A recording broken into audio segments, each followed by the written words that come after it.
At a time when the Eastern kingdoms had united into a single great alliance, a dark prophecy foretold that 10 years from now, that union would be shattered by the 5 great sins.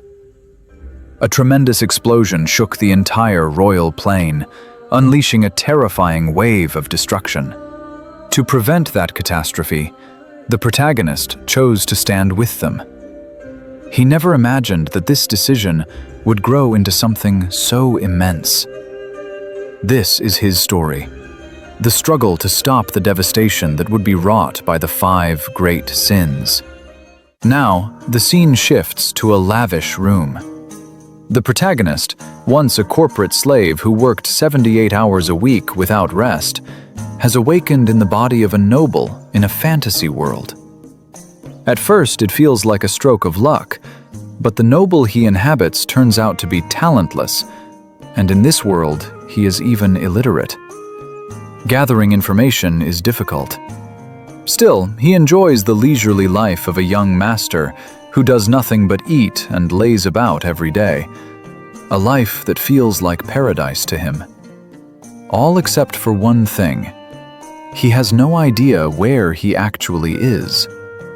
A servant gently scrubbing his back smiles and tells him that his 2 brothers will be returning tomorrow, urging him to go to bed early.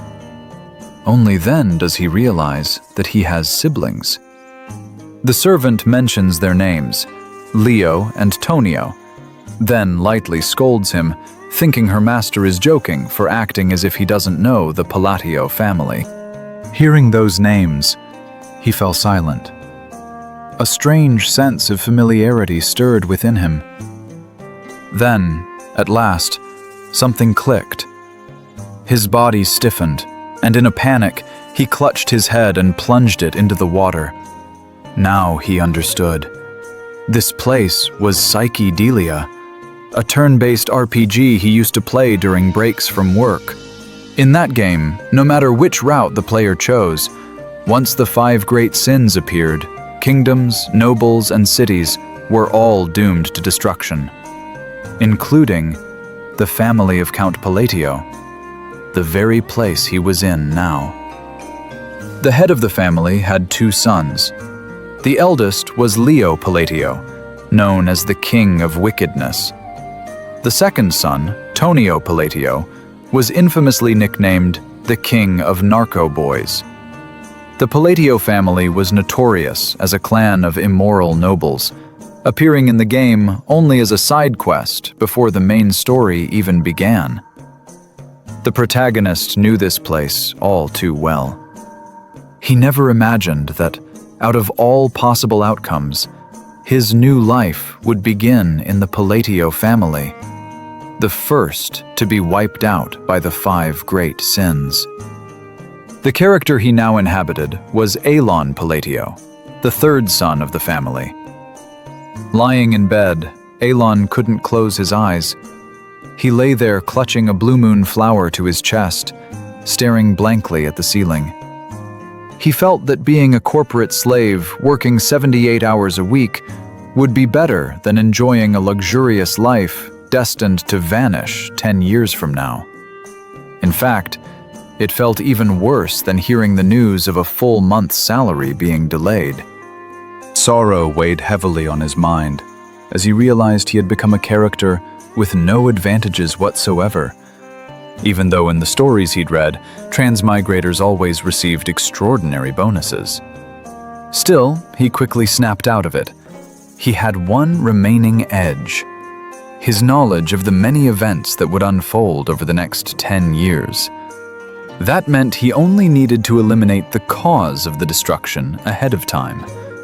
From there, his resolve took shape. He would reform the 5 great sins to preserve a peaceful, noble life. Since the great sins were still children, he believed it was still possible. But a harsh reality soon followed. He himself possessed no special abilities. 2 months passed.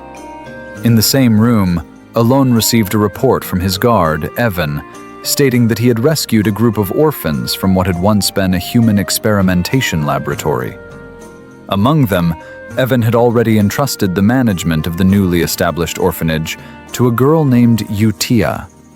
Alon gave a small nod, saying his instincts had been right, and praising Evan for the precision of his actions. However, the guard only looked at him uncertainly, tilting his head as he asked whether that had truly been a compliment, because his master's expression remained flat, unchanged. Suddenly, Alon curved his lips into a hopeless smile, a faint expression that looked more like a complaint than happiness. He resolved that from now on, he would rely on Evan more often. The guard merely nodded in response, admitting that he still wasn't used to his master's crazy smiles that appeared without warning. Alon found himself feeling strange. In the game he used to play so often, there had been an expressive feature that allowed characters to display emotions with ease. Now, standing in front of a mirror, he tugged at the corners of his lips, trying to form a natural smile, but the result was still stiff. He muttered softly that expressing himself in this world was far more difficult than he had imagined. Glancing at Evan, who still looked awkward after the earlier praise, Alon reflected inwardly that Psychedelia was a game where betrayal was practically a built-in feature.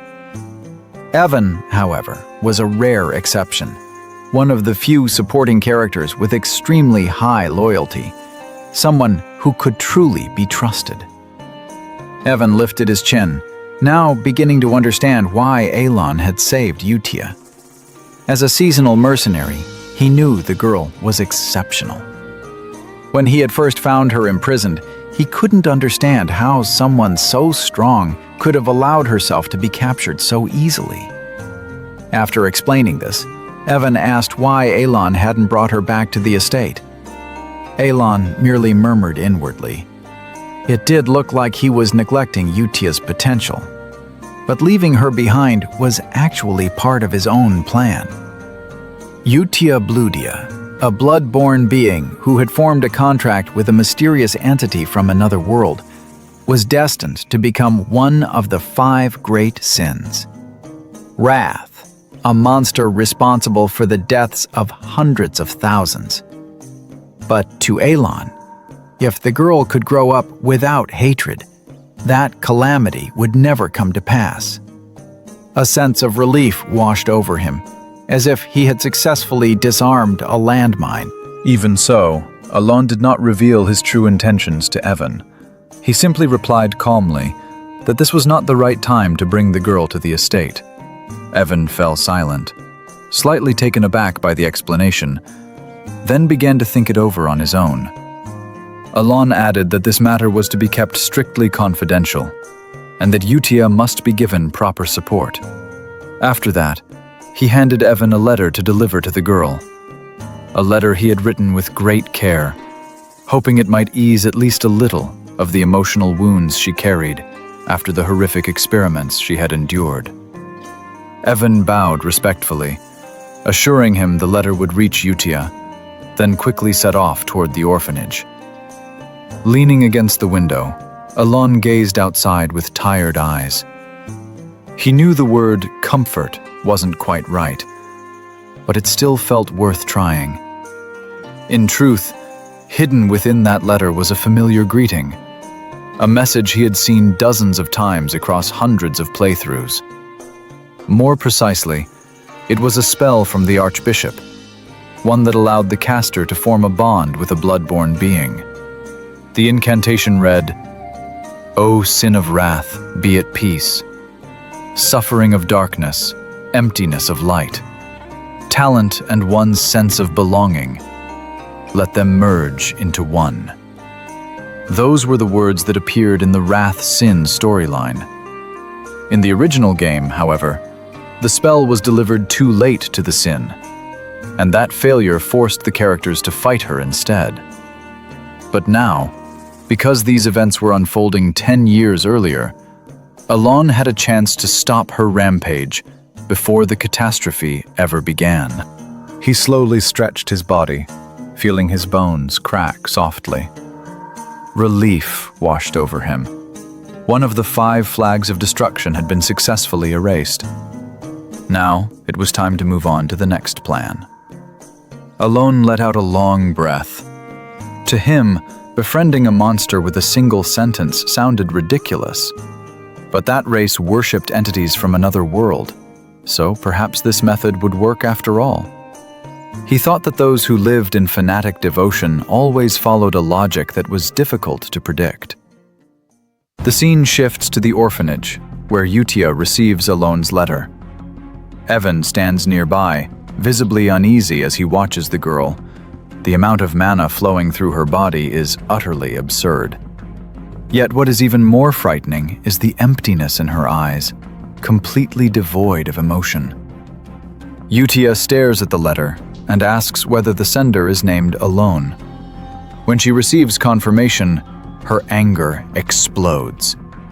She shouts furiously, demanding to know why Alone did not summon her to meet him in person.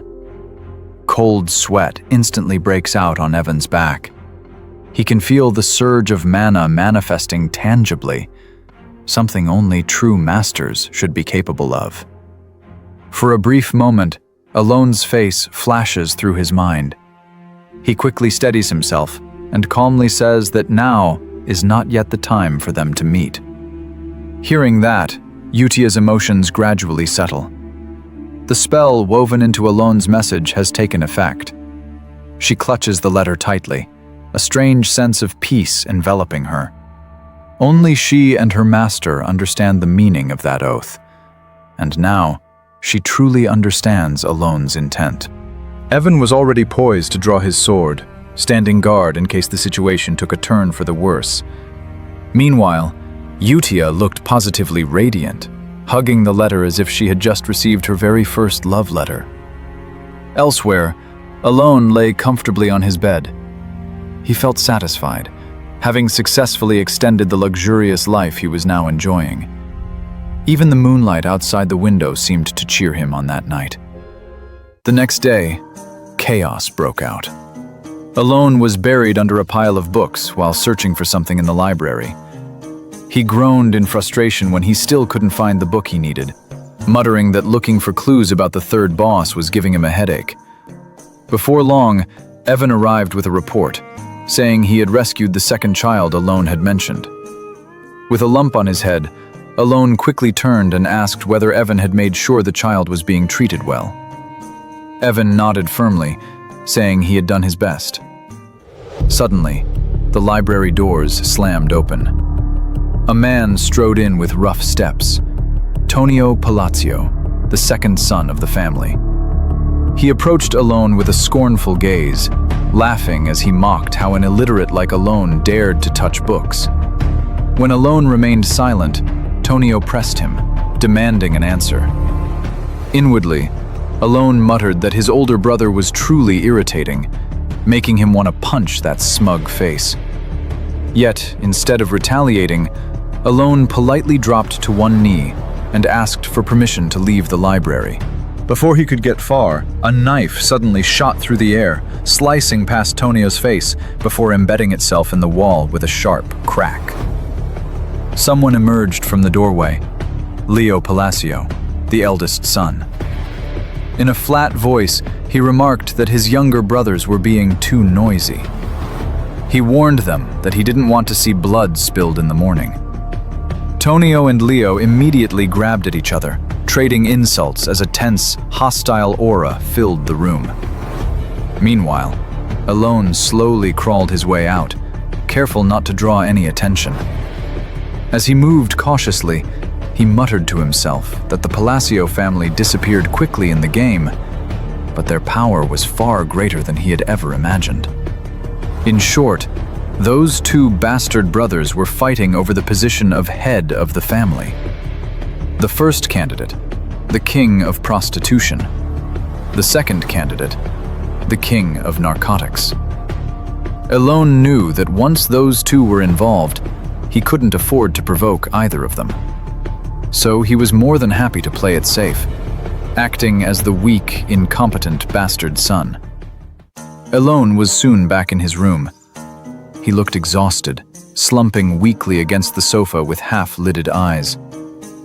Evan stood before him and delivered his report, saying that the second child he had rescued was no ordinary child either. Evan's gaze was filled with disbelief as he looked at the frail man in front of him, someone who seemed utterly unreliable, yet had somehow managed to locate an illegal slave market and uncover secret experiments in another territory. Alon could only slump weakly, his body nearly devoid of strength. He let out a quiet complaint, saying how utterly exhausted he was after the day he'd had. Evan, in turn, voiced his own thoughts, remarking that Alon was a strange man, someone who sent abandoned children to orphanages instead of taking them in himself. In his mind, Alon murmured softly that the children he had saved were no ordinary children, but individuals who existed on a completely different scale of power. Within the Allied Kingdom, made up of several nations, the Central Kingdom was their place of origin, and the child Alon had just rescued from the illegal slave market turned out to be the second boss in Psychedelia, Deus Makalian. After being sold as a slave and tortured wherever he was taken, the boy eventually became the embodiment of one of the 5 great sins, the sin of sloth. He would go on to destroy entire kingdoms in ways more horrifying than anything humanity had ever conceived. That part of the story left many players speechless, unable to say a word in the face of his brutality. Yet, contrary to his title as the Sin of Sloth, Deus was known as a tireless worker, someone who repaid every debt and mistake many times over. That was precisely why Alon had instructed Evan to treat him with the utmost care. Once again, Alon reaffirmed his reason for sending the boy to the orphanage. For now, the timing simply wasn't right. Evan gave a small nod. He had already anticipated that answer. Still, he asked whether the letter Alon had sent to Utia had anything to do with the second child. Recalling the contents of the earlier letter, Alon answered casually that it was indeed related, though padded with a bit of small talk. In the letter, he had asked Utia to look after the second child, who was somewhat sickly, with special care. The scene now shifts to the orphanage. The second child, named Deus Makalian, stands alone in a corner of the courtyard, separated from the other children. Dusk slowly settles in, the sky darkening, yet Deus remains outside, motionless and silent. Soft footsteps approach from behind, followed by a gentle yet piercing voice that calls him by a name. Broken Deus. The one who appears is Utia Bludia. With a sharp gaze, she concludes that the one who tortured Deus was none other than Black Goat. Still, she says that Deus is fortunate because he has been chosen by the Great Moon. She then looks straight into his eyes and asks him to feel the power that has been bestowed upon him, to prove the potential that still lies within. Utia slowly extends her hand, her voice calm yet resolute. If Deus remains loyal and follows the will of the Great Moon, she says, the vengeance he harbors will one day be fulfilled. An intense aura begins to pour out from Deus's body, the air around him trembling faintly. He clutches his head tightly, breathing hard as he struggles to contain the power surging up from within. Utia, however, remains composed, holding 2 sheets of paper in her hands, feeling that this is the perfect moment to send a reply to the Great Moon's letter, one written with a sweet greeting and proper reverence. The next morning, the scene shifts to Alon's residence. Evan suddenly rushes in, shouting with a panicked expression that there is urgent news. The second son is dead. Alon is taken aback. He never expected Tonio to die so soon. Soon after, a somber atmosphere settles over the Palazzo family's grand hall. People gather before the coffin, offering condolences with faces full of feigned sorrow. Meanwhile, the father lounges comfortably with two women at his side, even complaining that the ceremony is dragging on and boring him. Alon knows this family is thoroughly broken, but that is simply the nature of a dark fantasy world. Still, he frowns in confusion when he hears that Tonio supposedly died from a fall. That explanation is far removed from what he remembers from the game. In the game's version of events, it was the eldest son who killed the second, then collapsed into hysterical sobs, screaming in relief at having finally eliminated his own brother. Alon even remembers how radiant Leo Palazzio's face looked in that moment. Because of that, Alon is certain this death, too, is the work of the elder brother. He spares a brief glance at Tonio Palazzio's body in the coffin, then quickly turns away without a trace of pity. To him, only one thing matters now: finding the remaining 5 great sins before everything truly falls apart. In short, a year passes. After the issue of succession is resolved and Leo Palazzio successfully absorbs all of the narcotics business left behind by his younger brother, the territory of County Palazzio finally becomes far more peaceful. During that period of calm, Yutia Bludia and Alon gradually formed a bond as pen pals. Through the letters they exchanged, Alon began to realize one thing. If this relationship continued, sooner or later, Yutia would inevitably pull him in a direction that benefited him. That afternoon, Alon sat in his study, reading through the stack of letters from Yutia one by one. A faint smile appeared on his face. He could sense that the children at the orphanage were truly growing into better people than before. While sipping his warm tea, Alon remarked to Evan that more and more sponsors were now stepping forward to support the small orphanage. Evan simply nodded, though he looked slightly puzzled. Such developments felt a bit suspicious to him, but they were still good news nonetheless. Not long after, Evan delivered the report Alon had been waiting for all this time. In a firm voice, he stated that the guild had finally found the crucial lead they had been searching for. Alon looked at him with satisfaction, praised Evan's hard work, then murmured quietly to himself. The lead undoubtedly pointed to the book concerning the third boss. A small smile spread across his face. At last, one more step closer to the next target. Everything seemed to be proceeding smoothly. That afternoon was unusually peaceful, as if the world itself were indulging him in a calm lull before the next storm arrived. The scene then shifts to Margot's narcotics distribution site.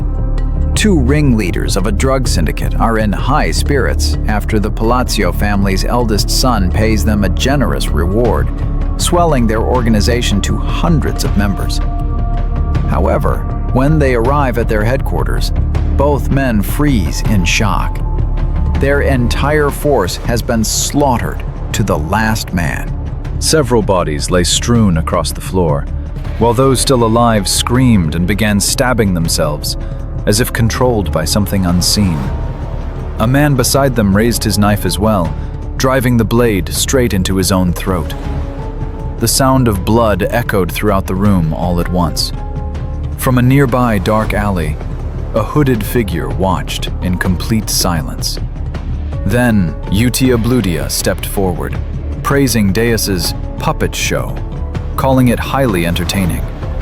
She remarked that this alone would give her plenty to report. Deus Macallian looked at her and calmly asked what the true purpose behind all of this was. Yutia countered by asking whether Deus felt pity for those who had died. Deus replied that he did not, because they had done nothing but oppress others to produce narcotics. Still, he wanted to know whether this would truly help fulfill his revenge. With a casual wave of her hand, Yutia answered that of course it would. Everything she was doing was meant to prepare a place for that person to return, because she did not want them to see somewhere this filthy. A moment later, Deus and Utia leapt into the air, accompanied by whispering winds and softly shimmering light. From above, Utia murmured that everything was proceeding exactly as that person desired. The slaughter site then erupted in a brilliant glow. When the light finally faded, every corpse was gone, replaced by a moon-shaped mark carved into the stone ground. In a flat voice, Utia declared that from this moment on, they would become the sword of the great moon. 2 years had passed since Elon became Utia's pen pal. Inside the grand estate, a weary Evan searched for Elon until he finally found him in the backyard, practicing magic. Soft, magical light shimmered in the air as Elon swung his hand. Lying on the grass, Evan raised a thumbs up and said that the 5th child had been safely delivered to the orphanage. Elon froze instantly. His hand flew to his mouth, leaving him unable to speak from sheer shock. At last, the remaining 3 sins had all been saved. Elon crouched down and tossed some food toward Evan, who was sprawled on the ground like a lazy animal. With quick reflexes, Evan sprang up and snatched the food mid-air, one piece after another. To Elon, tracking down the sin of greed had indeed been difficult. But thanks to his gamer's knowledge and Evan's hard work, everything was finally resolved. Elon praised Evan for completing the grueling task of traveling from place to place, then granted him permission to rest for a while. Still curious, Evan asked whether the orphanage mission was truly over. Elon nodded, confirming that it was finished. Hearing that, Evan lay back down in relief, though he remained puzzled by his master's expressionless face. Elon replied calmly that he was happy, pointing to his lips that struggled to form a smile. Beneath the blazing sun, he stretched his body and then lay down on the grass as well. He hadn't expected everything to go this smoothly. The bosses in the game Psychedelia, known as the 5 Great Sins, had once been nothing more than humans with dark pasts. Even though this was happening before they fully became great sins, the chance of saving them completely had never been certain. He had even worried that he might be forced to help them only after they had already fallen into total chaos. Staring up at the sky, Elon asked about the state of the orphanage. Evan handed him a letter, replying that everything was still the same, running normally. The children who had once been like broken dolls were now beginning to show faint traces of cheer on their faces. Hearing that, Elon felt there was no longer any need to hire additional caretakers. He slowly opened the letter, his eyes tracing Utia's neat handwriting. He hadn't expected her to manage everything so well. Perhaps because her very character setting was deeply tied to the orphanage itself. Elon told Evan that after reading this letter, anyone would know Utia was a good child. The letter said that everything was going smoothly. Several children at the orphanage were developing remarkably well. Utia also asked Elon not to worry too much, including about the new child who had just arrived. After finishing the letter, Elon lowered his head in quiet relief. It felt as if a weight on his chest had finally been lifted, seeing the children grow up healthy and well. More than that, the 5 great sins were now living normal lives, making him realize just how crucial one's environment was in shaping who they became. Evan, still clearly curious, asked again when Elon planned to meet them. He complained that he was tired of hearing the same answer, that the time would come eventually. Elon turned his gaze away, murmuring quietly that, in truth, he had no intention of meeting them in person at all. He knew it would be better to stay close to them, but the process of becoming a great sin in the future was too tragic and horrifying. Their personalities, just like in the game's flashbacks, had been shaped since childhood. Now, Alon had saved them before they ever awakened, so things should turn out better, though a lingering fear still remained in his heart. After a brief pause, he answered that he might meet them in about 5 years. Alon let out a long sigh. Under his breath, he muttered that in this dangerous fantasy world, what he needed most right now was at least some ability to protect himself. He was grateful that he possessed a small amount of magical talent, even if it was weak. The air fell silent for a moment before Evan suddenly asked whether his master had ever heard of Blue Moon.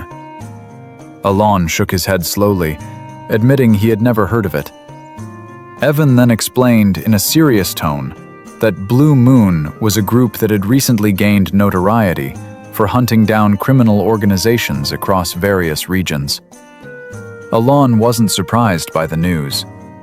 In his view, the organization was actually doing something commendable, and he didn't feel the need to worry. After all, it wasn't part of any game setting he knew.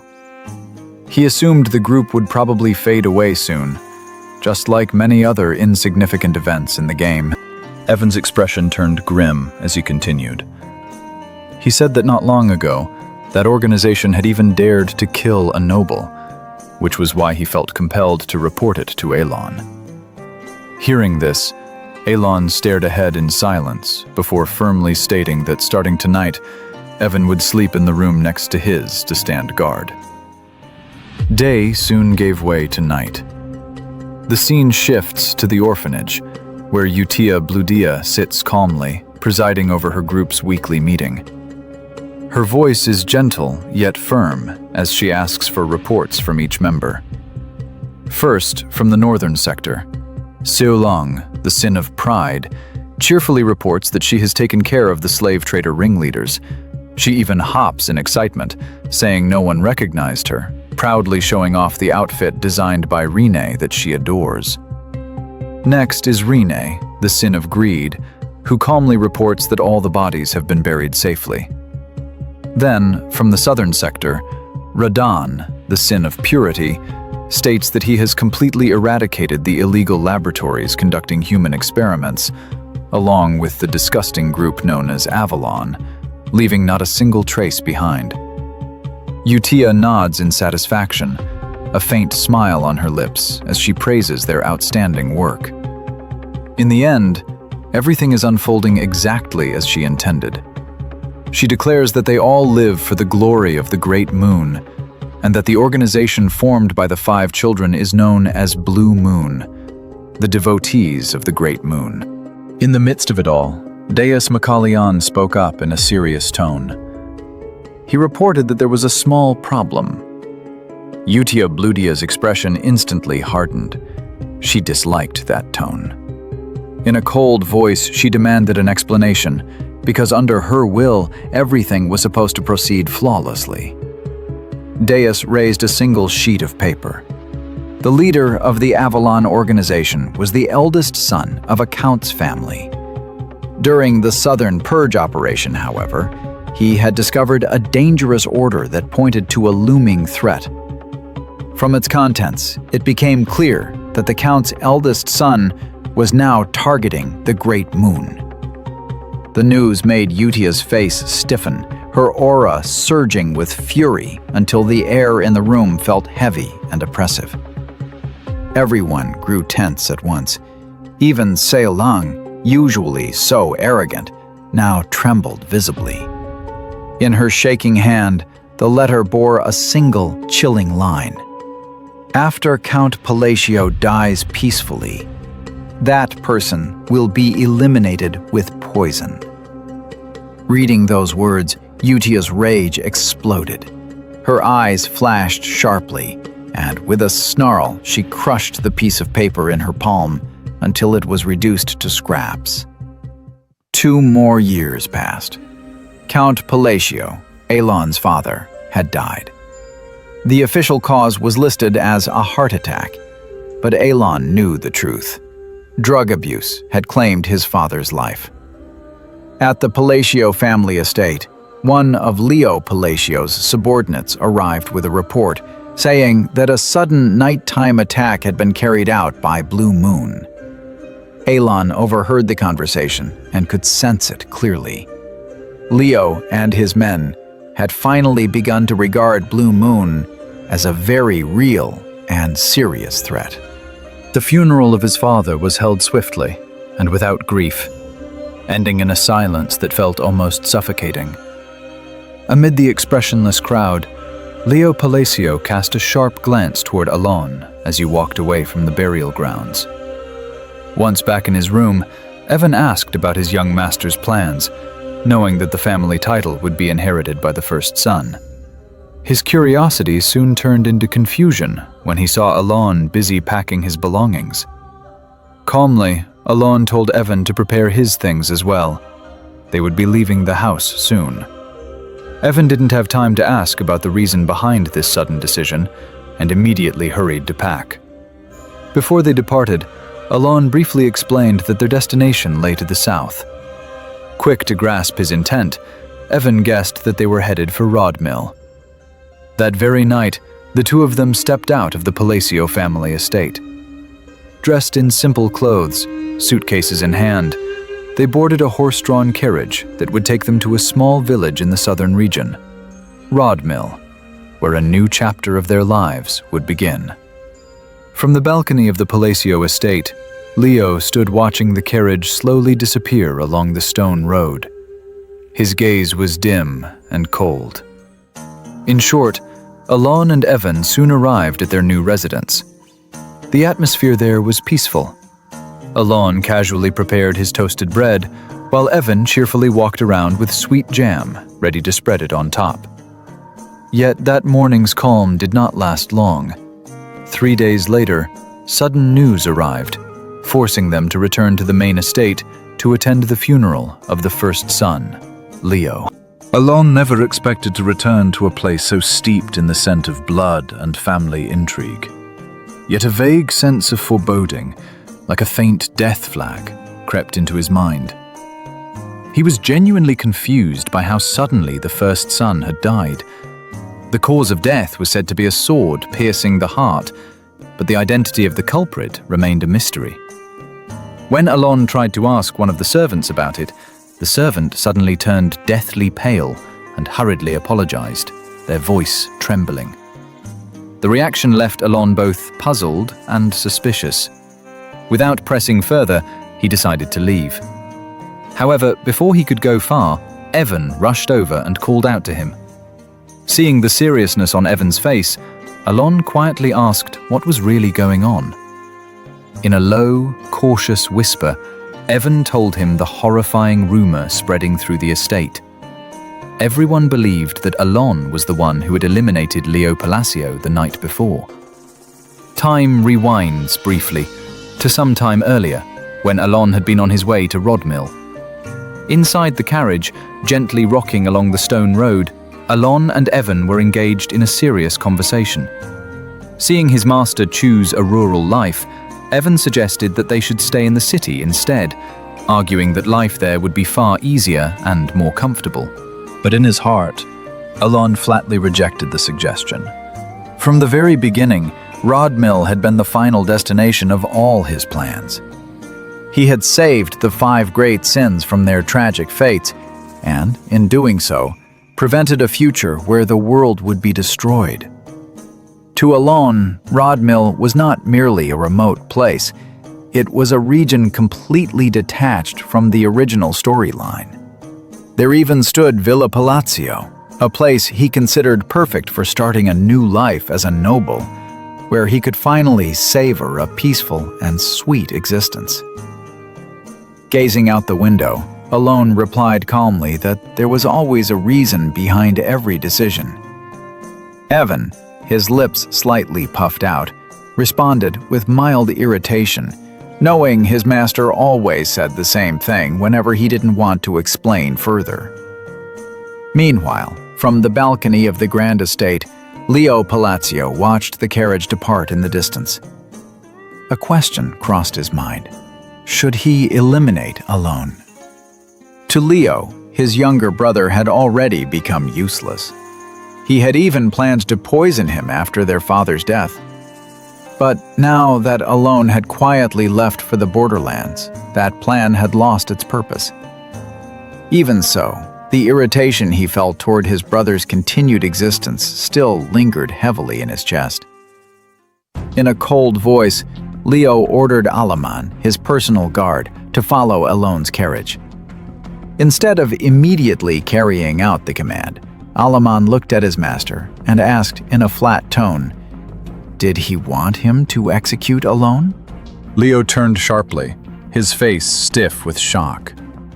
He knew Alaman as a soldier who always obeyed without question. Confusion crept into his eyes as he tried to understand why his guard would suddenly dare to ask something like that. A sharp sound tore through the air. A sword pierced straight through Leo's chest, blood pouring out and soaking his prized garments. His body convulsed violently, eyes wide with disbelief, lips trembling as he weakly asked, why Alaman would dare betray him? Calmly, without a hint of hesitation, Alaman replied that he was simply enjoying the war unfolding before him. Yet within his flat tone lay a shocking truth. Alaman was nothing more than an alias. His real name was Haidan, a covert member of Blue Moon. His gaze sharpened, cold as tempered steel. He declared that his faith had been inherited from Red Moon, and that Blue Moon was its blade. He and his comrades moved like the hands that wielded that sword, all for a single purpose. If anyone dared attempt to harm Great Moon, he was granted full authority to act on his own. With brutal force, he slashed the sword still lodged in Leo's chest to the side. Blood sprayed violently, filling the air with the thick stench of iron. In a heavy voice, Haidan spoke to Leo Palacio, who was on the verge of losing consciousness. He said that he had waited for 2 long years just to hear those words. Leo's desire to kill the Great Moon. And now that Leo was dead, the Avalon organization would vanish from the continent forever. After those words, he turned away without a trace of emotion, leaving behind Leo's lifeless body. Morning arrived slowly. Alon awoke in Rodmill, the place he called his paradise. His days there were peaceful, waking whenever he wished, eating without haste, savoring life as a true noble. As he leisurely chewed on a piece of toast, he even considered adding more jam, the taste so perfectly satisfying. But that tranquility did not last. Evan soon appeared, carrying a letter and handing it to Alon. The moment he opened it, Alon's expression darkened. The warmth in his chest slowly faded away. The letter contained news of Leo Palacio's death, along with an order demanding that he immediately return to the main estate. Just like that, his small paradise ended after only 3 days. Now, Alon stood before his own brother's corpse in the Palacio family residence. His heart was still shaken, especially after Evan told him that he was suspected of being the mastermind behind the destruction of Avalon. He understood then he had once again been dragged back into an endless vortex of trouble. In a quiet corner of the room, Alon sat with Evan. His eyes glistened, though he held back the tears, refusing to let them fall. In a low voice, he asked whether Evan could explain everything in a simple way so he could understand. How it was possible that he was suddenly being accused as the one behind it all. Gently patting Alon's head, Evan explained in a careful tone that only Alon stood to benefit from Leo Palacio's death. He said that Leo had been killed shortly after Alon left the estate, making it the perfect circumstance, one that indirectly turned Alon into the legitimate heir in an instant. Hearing that explanation, Alon froze. His face stiffened, his body feeling as though it had been struck by lightning in broad daylight. Evan continued, his tone growing firmer. Since Avalon had been completely wiped out, there was no one left who could cause trouble regarding Leo's death. Suddenly, Evan stood up, swiftly changed his clothes, then proudly declared that Alon was the mastermind behind everything, and that he himself was a master assassin working under Alon's command.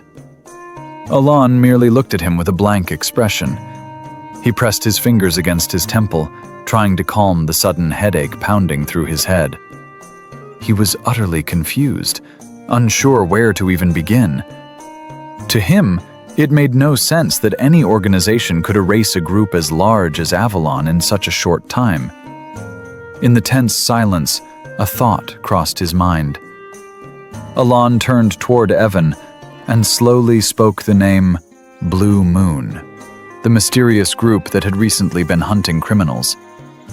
Hesitantly, he asked whether all of this had anything to do with them. Evan shook his head, replying that according to reports from the Intelligence Guild, the incident had no connection to Blue Moon at all. They claimed that the group never left corpses behind, only a mark. However, Evan added one unsettling detail.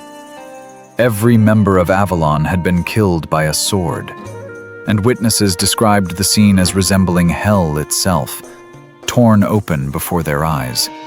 Alon's body began to tremble violently. He swallowed hard, struggling to accept the fact that all of this had led to him being branded as a grand mastermind, one who supposedly commanded a sword master as his subordinate. He knew better than anyone that in the original game's storyline, Blue Moon never even appeared. That small group was meant to disappear long before the main story ever began. So who exactly was pulling the strings behind all of this? The scene shifted to the orphanage. Yutia stood at the center of the room, her sharp gaze sweeping over each member in turn. She asked whether any of them had left behind traces.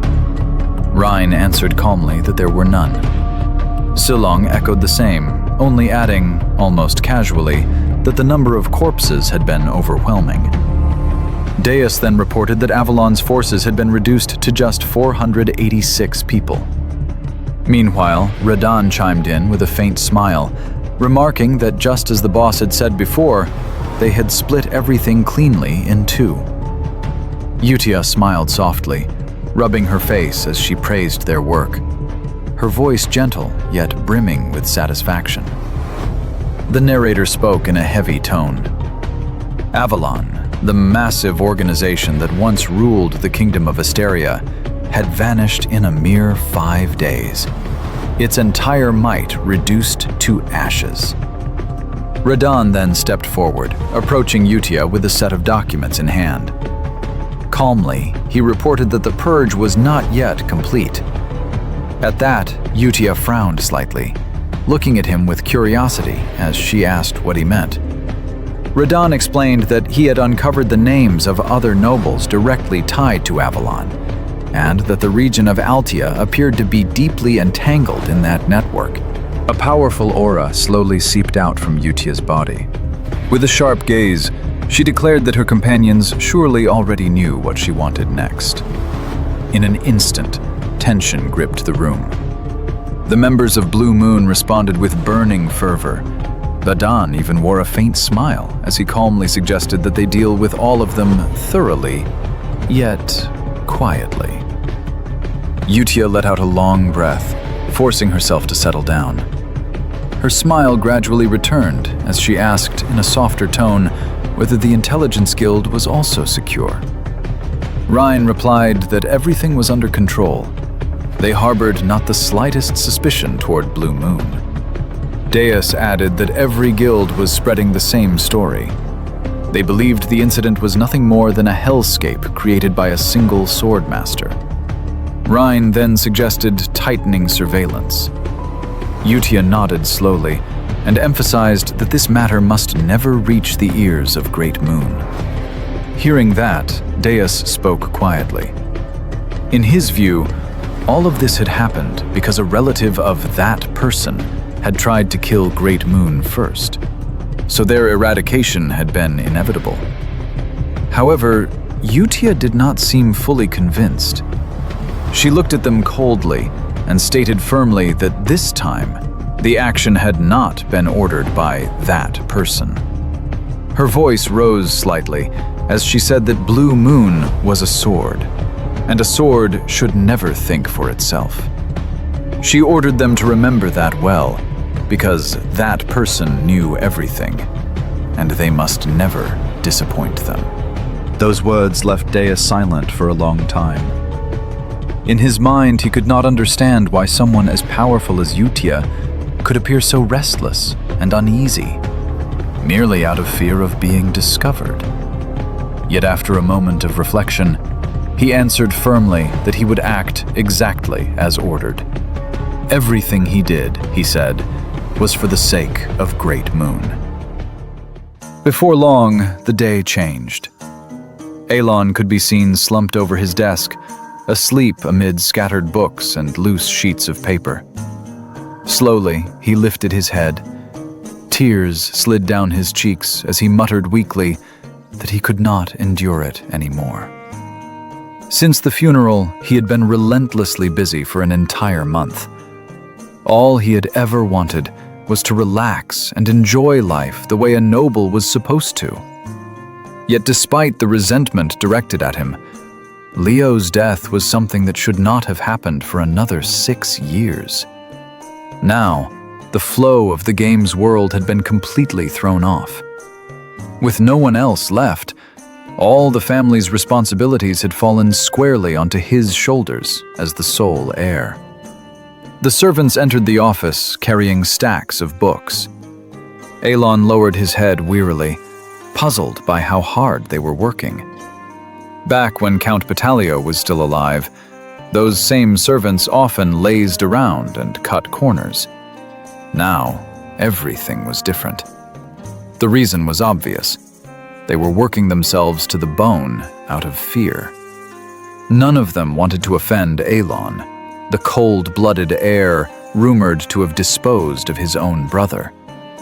Alon was well aware of it. He knew the rumors surrounding him had made everyone tense. In his heart, all he wished for was that they would simply handle their duties properly, without causing him any more trouble. Time continued to pass. Inside one of the rooms, Evan was grilling meat while watching Alon with a serious expression. He said there was something he needed to tell him. With clear admiration in his voice, Evan admitted he was astonished that Alon had reached the 2nd tier in just 2 years through self-training alone. Normally, it took people 4 years to get that far, and without an innate blessing from birth, magic could not be used at all. Calmly, Alon replied that he was simply talented. Yet, deep down, he knew the real reason. He had been training defensive magic relentlessly, driven by an anxiety that never truly faded. That technique demanded extremely delicate mana control, and although he had come this far, he was painfully aware that his strength was still insufficient. He had only mastered about half of it. When he first arrived in this world, Alon had never imagined he would actually be able to use magic in a fantasy realm. Just realizing that fact had made him happy. He believed that if his plans went smoothly, no danger would ever threaten him again. All he needed to do was study calmly and train on his own. Lately, however, with survival becoming his top priority, he had come to realize a bitter truth. His mana core was incredibly small. That realization filled him with despair. A person's mana core, something determined at birth, was much like an athlete's physique. It was decided from the very beginning, and his own was painfully small. So limited that no amount of harsh training could ever compensate for it. Even so, he still had one final plan left to strengthen himself. Not long after, Evan took out a letter and informed Alon that an invitation to a ballroom party had arrived. Alon could only stare at it in confusion. He had no idea where such a sudden invitation had come from. The scene shifted. At the luxurious residence hosting the ball, Alon and Evan appeared in elegant, noble attire. Alon let out a long sigh, worn down by the mountain of work that had piled up on his shoulders. The party was a regular social event meant to strengthen ties among the nobility, held in the southern region of the Kingdom of Asteria. Since he would soon be formally appointed as a noble, Alon intended to use this opportunity to build connections. To him, maintaining good relationships with other nobles was essential for securing a peaceful future. Yet the moment he tried to mingle, a problem arose. Everyone began to avoid him. Each time he greeted someone, they stiffened as if they had seen a ghost in broad daylight, then quickly found an excuse to move away. Seeing this, Evan merely chuckled and tried to calm him down, telling him not to get upset. Alon had already expected as much. With a composed expression, he replied that he would simply head back soon. Deep down, he understood the reason. He was being ignored because he was considered lacking in prestige. Unlike the era when his great-grandfather's name had once been revered, the Patalio family had now become nothing more than an embarrassing name from the eastern regions. Still, he had not come unprepared. Alon picked up a glass of wine from a nearby table, resolve settling in his eyes. He intended to break the awkward atmosphere using the social skills he had been quietly honing all this time. Raising his glass, he approached a young woman and spoke with a gentle smile, remarking that the wine's aroma was truly unique, especially its soft, distinctive fragrance, which made him want to purchase a few bottles for himself. Alon wore a gentle smile, one he believed would surely ease the atmosphere. Yet in the woman's eyes, that smile looked less comforting and more like the grin of a madman, sending a chill down her spine. Her face turned deathly pale as she fled in a panic, shouting that she would tell her father to prepare the wine immediately. Realizing the misunderstanding, Alon could only let out a helpless sigh. From behind him, hushed whispers spread among the nobles, gossiping that he was a man who enjoyed threatening women. Evan, who had witnessed the entire scene, merely chuckled in satisfaction, patting Alon on the shoulder as he struggled to hold back his laughter at the spectacle. Alon, however, refused to accept that reality. He tried to convince himself that the girl had simply been shy. Not long after, Evan, still grinning broadly, teased him again, announcing that the young master's spoils had increased once more. A fine horse, citrus tea, vilanda, and a bottle of special Malentino wine. Still gloomy, Alon had not expected the Patalio family name to be far more infamous than he had imagined. Because of the dark rumors claiming he had killed his own brother, everyone now chose to keep their distance. Exhausted, he excused himself from Evan and stepped outside in search of the cool night air. From afar, a red-haired woman watched Alon quietly. Alon leaned against the balcony railing, standing beneath the silent night sky. He gazed up at the stars, wondering where he had gone wrong. As his thoughts drifted, a soft female voice suddenly called out his name. Alon turned around in surprise, his heart stirred. At last, someone was willing to speak to him. Yet he did not recognize the woman at all. She introduced herself as Loria, the third daughter of the Duke Altia family. The moment he heard that family name, realization struck him. The Altia family was one of the 3 great villains in the game Psychedelia, and the woman standing before him was known as a disgrace from the eastern region. His expression darkened at once. In his mind, he muttered that anyone willing to approach him now could hardly be normal. What puzzled him, however, was that he had no memory of this girl at all. He had never even seen her in the game. With an anxious look, Loria finally spoke honestly.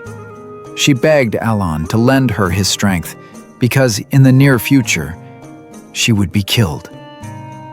For a moment, Alon fell silent, his eyes fixed on Loria as he weighed her words.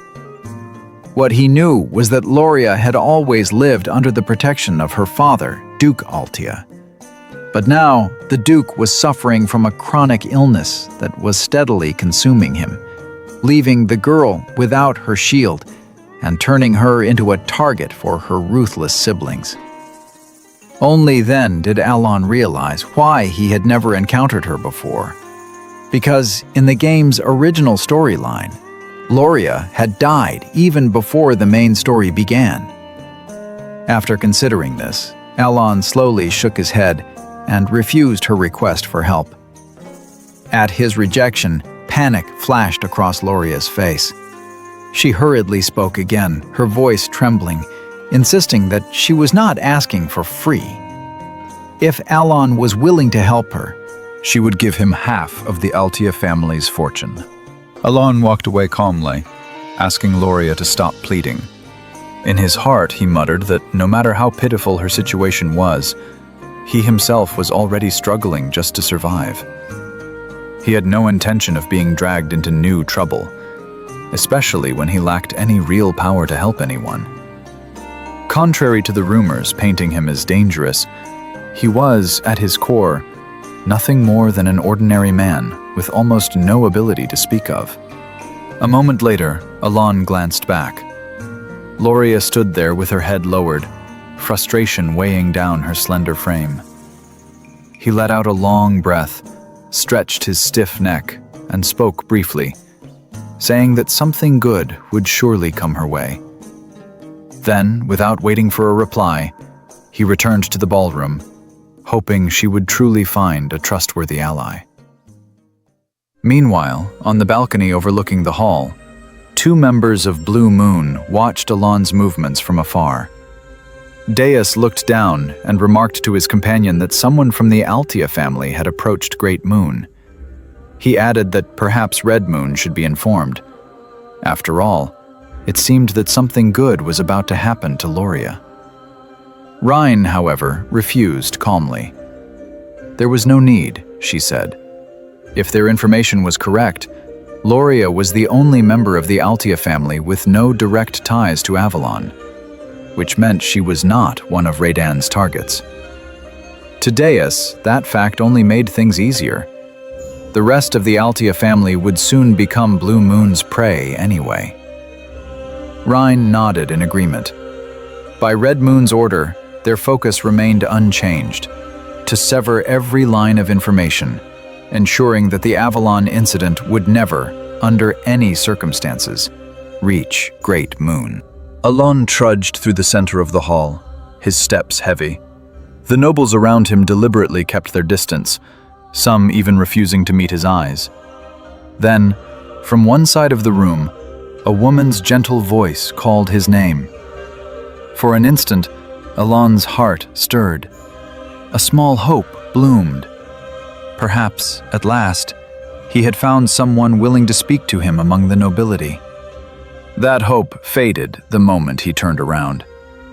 The woman standing there carried a suspicious aura, her presence oddly familiar, like a character he had once seen in the game. With a blank expression, Alon immediately concluded that anyone bold enough to approach him first at this party was certainly not a normal noble. Still, he greeted her politely and softly, calling out her name, Zenonia. The woman's eyes widened in surprise. She clearly hadn't expected Alon to recognize her so easily. Calmly, he explained that Zenonia was the name of a noble house well known throughout the kingdom of Asteria. In that kingdom, 3 great forces of evil were said to exist. In the north, the Altia family. In the east, the Palatio family. And in the west, the aberrant figures of the Zenonia family. And now, standing before him, was Kalia, the eldest daughter of Count Zenonia.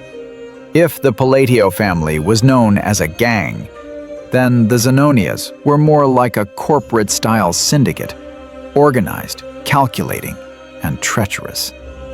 Anxiety crept into Alon's chest. All he wanted was a few connections to live a peaceful life, not to be dragged into another dangerous web of power. His life was already half in ruins, and for the sake of what little peace he had left, he knew one thing for certain.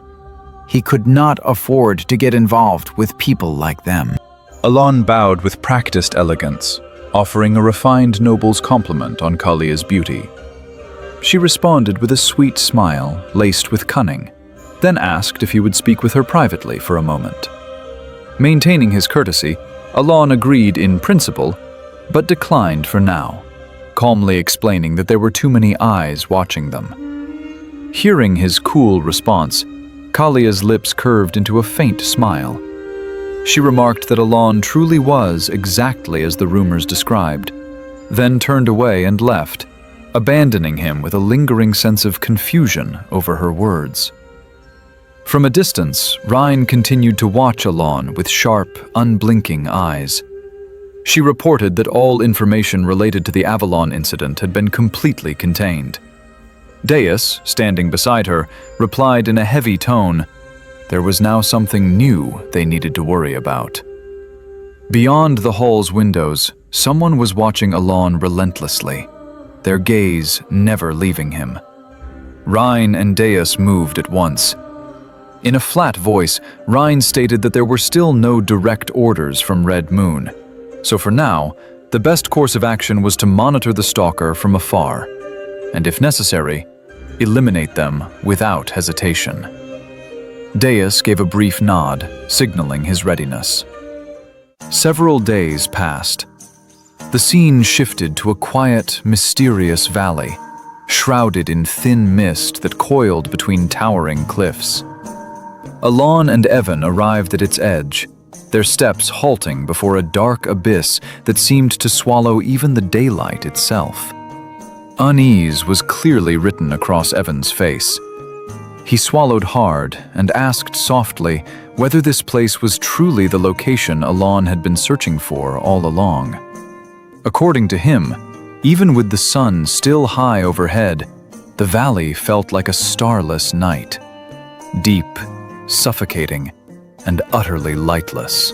Alon's eyes were dull and shadowed from exhaustion, dark circles etched deep beneath them. Yet the light of determination still burned within. He clenched his fist. At last, he had found his true objective. They advanced along a narrow path wedged between jagged cliffs. Every stone they passed was carved with ancient, magical scratches that glimmered faintly, giving the eerie impression that the place itself was still alive. Alon murmured under his breath, recalling how effortlessly this location could be found in the game. In truth, there was only one reason he had gone through the trouble of disguising himself and traveling this far. The Labyrinth of Whispers, a labyrinth hidden in the southern region, infamous for the complex riddles scattered across its 8 chambers. Those who solved them all would be rewarded with a priceless artifact. Alon still remembered every single step of the guide by heart. And now, it was time to enjoy what he fondly thought of as Level 1 grinding in the real world. Before long, they reached the end of the path. A colossal gate loomed before them, sealing the entrance to the labyrinth. Alon stared up at it in awe. He never imagined he would one day see this door with his own eyes, the very door that once existed only on a game screen. Back then, he had grown sick of exploring this place over and over. But now, it felt entirely different, as if this valley had been created solely for him. Evan fixed his gaze on the massive gate, curiosity filling his expression. At last, he asked how Alon could possibly know about a hidden place like this. Without thinking, Alon replied quietly that he used to come here often. Evan froze in confusion. Realizing what he had just said, Alon quickly waved it off with an awkward cough, claiming it was only a joke. Then, In a calm voice, he added that he simply had his own ways of discovering places like this. A swarm of monsters circled through the darkened sky above the valley, their wings slicing the air with a shrill whine, only to be met by a sudden dwar. A colossal hand rose between the cliffs and slammed into them with brutal force, sending blood and shattered bodies spraying into the air. Evan looked up, his face taut with tension, and muttered under his breath that if his master filled in even a single answer incorrectly, the two of them would be crushed like insects by that hand. Elon, meanwhile, remained calm as he faced the massive stone tablet before him. His fingers moved with steady confidence, inscribing symbols across its surface as he unraveled the riddle carved into the stone. Evan could only stare at his master in disbelief. How could someone stay this composed in the midst of such danger? They had been together for 4 years now, yet Evan still couldn't understand the man. None of the missions they had undertaken ever seemed connected, delivering trivial messages, rescuing orphans, and now venturing into this bizarre valley. What baffled him even more was how Elon knew of this place's existence when he had scarcely ever left his own home. Before long, Elon pointed toward the massive stone door and allowed himself a faint smile. He had solved the puzzle. The next moment, the door slowly creaked open. From the widening gap poured a warm, golden light, revealing heaps of gold, glittering jewelry, and radiant artifacts spread across the stone chamber. Evan stood frozen in awe. Elon, however, fixed his gaze on only one thing: a stone hand adorned with rows of rings, and among them, a single black ring hanging stiffly in place. That was his true objective. Evan, already carrying several gold bars, asked in confusion whether his master was really only after that small ring. Still staring at it, Elon replied that taking anything else would only invite trouble. He told Evan to put all the gold back where it belonged. The ring was called Constraint, the object he had been waiting for all this time. As they walked out of the chamber, Elon calmly said there was nothing to worry about on their way back. Yet as he followed behind Evan, he murmured under his breath that everything felt too easy. And right after that, Evan's face stiffened. He stared straight ahead, his body trembling, and asked his master if he could see it too. A swarm of gigantic golems stood in their way, completely blocking the exit.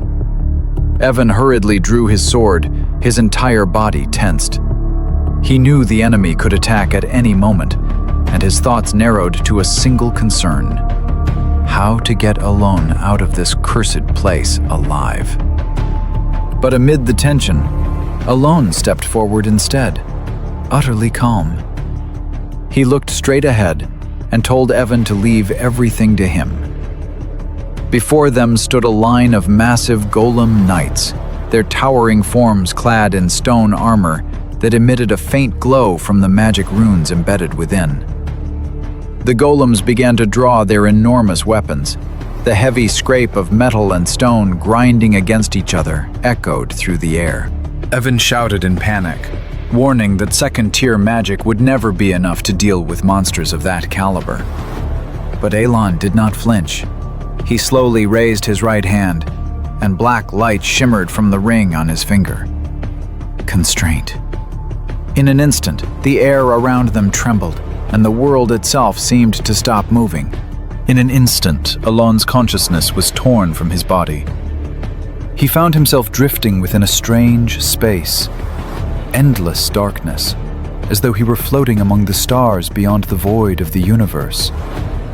Amid the silence, an unfamiliar voice echoed, deep and weighty, calling him, a fragment that had inherited the will of Nyarlala.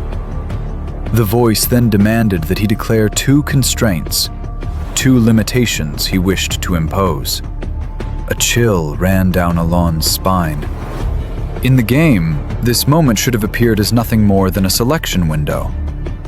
But the voice he heard now felt real, vivid and overwhelming, as if it belonged to a primordial entity reaching across space and time. He understood then. This was no game illusion, but the true power of the artifact itself.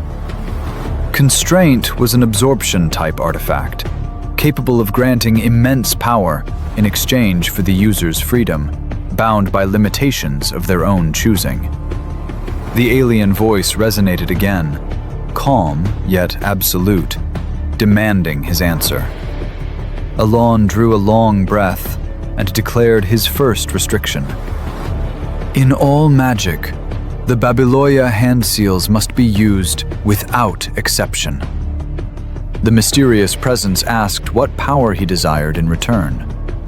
Calmly, Alon replied that he sought the ability to slightly bend the laws of the world. The voice did not refuse. Instead, it felt as though the universe itself acknowledged his words, granting its consent, sanctioning Alon's first step beyond the limits of humanity. Then he spoke his second restriction. In all magic, only the sacred words of Babylonia may be used. And once more, the power he requested was the same as before, the strength to defy the laws of the world itself. For a moment, the being fell silent, its gaze fixed on Alon with an unreadable expression. On the other side, Alon's face tightened with confusion and tension. Doubt slowly crept into his mind. Had he made a mistake? He had carefully replicated every skill icon, setting two constraints, seals and words, in pursuit of the highest form of magic. After endlessly training each hand movement and memorizing every phrase to perfection, he had been certain this time would be different. All his efforts should have borne fruit. The silence lingered, until at last the being spoke. Its voice echoed softly, yet carried undeniable authority, accepting Alon's request. It called him a human who remembered the seals and mysteries of a great god long forgotten, and expressed its gratitude for Alon's continuation of that god's will. Alon frowned, unable to fully grasp the meaning behind those words. Before he could ask anything further, the black ring on his finger suddenly trembled and vanished, as if it had been absorbed into another space. He stared at his now empty hand, realizing that constraint had begun to function in earnest. Just before his consciousness was pulled back into the real world, the being's voice echoed once more through the formless darkness, declaring that it had always been watching over the heir of that desire. In the next instant, time began to flow again. The air shuddered, and the heavy rumble of golems thundered through the space. Evan screamed in panic, warning that second-tier magic would never be enough to stop them. The golems continued their advance, raising their massive weapons high, ready to strike down anyone who dared trespass into their domain. Evan rushed forward at once, gripping his master's shoulders in panic and begging him to retreat. But Alon did not move an inch. His gaze remained calm, deep, and unwavering. In his palm, a sphere of lightning no larger than a marble began to glow, emitting a pale blue light. Electric currents crawled along his arm, growing stronger with every passing second. The glow of the sphere intensified, dazzling enough to seem as if it were devouring the air around it. Alon knew this well. No matter how hard he had trained, this was the limit of what he could reach on his own. That was why now was the moment to test constraint, and to pay the price it demanded. Alon began to chant. First, refraction. The waves of lightning magic around him started to spin violently, creating ripples of electricity that tore through the air. Second, repulsion. causing the flashes of lightning to surge even more fiercely, colliding and clashing in midair. Third, blue light, the final compression spell, condensing the raging energy into a massive, wildly pulsating sphere of lightning.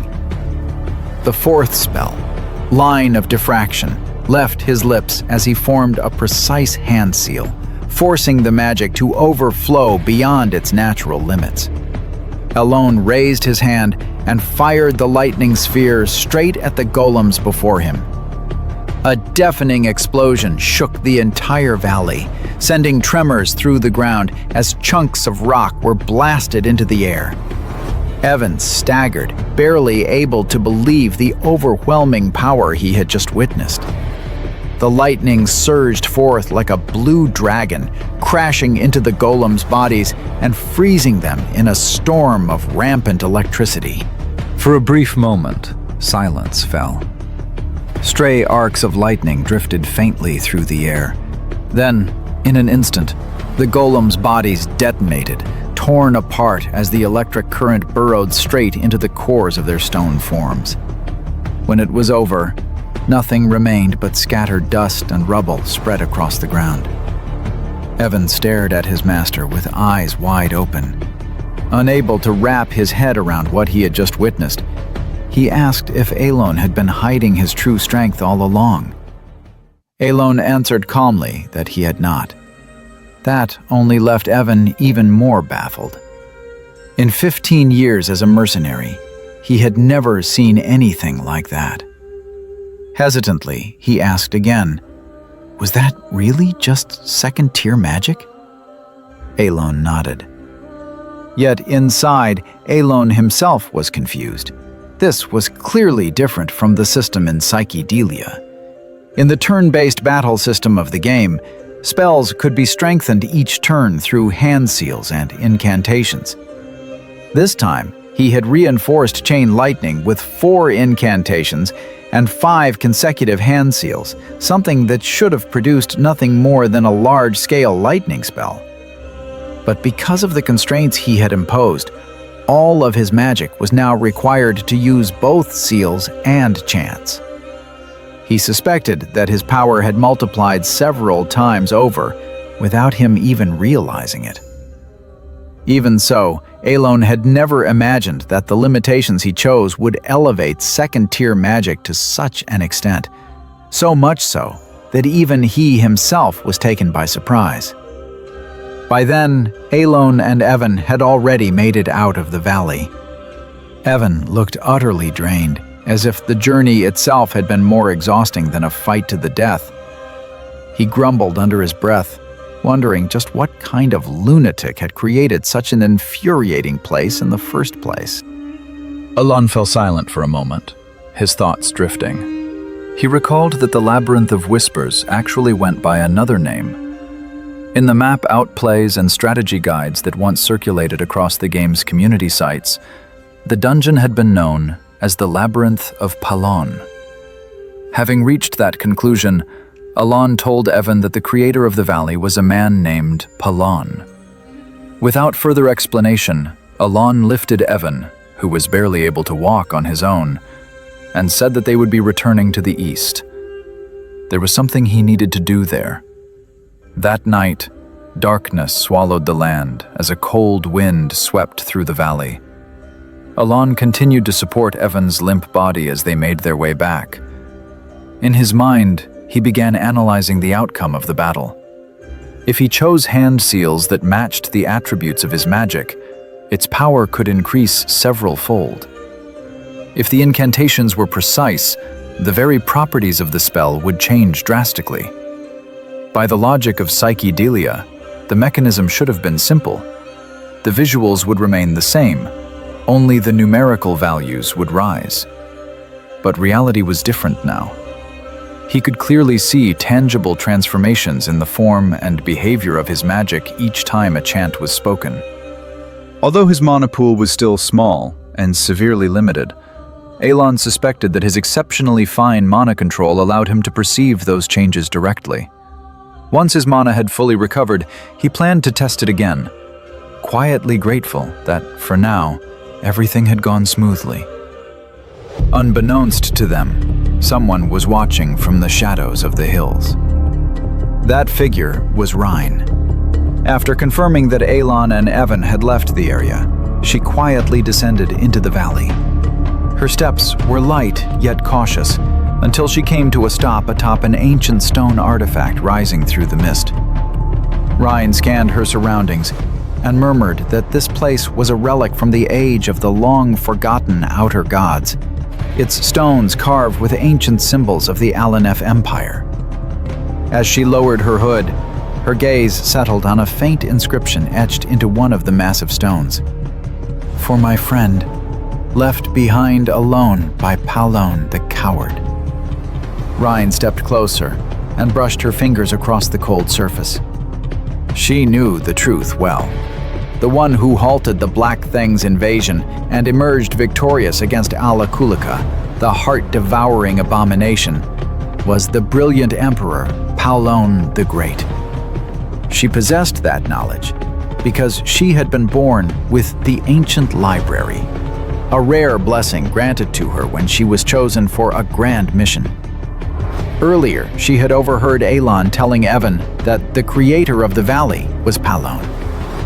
Rhine had already known Elon was extraordinary ever since Bloody Queen Utia began following him, an event recorded only in historical texts.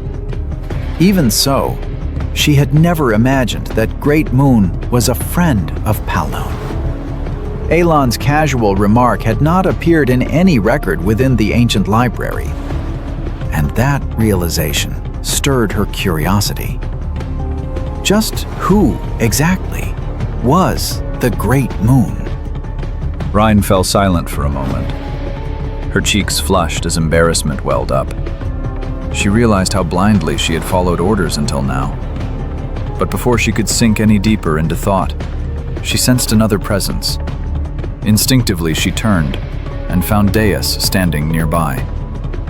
In a calm voice, Rhine asked whether he had brought any new information. Deus shook his head and replied that the Dark One was already dead, its head severed mid-air, without leaving a single trace behind. Rhine frowned slightly and suggested that the incident be reported immediately for further investigation. The scene shifted to the territory of Zenonia family. Inside her private chamber, Kalia lounged casually, yet her thoughts were consumed by the image of Elon. She was now certain. The man was far more than just a rumor. His cold, emotionless gaze, eyes dark like the abyss, everything about him had been real. She recalled Elon's remark about her family being well known. That much was true. Count Zenonia was undeniably powerful. And yet, it made no sense. Elon knew of this despite the fact that Kalia herself had never once participated in any social gatherings. Kalia rose from her seat and turned toward the desk where her father sat in silence. In a low whisper, she reminded herself that the man before her was the count of this family. With a casual snap of her fingers, black mist shimmered into existence. Her father's eyes went blank. His body stiffened, then froze completely, like a lifeless statue. Kalia stared at him without emotion. No one knew the truth, that she had already turned her own father into a puppet, allowing her to rule the Zenonia family as its true head. A faint smile curved her lips as she wondered how Elon could possibly know so much. She even began to suspect that he might already be aware of the agents she had sent out. As Kalia stepped out of her chamber, a guard suddenly came running toward her in a panic, calling out her name. She frowned, her voice flat yet sharp as she demanded to know what was going on. Gasping for breath, the guard begged her to come at once. There was something she needed to see in her room immediately. The moment the bedroom door swung open, the stench of blood rushed out to meet them. One of Kalia's servants lay sprawled on the floor, lifeless, their body soaked in crimson. The guard explained in a trembling voice that, judging by the servant's inactive seal, The victim had likely kept an important secret until their final breath. Kalia fell silent, her eyes narrowing. She had not expected the killer to be bold enough to act inside her private chambers. A smile slowly returned to her lips, this time crooked, laced with both amusement and caution. She murmured softly to herself, wondering how they had found out. That man, alone, had seen through her greatest weakness from the very first moment they met. Meanwhile, Alone was completely unaware of what was unfolding elsewhere. He was resting quietly alongside Evan, finally calming himself after the long and exhausting battle in the valley. The scene shifted to the lands of Altia. Inside a gently rocking carriage, Loria sat in silence, frustration etched across her face. She had known from the start that Alone was not someone to be taken lightly. A shadowed noble with a gaze as cold as her father's. Now she understood that making an enemy of him had been a grave mistake. Even so, though he was her last remaining hope, she also knew he would never agree to a deal that put him at a disadvantage. Loria herself had already been cast out of the family line by her siblings. With nothing left to her name, she survived only by her father's mercy. Confusion weighed heavily on her mind, leaving her unsure of what steps she should take next.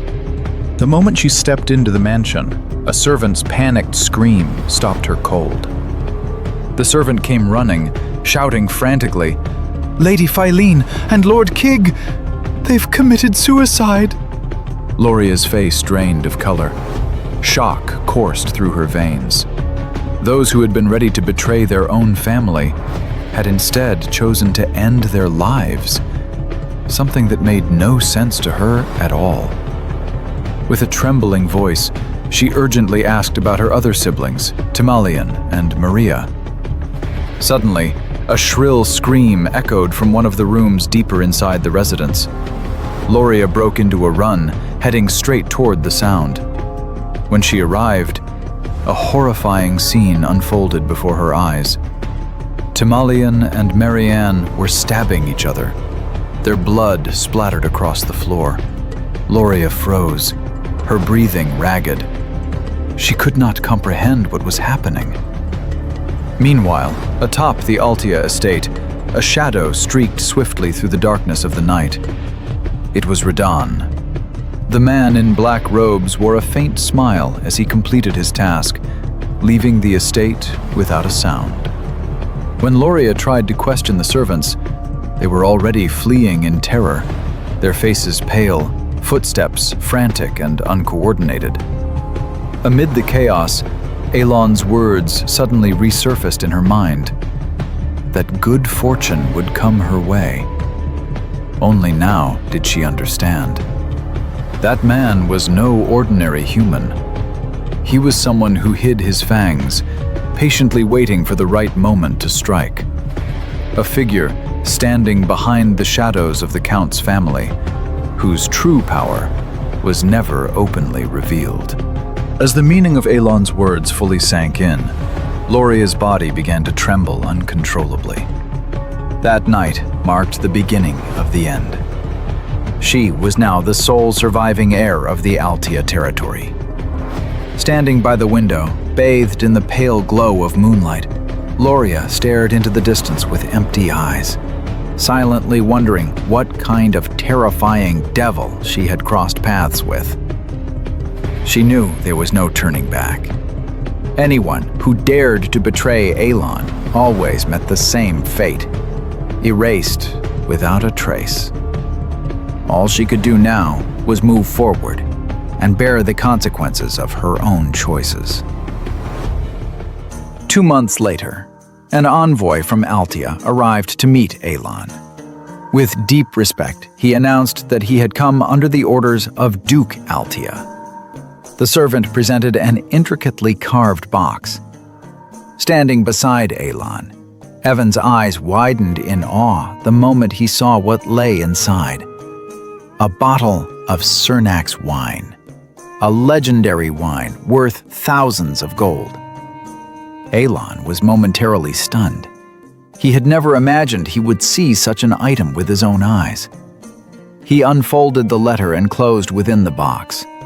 As he read it, he immediately realized that the sender was not the Duke himself, but the youngest daughter of the Altia family, Loria. Confusion crossed his face. He couldn't understand why she would send a gift of such immense value, and a faint sense of guilt surfaced as he recalled how he had once refused to help her. Elon then asked the envoy whether the gift was truly meant for him. The man bowed respectfully and nodded, explaining that the Duke himself had prepared the wine and ordered it to be delivered directly into Elon's hands. Hearing that, Elon was stunned. Only then did he realize Loria's youngest daughter had now become the new Duke of Altia. The focus shifted to Loria, who was buried in her work. She leaned over her desk, then straightened her back with a quiet groan of fatigue. The past 2 months had felt like a relentless storm. After her father succumbed to illness, she was proclaimed the next Duke Altia, a position she had never even been allowed to step close to before, let alone claim. Although the sudden deaths of all her siblings shook the territory, Loria escaped suspicion thanks to her alibi at the night banquet. She still remembered the moment her own secret organization had been crushed by her siblings' hands. By the time she returned home, she had already lost everything. A chill crept up her spine as she realized how perfectly Elon had taken advantage of that opening. Back then, Elon had rejected her request in public.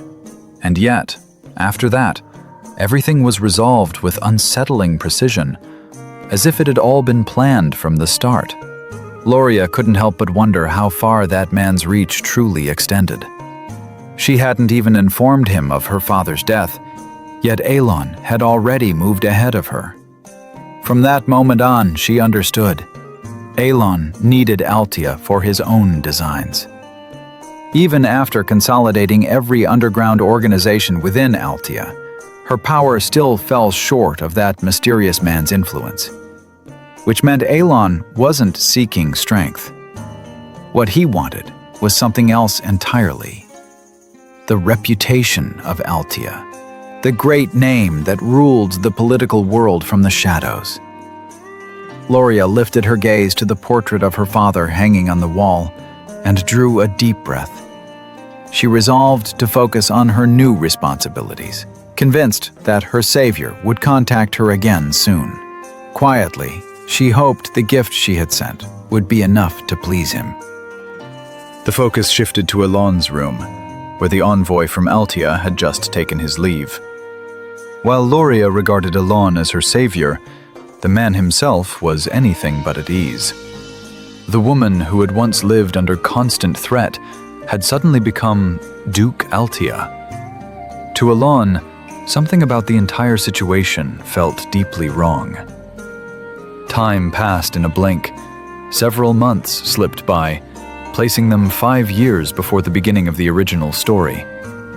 Evan came running down the corridor, calling out to Elon as his voice echoed through the halls.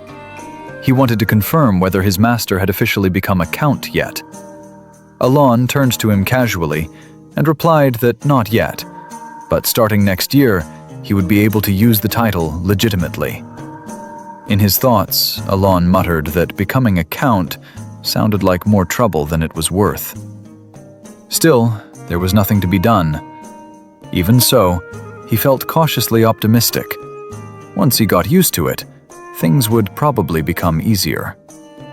Behind his flat expression, Elon did enjoy the many privileges that came with noble status. Evan then handed him a sealed letter. "A letter from Utia."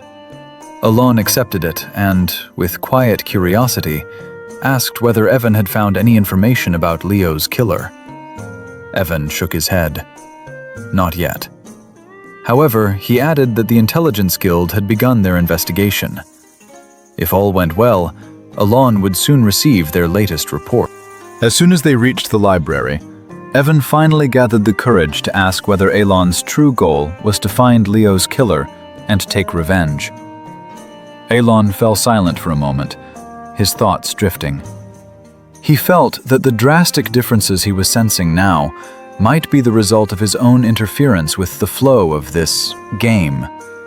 After some reflection, he answered calmly that he simply wanted to be prepared for the worst possible outcome. Hearing that, Evan smiled faintly. To him, those words made Elon sound every bit like a true count.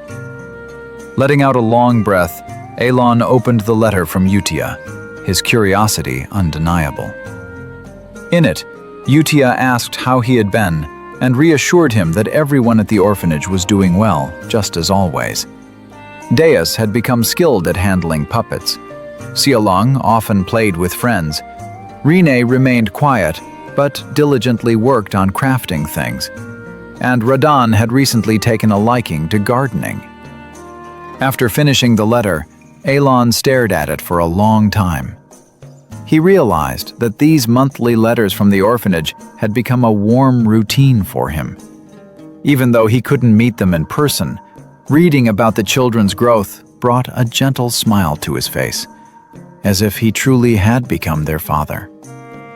After dwelling on those thoughts, Elon asked Evan about the children's approximate ages. Evan was momentarily taken aback by the unexpected question, then replied that they would soon be reaching adulthood. In fact, some of them had already left the orphanage to live independently. He added that most of the children Elon had once saved were now at that age as well. At the end of the letter, Elon read a series of warm words of gratitude from the 5 people he had always worried about, the ones once known as the 5 deadly sins. After hearing Evan's explanation, Elon fell silent for a moment, before quietly saying that it was probably time to let them go.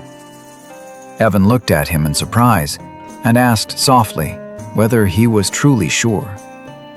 After all, it had been Elon himself who chose those children to be raised under his personal care. Elon answered calmly that it was no longer necessary. They had grown up, and now it was time for him to think about each of their individual futures. In his heart, Elon murmured that since he had already ensured they would never again rise as the deadly sins of the past, they were now free to live their lives on their own terms. His thoughts drifted back to the characteristics of each of the 5, just as they had been described in the narration of every boss battle in the game he once knew. Utia, gifted in matters of faith and religion. Deus, a master of the sword. Rhine, possessing extraordinary brilliance in scientific research. Xialong, resilient and exceptionally talented in combat. Radan, born with the natural qualities of a leader. Elon believed that if each of them were guided onto the right path, they would grow far beyond anything he had ever imagined. Having reached that decision, Elon immediately moved to his desk and prepared his writing tools. He paused in thought. Perhaps he should give them a farewell gift, something that could serve as encouragement at the start of their new journeys. He lingered there for a long while, carefully considering what that gift should be. Several hours passed until the sky slowly turned orange. At last, Elon rose from his chair with renewed energy and let out a satisfied shout after finishing all the letters, so loud that it jolted Evan awake from his nap. With drool still clinging to his cheek, Evan hurriedly took his leave to deliver the letters. Meanwhile, Elon merely smiled faintly, hoping that one day he would receive an unexpected bonus from the investments he had sown. Through those letters, he urged his children to reveal their talents to the wider world. In time, the letters finally reached Utia. She immediately gathered her companions and announced that a new order had arrived from the Great Moon. This time, each of them had been given a different assignment. They all stared at the envelopes in their hands with curiosity. Some wore looks of quiet intrigue, while others could not hide the excitement spreading across their faces. Before anyone opened their personal letters, Yutia reminded them of an important rule. Before unsealing the final letter, they had to read every preceding one first. She emphasized that the commands of the Great Moon always required understanding on a higher level. At those words, Seolong's eyes immediately lit up with excitement. After all, until now, only Yutia had ever been permitted to read the Great Moon's letters. Yutia explained that since the Great Moon was now issuing orders to each of them directly, it meant Great Moon had decided that every member must read all the letters that had been sent before. She then opened the first letter, which read, "How have you been lately? It seems you've gathered quite a few talented companions. If you ever need anything, just let me know." After hearing it, Seolong and the others looked confused, wondering if that could really be considered an order at all. Rhine, in her usual flat tone, assumed it was nothing more than light small talk with no hidden meaning. Seeing their reactions, Yutia let out a small chuckle. She explained that the Great Moon had always concealed its commands beneath casual conversation from the very beginning. She then showed them the letters that followed. After the greeting letter, the first true order appeared. Great Moon designated assassination targets, laid out mission instructions, and commanded the Blue Moon organization to report the situation immediately afterward. Another letter stated that Great Moon had fully entrusted Blue Moon to Yutia, while also emphasizing that Great Moon had personally chosen each and every one of them. With visible enthusiasm, Yutia broke down the meaning behind each letter for her companions, making sure no detail was overlooked. At last, Deus grasped the pattern. He surmised that the letters had been deliberately structured that way to prevent information from leaking outside.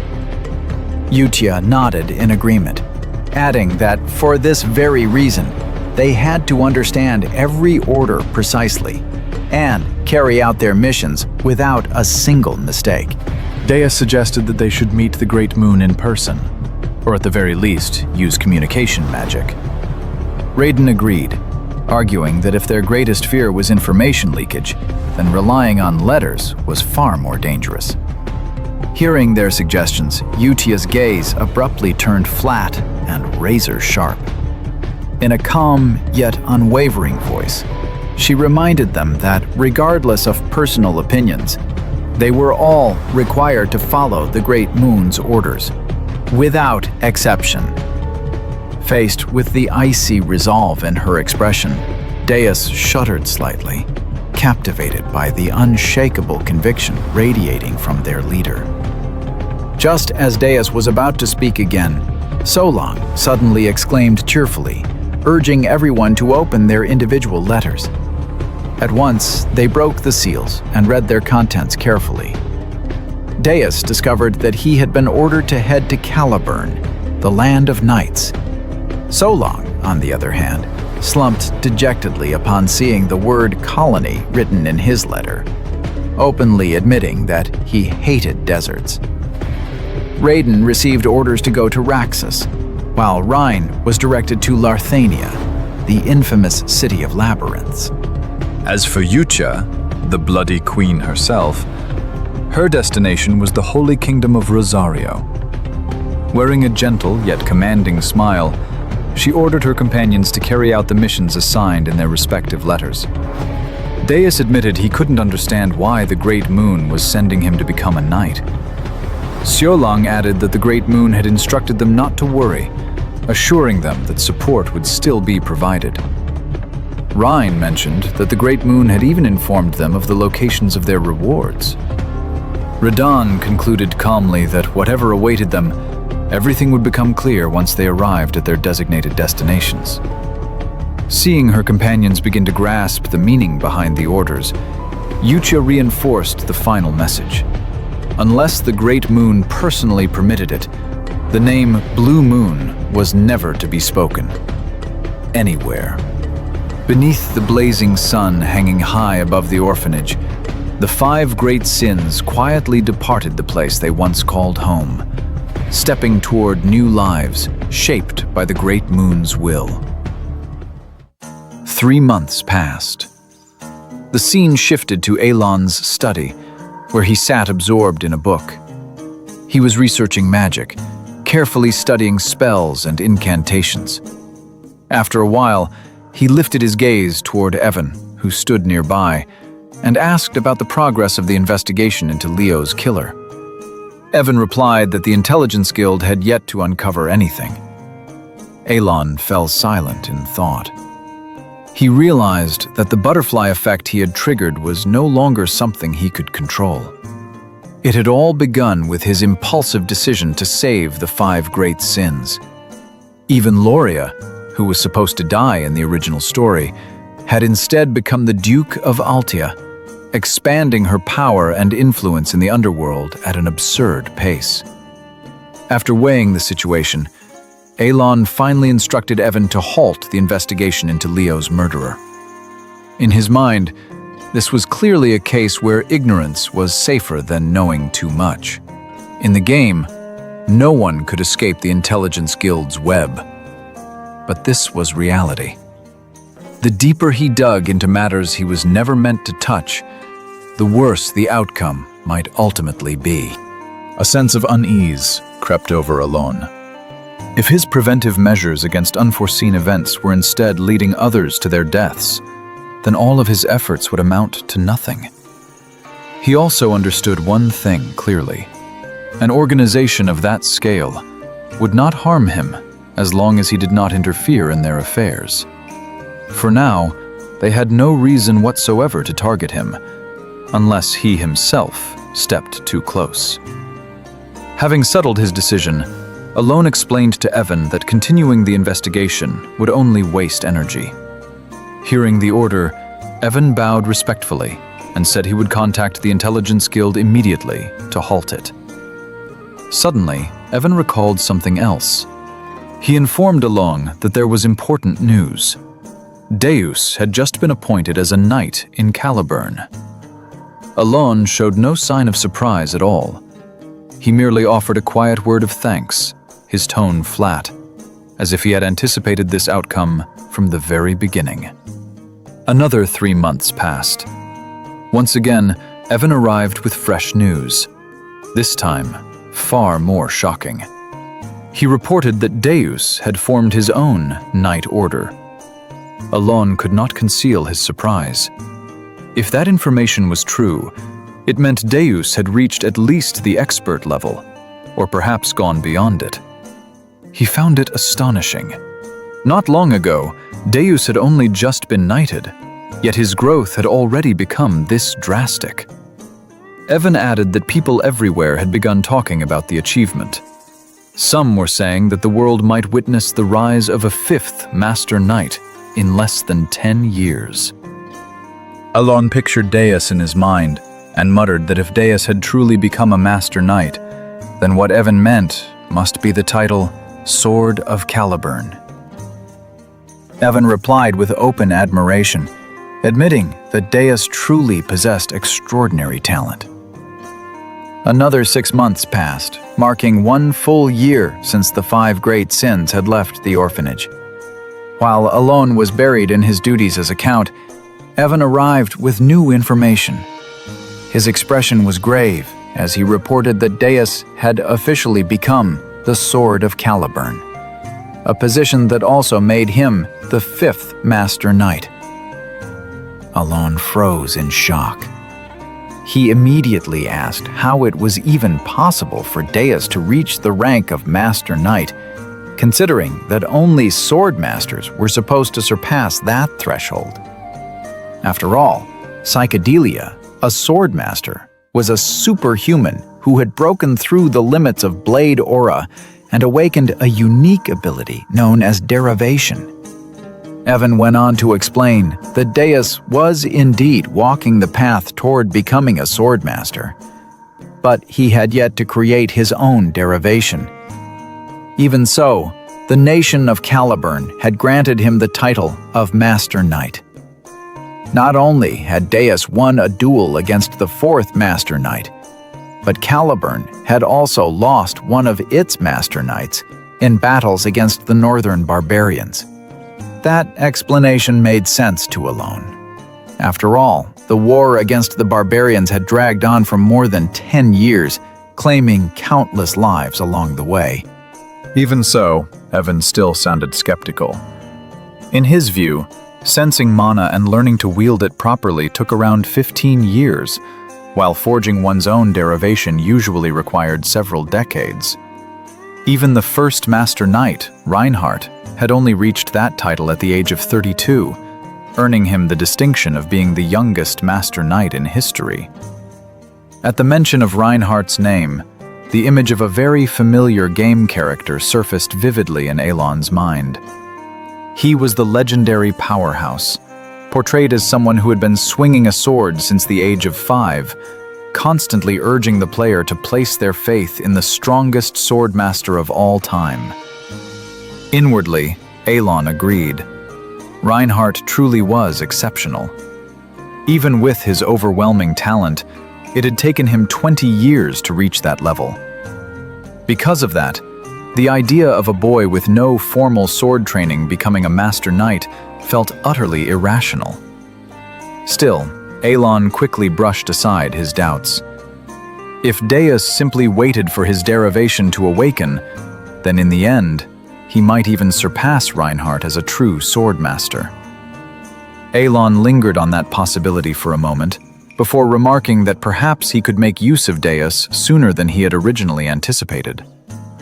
However, when his gaze shifted to a letter resting on his desk, he admitted that Deus would probably have no intention of helping him.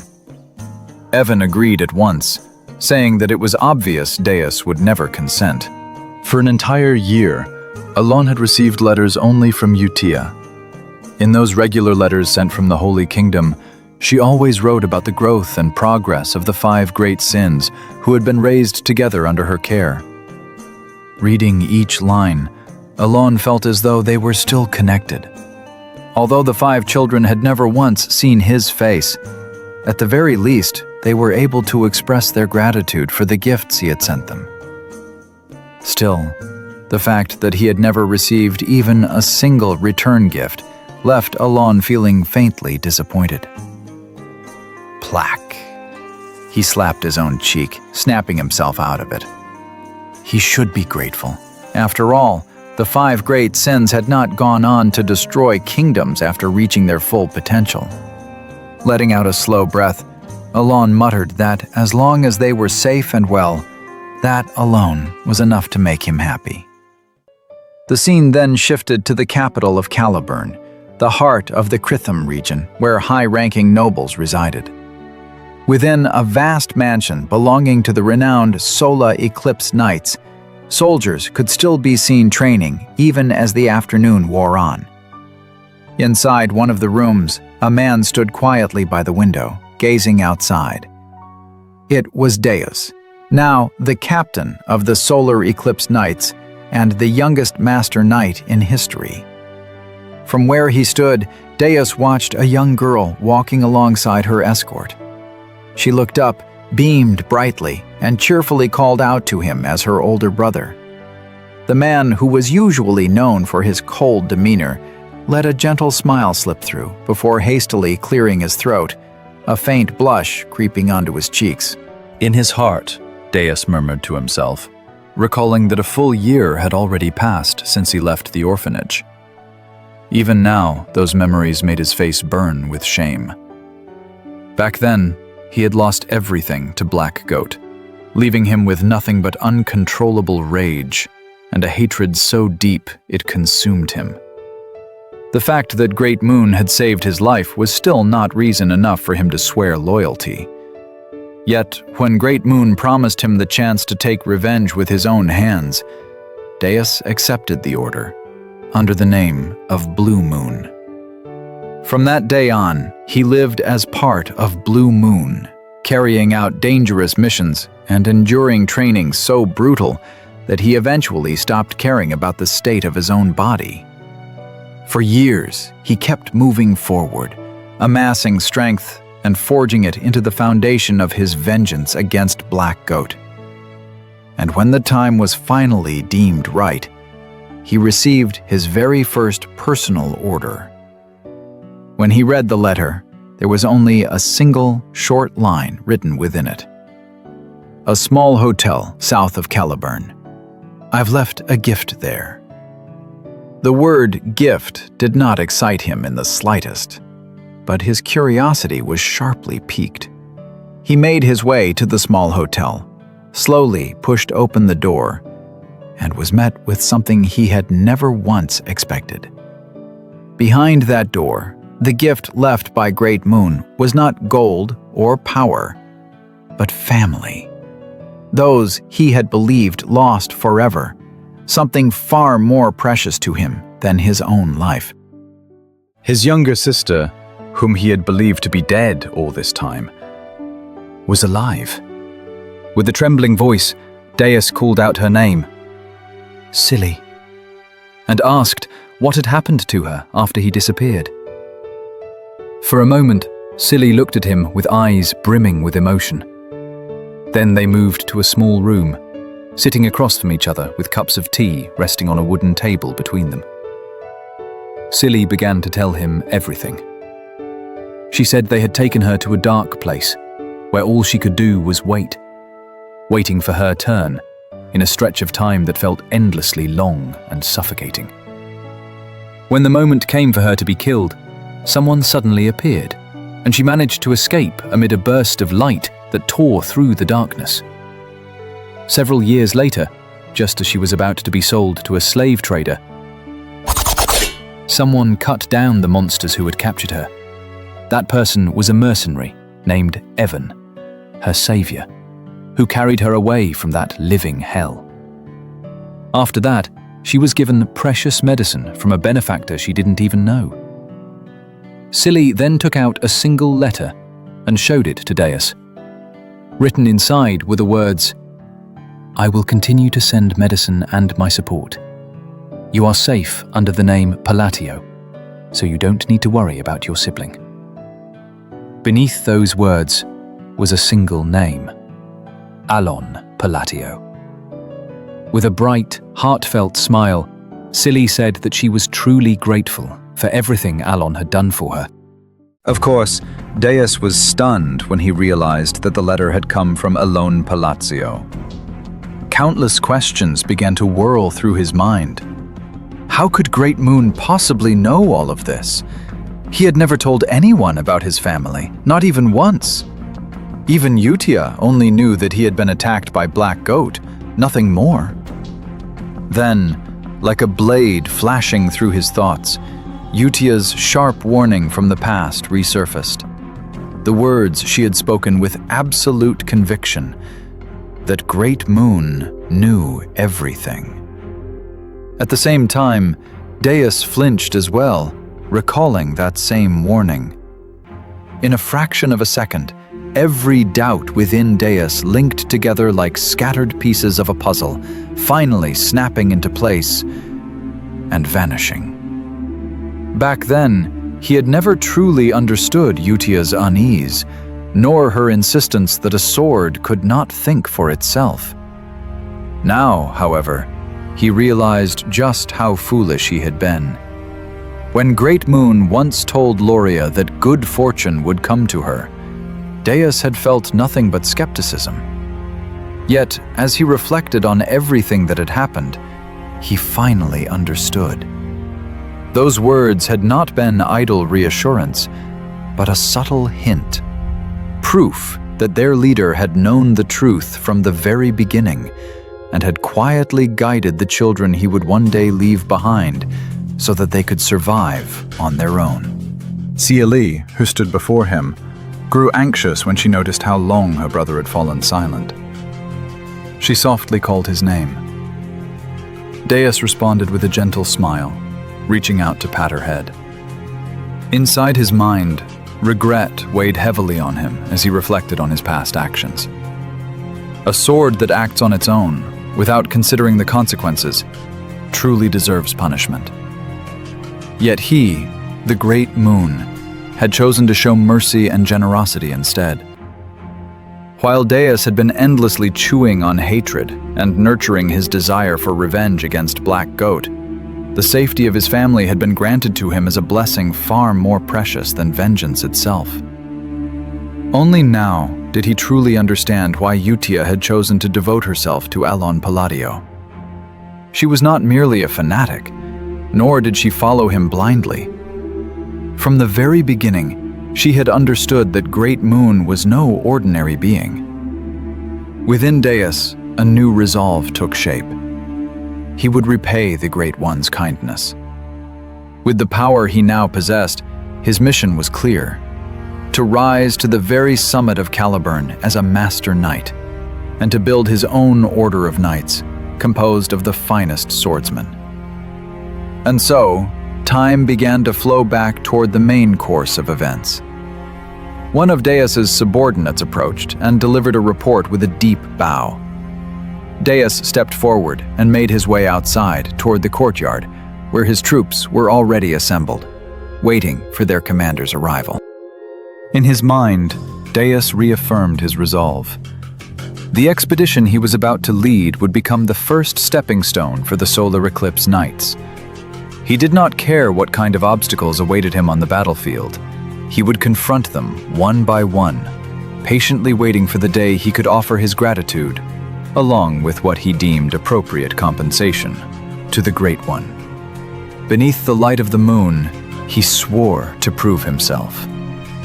With that determination, the solar eclipse knights under his command set out on their expedition against the barbarian forces. Meanwhile, at the Palladio estate, Alon Palladio leaned casually against the wall of the courtyard, stacks of open books scattered around him. The day felt unusually peaceful. The children he had raised were growing well, and that alone was enough to soothe his heart. But the calm did not last. Suddenly, a book beside him flew open, its pages flapping wildly as the wind scattered his carefully kept notes. With a tired yet practiced reflex, Alon snatched the loose pages out of the air one by one before they could be carried farther away. As he gathered them back together, he complained inwardly about how disorganized his notes were, and how that messiness always seemed to make his life more troublesome than it needed to be. From that moment on, he resolved to finally put everything in proper order. His gaze then shifted to the research summary he had completed after returning from the Labyrinth of Whispers. His focus had been on phrases, special incantations and mantras he had studied for a long time. After countless hours of work, he had finally managed to systematize and consolidate the results of his research. In his notes, Alon Palladio recorded that each phrase produced a different transformative effect. The first was refraction, which amplified imperfections within a spell and caused its range to spread wider than intended. The second was repulsion, which disrupted a spell's form and altered the transition of any projectile that was released. The third, blue light, enhanced parallel magic, particularly elemental spells such as lightning. The fourth was line of diffraction, which granted increased penetration, or in simpler terms, a critical effect. Alon also wrote down several strict rules regarding the use of phrases. First, a phrase could not be used unless it properly matched the spell.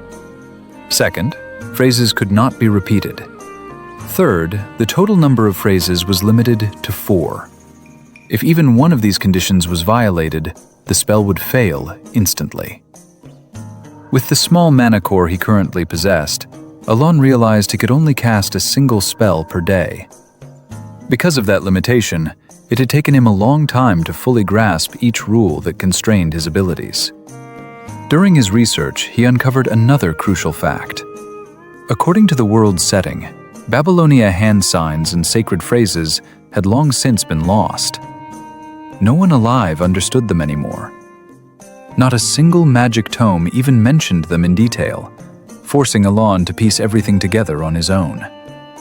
Although his original goal was merely to study magic for self-defense, he couldn't deny that the process itself carried a quiet sense of excitement.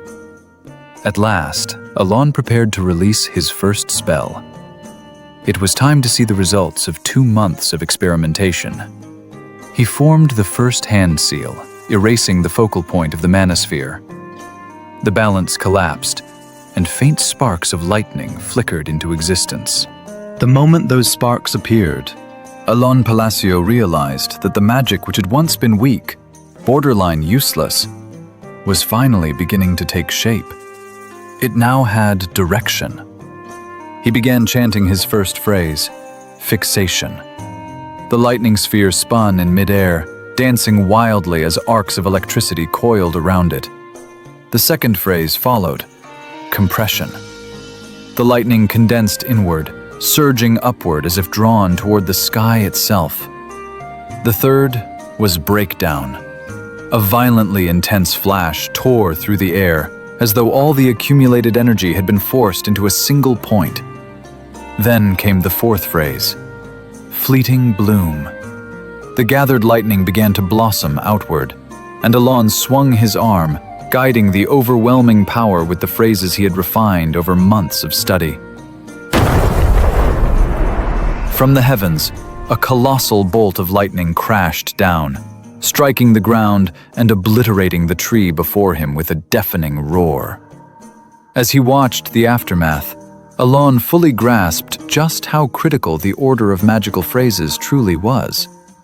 He vividly recalled how, in the past, attempting to use breakdown at the very beginning had caused the spell to fail instantly.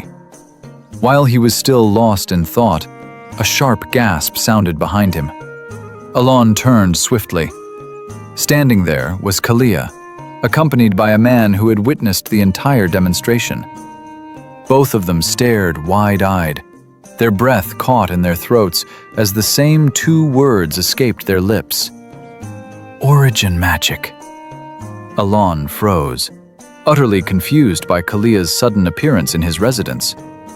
Meanwhile, the man beside her shuddered visibly, his body trembling as he processed what he had just seen. Witnessing someone wield origin magic was proof of power on an entirely different level. Magic that signified the caliber of a 7th circle mage. Of course, Alon himself was equally stunned by the word origin. He had never imagined that his magic, once so weak it was nearly useless, could evolve to such a lofty level. Silence fell over the courtyard at once.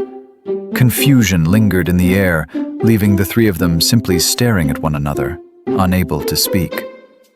Not long after, Kalia and her companion were escorted into the Palatio family's reception room. In her heart, Kalia clearly understood the 2 reasons she had come here. First, Alon Palacio possessed a card capable of dealing a decisive blow to Zenonia. That fact alone made him a threat she could not afford to ignore. She needed to personally confirm Count Palatio's intentions. There could be no room for misjudgment in a situation this fragile and dangerous. The second reason was no less important. She needed to identify the mysterious organization protecting the Palacio family, the force that granted Alon control over the entire territory. Yet what she had witnessed today far exceeded her expectations. Never had she imagined that the arrogant mage seated beside her would be reduced to trembling in fear, simply from witnessing a single lightning explosion created by Alon. The figure standing beside Kalia was Viankle, a 5th-rank mage who had once been expelled from the magic tower for conducting inhumane experiments. Known as a man capable of wiping out an entire battalion with ease, he had always looked down on others, even Kalia herself, despite having supported her for many years. Yet this time was different. Kalia sensed a faint trace of fear radiating from him. She had never seen Viankle in such a state before, to the point that she found herself wondering whether the magic she had witnessed earlier truly was origin magic. When the door opened, Kalia turned sharply, her breath hitching for a moment. Alon entered the room with calm, measured steps, his movements steady as though untouched by the tension saturating the air. He walked closer and stopped in front of them. In a flat tone, Elon asked what business had brought them to the Count's residence. Soon after, Elon was seated across from the two of them, engaged in a serious discussion. Kalia offered an apology for the sudden visit and for their improper conduct. Carefully choosing her words, she explained that she had lost her way while trying to locate the Count. Elon replied that he would not take offense at that. However, he made one thing unmistakably clear. What he had used earlier was not origin magic. If it had to be ranked, its power was no more than that of a second-rank spell. Kalia responded that any mage with sufficient perception would feel it, that the magic in question did not truly possess a concrete function, nor a form stable enough to be called complete. In his mind, Elon muttered that the magic truly was useless, ineffective for both defense and offense. It was nothing more than an experimental byproduct that had coincidentally resulted in a large explosion. Hearing Elon's words, which only made the atmosphere grow heavier, both Kalia and Viankel felt anxiety creep into their chests. They understood all too well that Elon had just delivered a subtle warning. Whatever they had witnessed today was something that should never be spoken of to anyone. In a faltering voice, panic barely concealed, Viankel admitted that it seemed he had misjudged the situation. Kalia glanced at him in confusion, surprised to see Viankel display such deference, something he almost never did. Noticing the shift in Viankel's attitude, Elon murmured that this was good, feeling slightly relieved. He nodded, then asked them, now that the misunderstanding had been cleared up, what their true reason for coming was. Kalia explained that they had merely been in the Palazzo territory on other business and had wished to pay their respects to the Count. Elon pressed once more, asking if there truly was no other pressing matter. Kalia answered that there was not. Elon then stated that, unfortunately, he had work that required his immediate attention, and thus could not spare much time for further conversation. Kalia rose from her seat, saying that she fully understood. She thanked him for allowing them this brief meeting, and politely took her leave. Before Kalia could fully turn away, Elon offered a brief piece of advice. If what she needed was someone to talk to, it might be better for her to visit Duke Altia. He had a hunch the two of them would get along surprisingly well. Kalia continued to look at Elon with lingering unease, yet she maintained her composure and grace.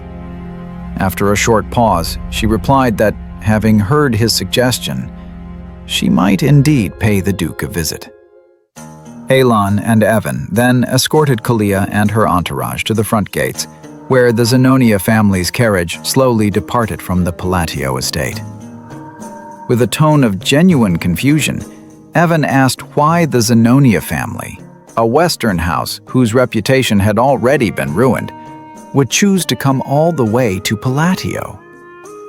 Elon answered flatly that he had no idea. There was nothing that came to mind that could explain such a decision. Yet, in his own thoughts, Elon felt a headache brewing. He grumbled inwardly that this was truly going to become a problem. If rumors spread that he had used origin magic, those who thirsted for power would undoubtedly swarm toward him, harassing him without end. More than that, Elon hoped Kalia would understand the subtext of his words. In his view, there was not the slightest reason for Zenonia to approach Altia, their rival in the underworld. Whatever the motive, he sincerely hoped that troublesome family would stay far away from him. The focus then shifted to the carriage carrying Kalia. Inside, she sat facing Viankel. Kalia opened the conversation in a low voice, laced with caution, asking whether the magic Count Palacio had used earlier was truly an origin. Still drenched in sweat, The fear in his eyes not yet faded, Vienkel answered quietly that it was not. Kalia pressed further, asking why his reaction had been so extreme if that was the case. Vienkel let out a trembling breath before explaining. Origin magic, as he understood it, was a power that drew the laws it created onto an immutable canvas of absolute principles, a privilege reserved only for high-tier mages. But Count Palacio was different. When Kalia had asked him to examine the spell, he activated his observation eye and witnessed something he had never imagined possible. That canvas, the canvas of absolute principles, was torn apart. Count Palacio appeared to be twisting the absolute laws themselves. As he recalled the moment Elon held lightning suspended in the air, Vienkel shuddered. Elon had overturned and shattered the laws of the world, yet the spell had still manifested. With a quivering voice, Vienkel concluded that what they had seen was a miracle so utterly unreasonable that it defied every principle of magic he had ever known. Kalia's expression stiffened at the explanation, while Vienkel's body continued to tremble violently. In a broken voice, he went on, saying that beneath that phenomenon he had sensed a trace he could not possibly be mistaken about. A remnant of the work of a great god long since forgotten. A sudden wave of pain struck his head, forcing him to clutch his temple as he staggered. Even so, he pushed himself to deliver his warning to Kalia. He said he had to stop thinking about it, because going any further would be exceedingly dangerous. In the past, he had been praised for pursuing ancient knowledge and researching magic from lost eras. Precisely because of that, he was absolutely certain of one thing: never oppose Count Palacio, and never make him an enemy. Kalia let out a breath and smiled bitterly, recalling the advice Elon had given her earlier. She murmured that there was no point in trying to understand Count Palatio's intentions. Perhaps he was right. Perhaps it really would be better for her to visit Duke Altia. Now, she felt she had truly become nothing more than a single piece on Elon's game board. 5 months later, 2 years after the children had left the orphanage, the moment Evan entered the room, Elon immediately called out to him and asked for the latest news, especially anything concerning the children. Evan replied that he had no news about them, but he did bring word of an alliance that had been formed between Count Zenonia and the family of Duke Altia. Alon was utterly stunned. Cold sweat instantly soaked his face as he questioned how it was even possible for two pillars of the underworld to unite. Evan nodded and explained that this was simply the way the underworld operated, something utterly unpredictable, hidden from the eyes of outsiders. Still, he assured Alon that the information was completely reliable. Inside, Alon was genuinely at a loss. He felt that he had done everything he could to raise those little sinners, and yet now a shadowy alliance this insane had suddenly emerged. For a fleeting moment, he even wondered whether the kingdom of Asteria itself might collapse because of it. To him, that seemed impossible. And yet, he could not stop himself from thinking back to Kalia, and whether she had truly taken his offhand words that day to heart. The suggestion that she visit Duke Altia. Of course, Alon had never imagined that Kalia would actually go through with it. He muttered to himself, convincing himself that the alliance was probably nothing more than a temporary cooperation. With Kalia's cold, arrogant, and utterly unpredictable nature, an alliance like that could never last long. Even so, the shadow of the worst possible outcome lingered in his mind, urging him to prepare, if only as a precaution. In front of Evan, Alon forced himself to remain calm, though his thoughts continued to churn as he began writing a letter. The letter contained an apology to Kalia, in case he had come across as rude or emotionally inept during their brief meeting. He chose his words carefully, weaving them together so that the intent of his apology would be conveyed, subtly, yet unmistakably. After finishing the letter for Kalia, he handed it to Evan, saying that he was entrusting everything related to the letter entirely to him. Hearing that, Evan responded with a firm nod, stating that he would deliver the message to Lady Zenonia through the Mercenary Guild, while continuing the operation to search for the children's whereabouts. Elon then read the letters that had arrived from Utia and murmured softly, wondering what Radan and Solong were doing at this very moment. Even in Utia's report, the two children were said to have gone missing after reaching their destination. Anxiety slowly crept in, making Elon question in his heart whether Solong was truly all right. If they followed the clues written in the letter and found the intended reward, they should be able to become symbols among rank 1 fighters, perhaps even rise to the position of a Baba Yaga. Elon's thoughts were then drawn to a certain item, essence of the Gone Main tribe, a piece of equipment in the form of golden gauntlets that radiated a sharp aura. When equipped, the item increased the chance of a critical hit by 20%. According to the item description in the game, if Solong were to obtain that item, she would not become a sinner. Instead, she would become a wolfkin. Recalling that item description, Elon murmured to himself once more. He had already informed Solong about the hidden treasure that could be used as emergency funds when circumstances grew dire. With the extraordinary talent the girl possessed, she should be able to survive. After all, the land she was in now was a place where one could seize the world through sheer strength alone. And Solong had the potential to do exactly that. The scene shifted to the desert region, Colony. Somewhere within a cave carved into the side of a hill, dimly illuminated by pale moonlight, a young girl moved deeper inside with light steps, careful yet steady. Solong raised her hand in pure delight, declaring that at last, the long trial she had endured was truly over. Her gaze fell upon her own palm, upon the golden gauntlet now tightly wrapped around her wrist. A broad smile bloomed across her face, born from pride and relief blending into one. She offered her gratitude to the great moon for the gift, admitting that she had once believed the essence of the Golden Mane tribe to be nothing more than a legend. However, the sparkle in her eyes suddenly faded. Her voice dropped into a low murmur. She realized that what she had heard since childhood was not an empty fairy tale, not a bedtime story, but a truth that had long been hidden. Memories of her childhood surfaced, of sitting at home with her siblings, asking her mother about the Lord of the Golden Mane tribe.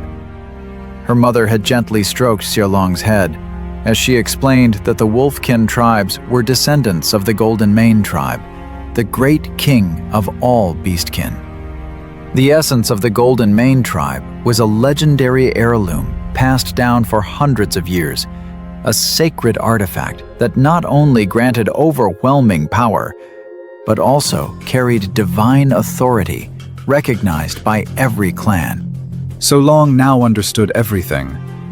She spoke of how she had obtained the essence and faced every trial within her inner world, and every single moment had felt utterly real, as if she were truly living inside it. Yet once the trials ended, the surging energy erupting from the gauntlet quickly subsided, as though the item itself had chosen its master. She declared that there was one thing she could never forget. On the day she was dying as an experimental subject, the Great Moon had intervened, saving her life and granting her the power to take revenge on the Black Dragon who had taken both of her parents' lives. That bitter memory shook her heart, and energy began to seep from Solong's body, trembling softly like the breath of an ancient creature newly awakened. She stated that she must repay that blessing, no matter the risk. With unwavering resolve, she began to swing her arm, feeling the rotation of power from the item she wore flow through her muscles, like pulses of gold merging with her very body.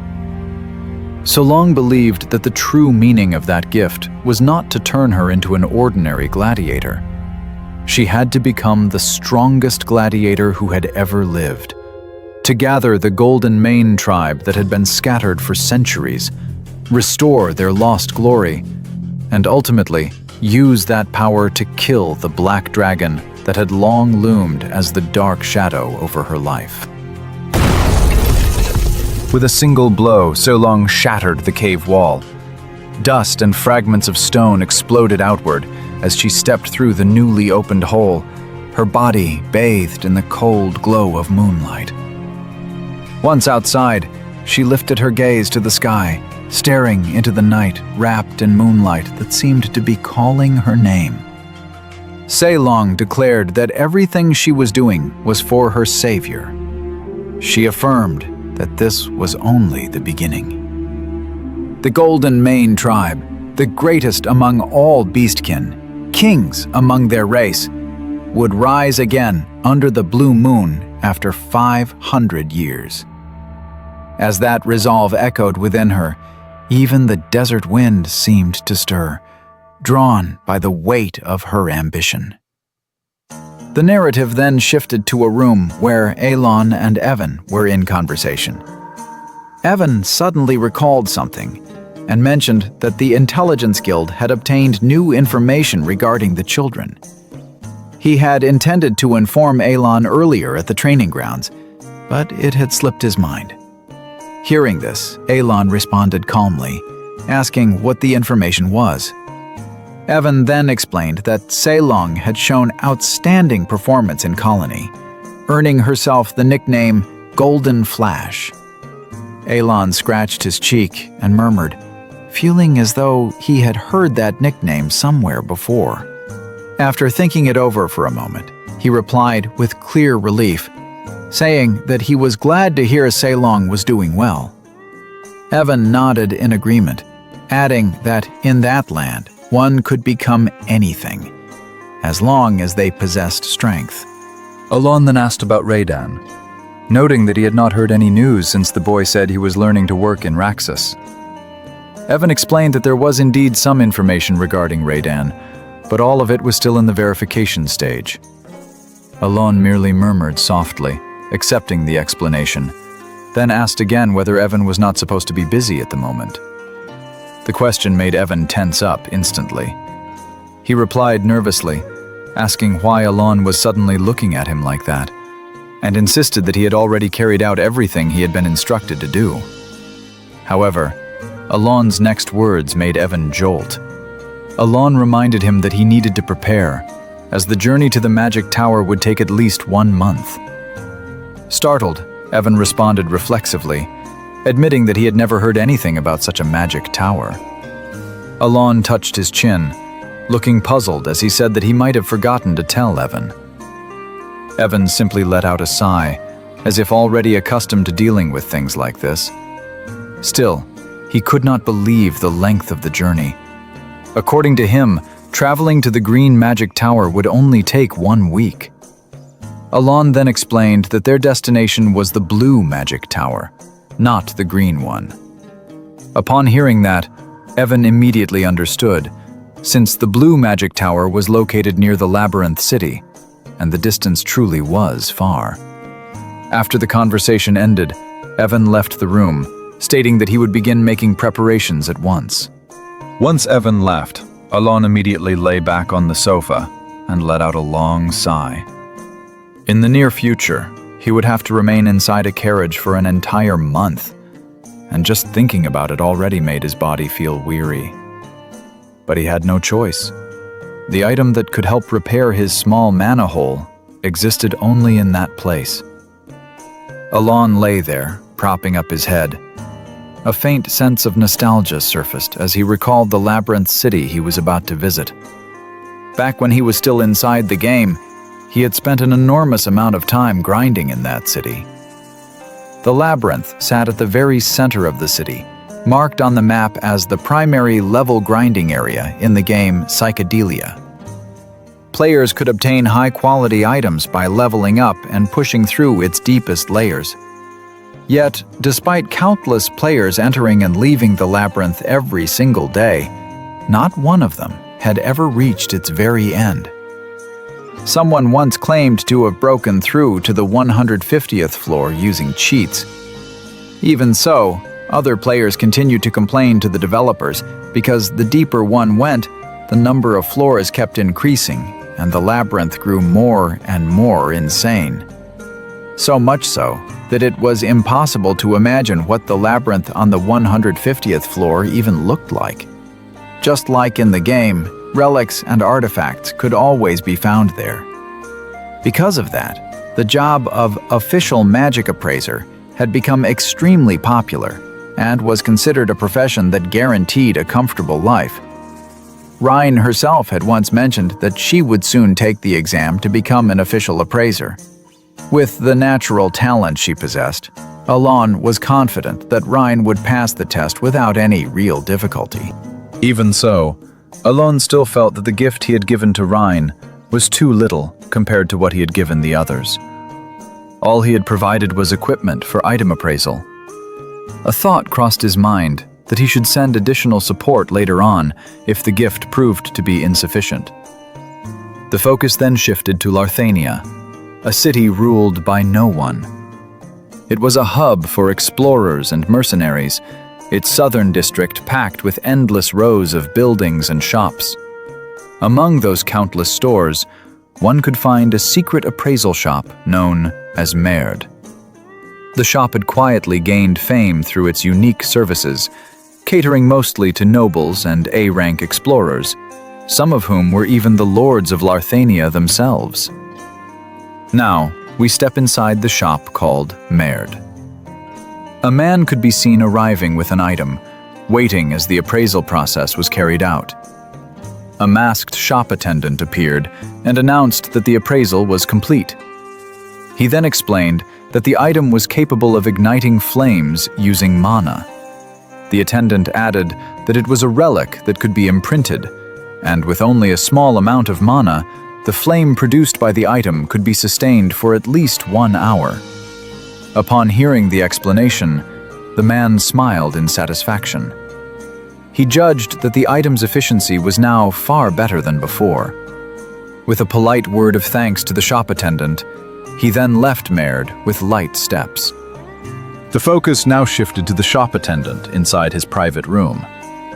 He slowly removed his mask, and as the cover was lifted, the true figure behind it was revealed. Rhine. She glanced toward the shelf behind her, then picked up an item while murmuring that this one could be given an imprint as well. In her thoughts, Rhine explained why Merd, despite being tucked away in a corner on the outskirts of the city, had managed to gain such extraordinary fame. It was all because of imprint, the rare ability that very few appraisers possessed. Rhine then entered the innermost room, where a single item was placed. It was a gift from the Great Moon. With a small smile, she recalled the moment when the Great Moon had first asked her to become a magic appraiser. At the time, she had not understood the reason at all. All she knew was the true identity of the Great Moon as Palon's companion from the era of the Great Forgotten Gods, and the grand objective of erasing the Black Goat. Even so, Rhine could not comprehend the connection between the order she had received from the Great Moon and the mission to eliminate the Black Goat. More than that, the Great Moon had even instructed her to go to the labyrinth city, Larthania, simply to become an appraiser. That question had continued to haunt her. What did becoming an appraiser have to do with killing the Black Goat? Everything finally became clear when she saw the gift itself.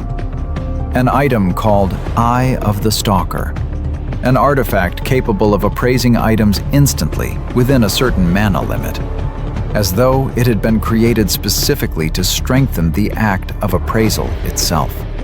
The item lay atop the altar, shrouded in tightly wrapped cloth and bound by chains. Using her power, Ryan released the seal restraining it. The chains and protective papers cracked and snapped apart in an instant. Revealed was an artifact shaped like a golden eye, set at the center of a ring adorned with thorn-like ornaments resembling a crown, radiating a divine gleam. Once the seal collapsed, Ryan could sense that the imprint on the item had been unlocked. To obtain the power she needed to confront the Black Goat, she had to awaken the artifact in her hands, even though the process demanded special abilities and a sacrifice. Ryan extended the relic she had taken earlier, and the eye of the stalker emitted a gentle light that immediately imprinted itself onto the item. In an instant, the relic stack increased from 247 to 248. The relic in Ryan's hand had now received an imprint, drawing a faint smile to her lips. Now, she only needed to sacrifice 252 more to fully awaken the eye of the stalker. In her thoughts, Ryan explained that to enhance a relic's stats, the eye of the stalker would absorb something from the relic itself, essentially transforming the eye. However, the stack increase only reacted to certain high-grade relics. If the wrong relic were sacrificed, the artifact's stack would instead be lost. Even so, Ryan was not overly concerned. Accurately appraising each relic and selecting high-grade sacrifices to be marked with an imprint was a task only she could accomplish, for she had been born with the Library of Eternity. She hugged the golden-eyed artifact tightly, affirming that everything she was doing was for the sake of killing the Black Goat. Everything aligned with the will of the Great Moon. 3 weeks passed, and the focus shifted to the Blue Magic Tower. A horse-drawn carriage carrying Alon rolled closer to the massive structure. Upon arrival, Alon was greeted by the Deputy Tower Master, a woman named Fenya Crescine, a Sixth Circle mage. With a sharp, irritated look, Fenya informed Alon that the Tower Master was currently absent, then told him to state his purpose quickly and leave as she was busy. Alon fell silent for a moment. In his mind, the woman's face felt strangely familiar from the main storyline. He realized that Fenya was still serving as Deputy Tower Master because the main plot had yet to begin. In the game, Fenya was a rare genius who would later reach the 8th Circle at a very young age and become Tower Master at just 20 years old. Alon glanced around, realizing that it wasn't only the magic tower that had grown vastly stronger. They had also monopolized the production of many essential items, placing their influence on par with the nobility. In Alon's view, the authority of a Deputy Tower Master, whose power surpassed human limits, had to be immense, making it clear that this matter would not be easy. Trying to remain calm, Alon introduced himself as Count Palacio and explained that he had come to discuss the time gate. Fenya, busy dealing with a stack of documents on her desk, told Alon to get straight to the point as she still had paperwork to finish. Alon's next words made Fenya pause for a moment. Alon stated that he could destroy the time gate. The time gate itself was a rift connected to a mysterious subdimensional space, appearing in locations with extremely high concentrations of magic and creating anomalies capable of causing massive destruction. Fenya immediately activated her observational eye magic. She snapped at him, saying that with talent that low, Alon couldn't possibly accomplish anything. With a lazy wave of her hand, she told him to leave. Alon and Evan kept their expressions flat. Internally, Alon grumbled that he shouldn't be treated this way. Just as he was about to speak again, Fenya Crescine cut him off, saying that Alon would surely claim he could destroy the time gate and take its treasure, something that would only matter if he were actually capable. She then burst out in irritation, reminding him that countless people had come before him, spouting the exact same nonsense. Remaining calm, Elon insisted that he was telling the truth. He asked Fenya to show him the way to the time gate, saying he would prove it himself. In his mind, he felt unfairly accused, unable to understand why Fenya was being so stubborn and refusing to believe him. Fenya's tone softened slightly. She called out to Elon and said that she understood why he was being so persistent. He needed to overturn the public opinion that had begun to spread, the notion that the title of Count he held was nothing more than sheer luck after all of his siblings had died. Suddenly, a violent surge of magical energy erupted from Fenya's body as she continued. She declared that even if Elon wanted to reverse public opinion, that didn't give him the right to bring his personal issues into the magic tower and cause chaos. Seeing Fenya's energy churn like a raging storm, Elon and Evan felt chills run down their spines. Elon murmured in shock, never expecting the rumors about him to have spread even as far as the magic tower. He guessed his life had been too peaceful, leaving him oblivious to everything happening around him. He also hadn't imagined that Fenya, an obsessive workaholic, would be so well informed about the outside world. Both of them were completely frozen as Fenya's presence turned terrifying. Cold sweat trickled down Elon's temples, his lower lip tightening as he endured the pressure, while Evan whispered that this was only Fenya's mana. If Elon kept provoking her, he was certain she would beat him mercilessly. Elon was on the verge of despair, yet he still had one backup plan. Keeping his tone calm, he stepped closer to Fenya Krazen and said that if he failed to destroy the time gate, he would hand over all of his property to the magic tower. Fenya stared at him in disbelief, calling him nothing more than someone who dared to talk big. Still composed, Elon offered an oath as proof. He said that such a demand was not a bad price at all, in exchange for even a little of Fenya's time. Fenya fell silent, and little by little, the oppressive magical energy filling the room began to subside. In short, Fenya finally escorted Elon to the chamber where the time gate was located. She reaffirmed their oath. If Elon failed, all of his wealth would become the property of the magic tower. Elon slowly opened the door, declaring with absolute confidence that such an outcome would never come to pass. Fenya leaned against the doorframe, her gaze fixed on Elon. She murmured to herself that the timing couldn't be better. She wanted to know, was Elon truly the mastermind behind everything that had happened in the Palazzo region? Or was he merely an incompetent man who had stumbled into good fortune by chance? A faint smile curved her lips. The longer she listened to him, the more convinced she became that Elon was nothing more than a loudmouth. Compared to the oppressive aura filling the room, Elon possessed only a small mana pool, slightly above average energy detection, and talent that didn't even break past the threshold of a second circle mage. Fenya found herself wondering what kind of embarrassing stunt he would pull next. She explained that there was actually no need to seal the gate. Within 3 months, the crack would close on its own after disgorging a relic. Their research had ended there. No mage had ever succeeded in closing a time gate.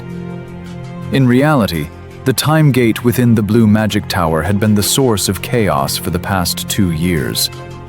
Before them, a dimensional fissure scarred the stone floor. Just as Elon was about to move, Fenya warned him that if he couldn't do anything, he was free to leave. Elon simply stared at the rift and began forming hand seals. Fenya's brow immediately furrowed in irritation. Was he seriously using his hands as a medium instead of a staff? In her mind, that method existed only in ancient magic tomes, obsolete techniques treated as little more than fairy tales. After a brief pause, Fenya told him to stop imitating archaic methods and just leave. But before she could finish her words, everything in the room suddenly came to a halt. The wind stopped, The drifting particles of mana froze midair. Fenya's body stiffened, her eyes widening as she realized that time itself seemed to have stopped completely. Yet her consciousness remained fully awake. Trembling, Fenya activated her ocular observation magic to assess Elan's power. And in that instant, her body went rigid. Above Elan, she saw it, a colossal eye, closed, as if slumbering within another dimension. Slowly, the eye opened and looked straight at her, delivering a warning so overwhelming it felt as though her heart had ceased to beat. Panic surged through her. She was seeing something alien, something whose essence lay beyond the reach of reason. Fenya jolted, trying to scream, but her body refused to move.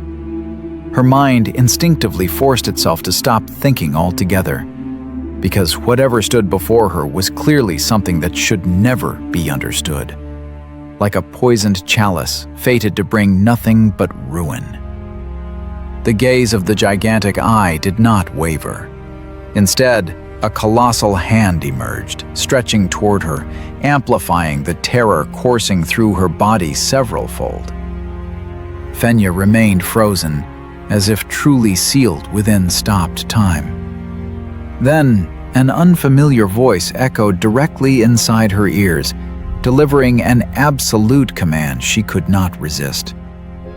Sweat poured down her face as she accepted that undeniable order within her heart. The dreadful eye from the dimensional rift continued to watch her for a moment longer, before slowly closing, leaving behind an oppressive intimidation that shook her to the very core. Fenya remained standing, rigid and unmoving. The only thing still in motion was the sweat steadily dripping from her chin. When the moment finally passed, the hidden surge of power emanating from Elan's body gradually subsided, until it vanished completely. When the pressure finally vanished, Elan turned toward her and calmly said that the gate had been sealed. Fenya flinched.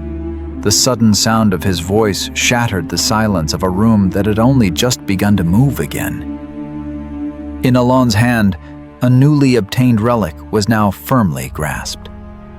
As he looked at Fenya, Elan murmured to himself that everything had felt absurdly easy. All he had really needed was the right item and the proper method. After that thought crossed his mind, he informed Fenya that he would also be taking the relic that Sharon had expelled earlier. Glancing at Fenya, who was still lost in her daze, Elan continued muttering inwardly. It seemed he might need to use certain techniques a few more times, so he had made use of magic that could subtly coax and mislead his opponent. He even wondered whether Fenya had truly fallen for his bluff, or if she hadn't been fooled at all. Fenya's face was still pale, the fear not yet fully faded. Without daring to lift her head to look at Elan directly, she replied in a trembling voice, promising that she would not tell anyone about what had just happened. Seeing that expression, Elan merely stared at her blankly, briefly doubting whether his intimidation had failed completely. When Elan stepped closer, intending to reassure her, about to say that there was nothing left to worry about, Fenya abruptly recoiled.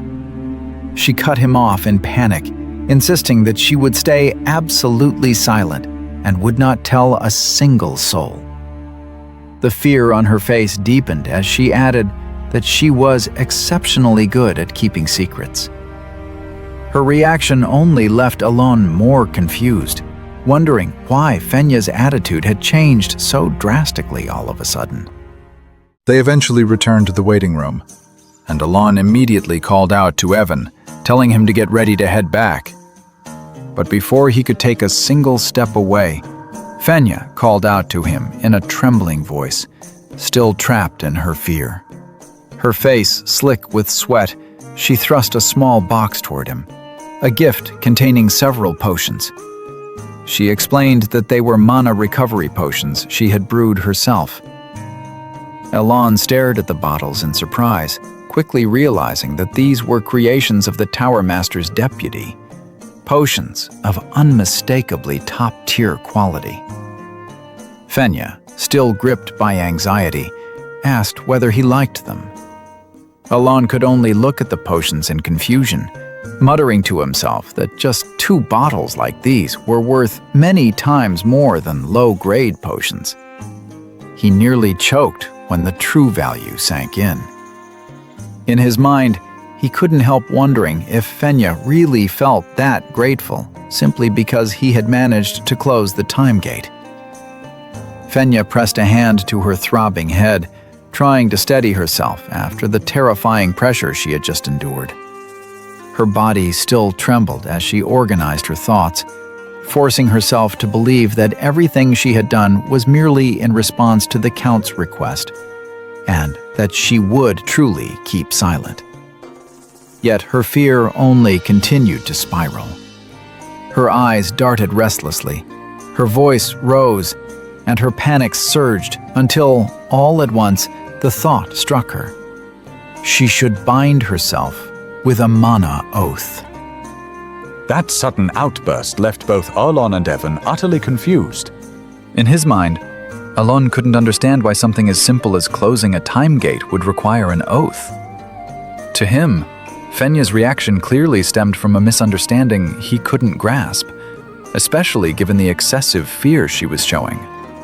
A sharp chime of magic rang out. In the midst of her panic, Fenya actually cast a spell. A radiant magic pattern formed above them, releasing strands of glowing chains that slowly descended, wrapping around both of them, binding Fenya and Elon together through a mark of oath. Fenya's face remained taut with tension as she frantically waved her hand, insisting that she was fully capable of honoring the vow she had just imposed upon herself. Elon accepted the act without much protest, though in his heart, he became even more convinced that Fenya didn't understand the situation at all. In the end, he chose not to prolong the confusion. When everything was settled and the atmosphere finally calmed, the narration closed quietly.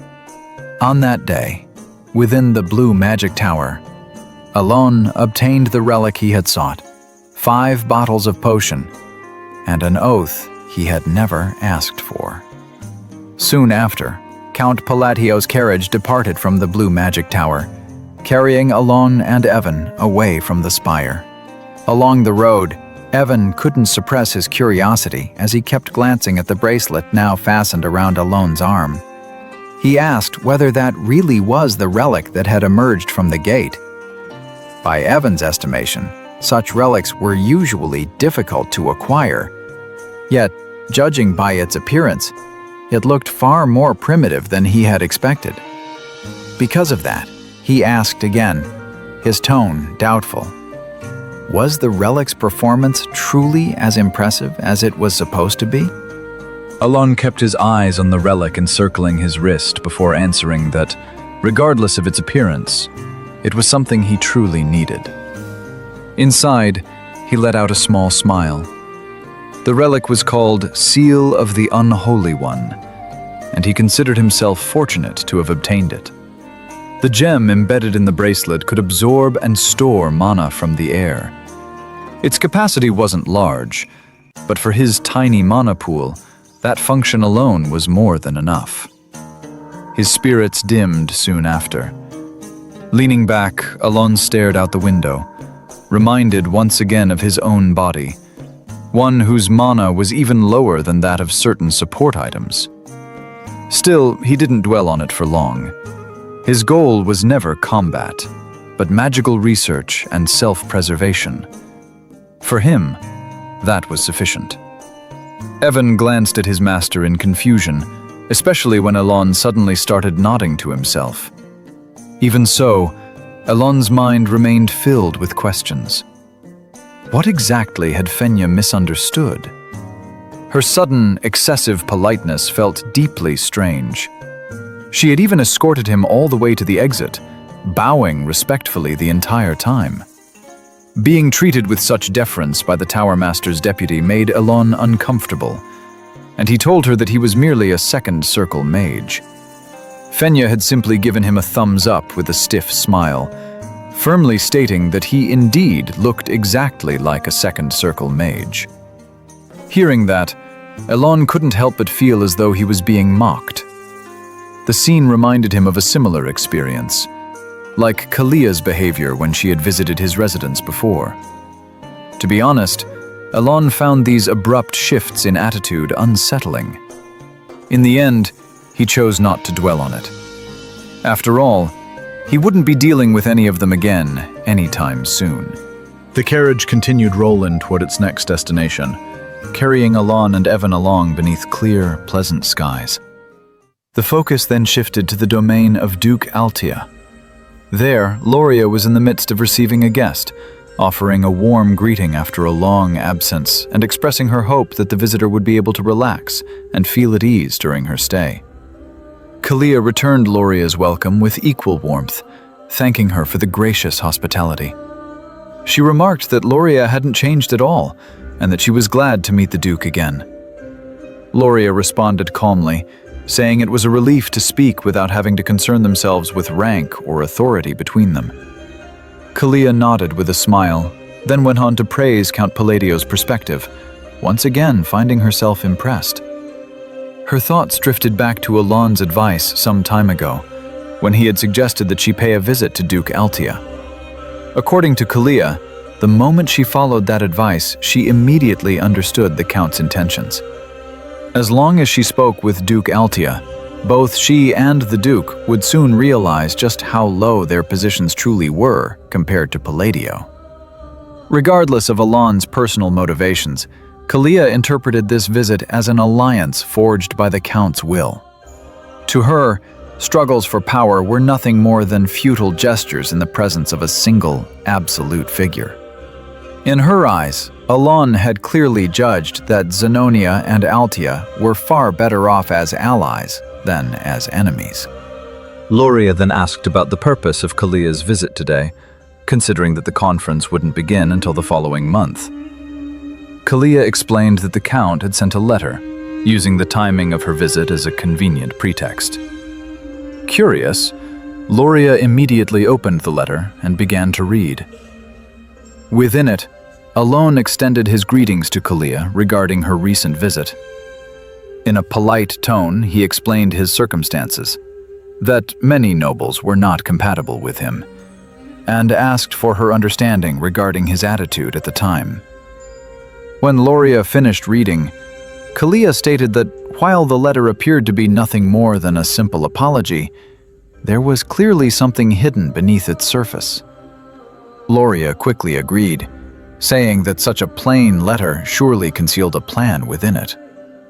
Kalia concurred, regarding the letter as an important opportunity to discuss what was left unsaid. They began analyzing Elon's line about many nobles not being compatible with him. Slowly, they laid out their respective interpretations, naming various noble factions and royalist factions, then recalling which parties had spoken with Elon during the banquet. In the end, they reached the same conclusion. Elon disliked both the noble faction and the royal faction. And to both Kalia and Loria, that meant only one thing. In their eyes, Elon was ordering the elimination of all those factions. Upon reaching that conclusion, Loria immediately suggested that they rein things in and base their judgment on common sense. Kalia nodded in agreement. From there, the two of them gradually arrived at a new conclusion. That he, Elon Pallatio, seemed intent on pushing the existing nobles out altogether. Kalia and Loria began to suspect that Elon was aiming to create an entirely new regime. Loria lifted her gaze toward the ceiling, as though a ray of hope had slipped quietly into her thoughts. In her heart, she felt that this was precisely why Altia had needed his renown, and why they had chosen to elevate him to the rank of Duke. Slowly, she looked back at Kalia and said that if the hegemony of the Western territories were to fall under Elon's control, then something truly monumental was bound to happen. Kalia felt it as well. Her intuition told her that a great change was already drawing near. Now, the two of them began discussing the plans they would need to prepare in accordance with Count Palatio's will. Meanwhile, back at the Blue Magic Tower, the Lord of the Tower had finally returned. He immediately questioned his deputy about what Fenya had meant when she said that Count Palatio resembled the gate itself. Fenya was still slumped over her desk, her body limp as if she had lost half her strength, yet she nonetheless nodded in response to the Tower Lord's question. The Tower Lord promptly asked her to explain in detail. Still under immense mental strain, Fenya slowly raised her head, uncertain whether she should speak at all, especially since she was now bound by an oath to Elon, one that demanded her silence. The narrator concluded that the fragments of a puzzle, long scattered at random, drifting like elusive shadows that could never quite be grasped, had finally begun to move toward one another, gradually forming a complete picture at last. The focus shifted back to Alon and Evan, just as Alon suddenly choked while trying to swallow his food. Evan panicked and immediately asked if his master was all right. Alon explained that he had suddenly choked on a piece of sweet potato. Hearing that, Evan hurriedly handed him a drink to soothe his burning throat. Alon looked drained and unmotivated. He complained that he wanted to return home as soon as possible. In the back of his mind, he also felt that a letter from Utia should have arrived by now. The scene then shifted elsewhere. A woman stood before a statue shaped like a goddess. That woman was Utia. She wore a graceful smile, her stunning beauty softly framed by the light reflecting off the statue's surface, radiating a calmness that was difficult to put into words. The focus returned once more to the Blue Magic Tower, where the Tower Master had finally come back. The man was Salem Micardo, an 8th Circle mage who served as the Tower Master of the Blue Magic Tower. He stepped into Fenya's room and stated that he could no longer sense the presence of the Time Gate, asking if something had happened. Fenya looked utterly exhausted after the series of events that had shaken her to the core. She greeted the Tower Master's return with her head slightly lowered and replied that the task entrusted to her had been completed in full. Micardo grew even more concerned. He called Fenya's name hesitantly, but received no response. The sight of Fenya simply resting her head limply on the desk threw his thoughts into further disarray. He couldn't help but wonder if something truly serious had occurred, because Fenya wasn't scolding him as she usually would. He asked again what had actually happened. Fenya, however, remained rigid and silent, as if her thoughts were anchored somewhere far away. Micardo rubbed his chin, murmuring to himself as he tried to piece together the possibilities. He recalled that Fenya was an extraordinary talent, a genius who had risen to the position of Deputy Tower Master at a remarkably young age. Her blessed aptitude had allowed her arrogance and pride to soar as though they could pierce the heavens. That memory dragged Micardo back to past incidents, how Fenya had made novice mages cry time and time again, and this had already been the 77th occurrence. Even so, Fenya had always been serious about magic. Micardo had never intended to correct her personality. He once assumed that once Fenya reached the 7th Circle, she would come to realize how fragile human achievements truly were, and naturally grow more humble. Reality, however, proved otherwise. Fenya remained unyielding. That was why her sudden change in demeanor now struck Micardo as deeply unsettling. After considering all of this, Micardo stepped closer to Fenya's desk and, in a half-joking tone, remarked that his recent business trip to the north had indeed been rather long, and that perhaps Fenya had been overwhelmed by the backlog of work in his absence. Slowly, Fenya lifted her head. Her lips trembled without pause, as if she were struggling to hold back tears that could spill at any moment. Long story short, Fenya finally told Micardo a few things about Elon's visit. After hearing her account, Micardo understood that Count Palacio had closed the time gate.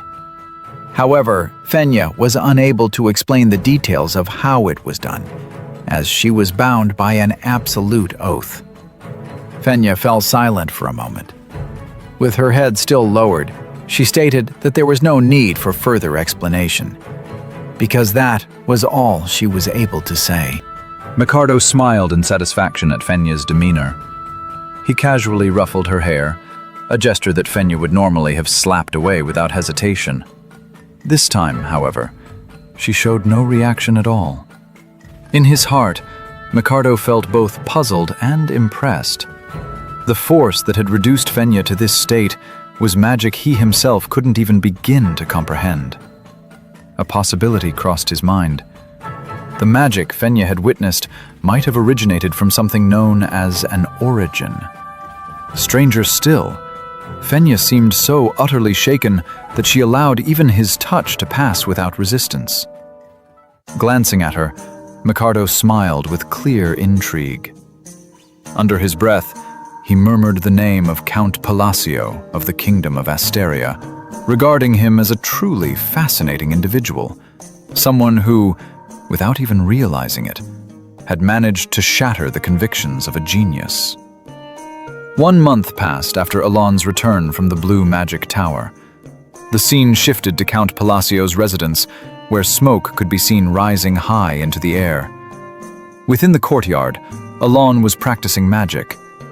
He let out a long breath after finishing a sequence of incantations, then realized inwardly that ever since obtaining the mark of the corrupted, his research into the phrases of Babylonia had begun advancing at a far faster pace. The amount of magic he could use each day had increased dramatically as well. Alon quickly wrote down his latest findings. He felt that he had uncovered a new rule regarding the phrases. In his notes, it read, "Important. Phrase rules. Magic will fail if these conditions are violated. Incompatible phrases must not be used. Repetition is forbidden. Maximum of 4 words. Using similar phrases may cause overlapping effects. The order of recitation appears to be crucial." After finishing his notes, Alon muttered that all of this seemed to be related to the structure or arrangement of the phrases, though he still wasn't completely certain. Evan walked over to his master with an impassive expression. He remarked that every time he witnessed Alon's magic, its power seemed to increase. Alon responded lightly, as if it were nothing worth making a fuss over. Evan, however, lowered his gaze, staring at the ground before them. In his heart, he realized something he couldn't ignore. The magic he had just seen didn't look like second circle magic at all. Compared to a few months ago, its power was now on an entirely different level. Before them, a massive crater had been carved into the earth, the aftermath of the spell Alon had just released. Alon stared at the hole in silence, realizing that it should have been impossible to pierce the ground to such a depth with mere gravity magic. In his mind, he analyzed the situation carefully. Second circle gravity magic, even at maximum output, should never have possessed destructive power on this scale. He had felt a surge in strength before, but now he understood that it hadn't been just a feeling. Evan still looked stunned and voiced his admiration once more, saying that Elon's magic was always remarkable. Elon didn't respond. His thoughts kept spinning, chasing one possibility after another as they collided in his mind. If the increase in power was this obvious, then the cause couldn't simply be proficiency or phrasing alone. Greater proficiency should only affect precision and the stability of a spell's manifestation, while phrases merely served as triggers that altered the nature and direction of the effect. Alon recalled that over the past several months he had been researching phrase arrangements for gravity magic. Lately, without even realizing it, he had almost always been using the same sequence of words in the exact same order. In his mind, a research chart on phrase structures spread out with clarity.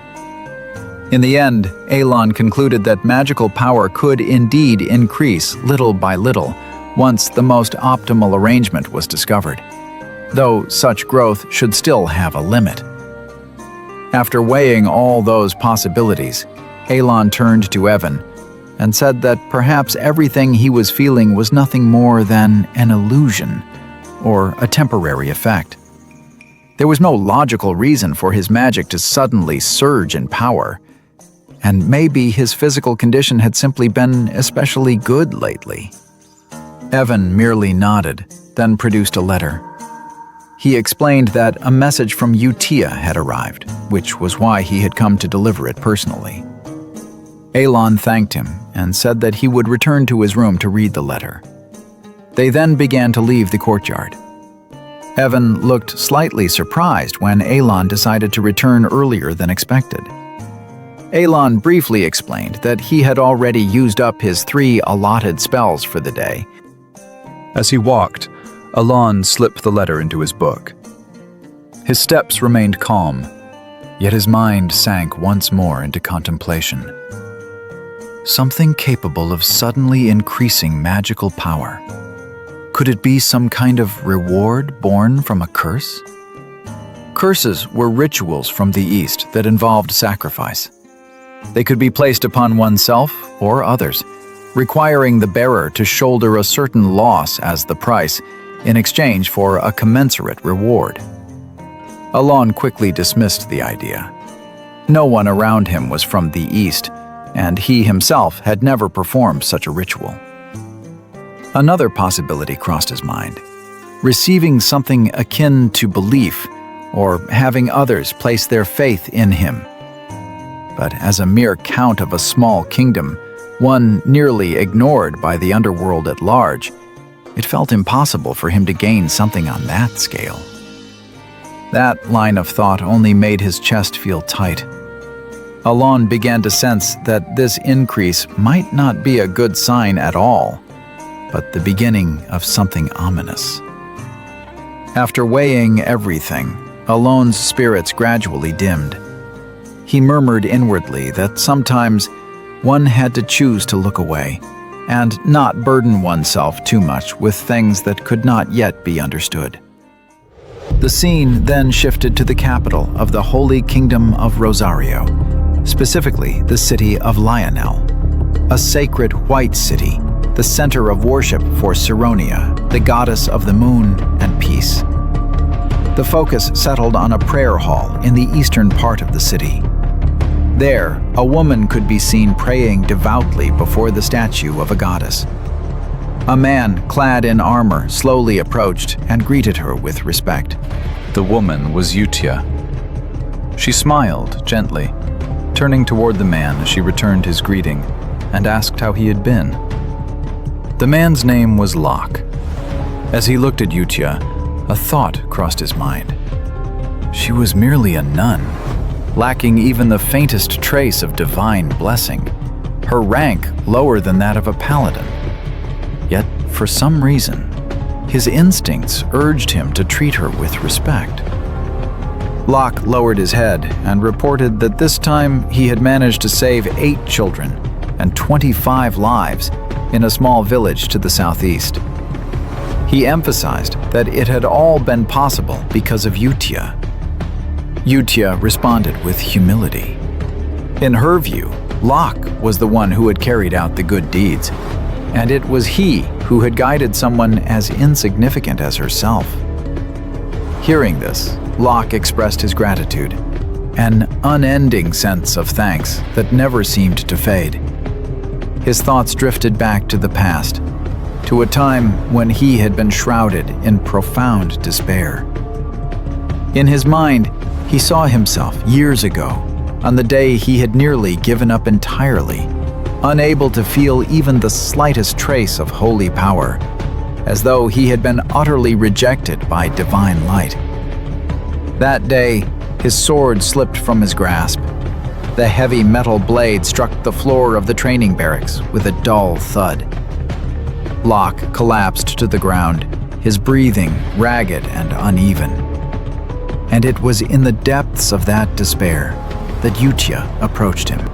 In a calm voice, she told him that if there was something Locke truly longed for, then he should try placing his faith in the moon. Naturally, Locke was confused by those words. Yutia merely smiled softly and said that Locke would understand once he truly believed in the moon. At the time, Locke had no idea what she meant. But as someone cornered by despair, he had almost no options left. Just as Yutia suggested, he began praying to the moon for several days, night after night, clinging to a fragile hope. And then, as if by miracle, he suddenly became able to wield holy power. Locke could hardly believe his own eyes when he saw his sword begin to glow, golden light flowing along the blade, filled with unmistakable divine power. Yet beneath that joy, unease took root in his mind. He realized that he had been swept away by fleeting temptation, worshipping the moon rather than Saronia. He feared that he might have stepped onto the path of a heretic. Even so, the power he wielded was undeniably divine. The sacred artifact sanctioned in the name of the goddess shone brightly in his hand, as if proving that the divine power he possessed was real, and that was enough for him. He recalled what had happened after that incident. Locke had sought out Yutia and asked her the reason behind her words. Why had she told him to believe in the moon? Yutia answered calmly that faith was born from belief in something unseen, but that such a process took an exceedingly long time. That was why, in her view, it was far easier to nurture faith through something that truly existed. The moon, she said, was always by the side of its followers. As she spoke, Yutia lifted her gaze to the night sky, as though greeting the moon that hung silently above. Locke followed her gaze, looking up at the moon suspended in the dark heavens, and at last, he understood what she meant. He realized that the goddess herself was also symbolized by the moon, a tangible symbol that could always be seen.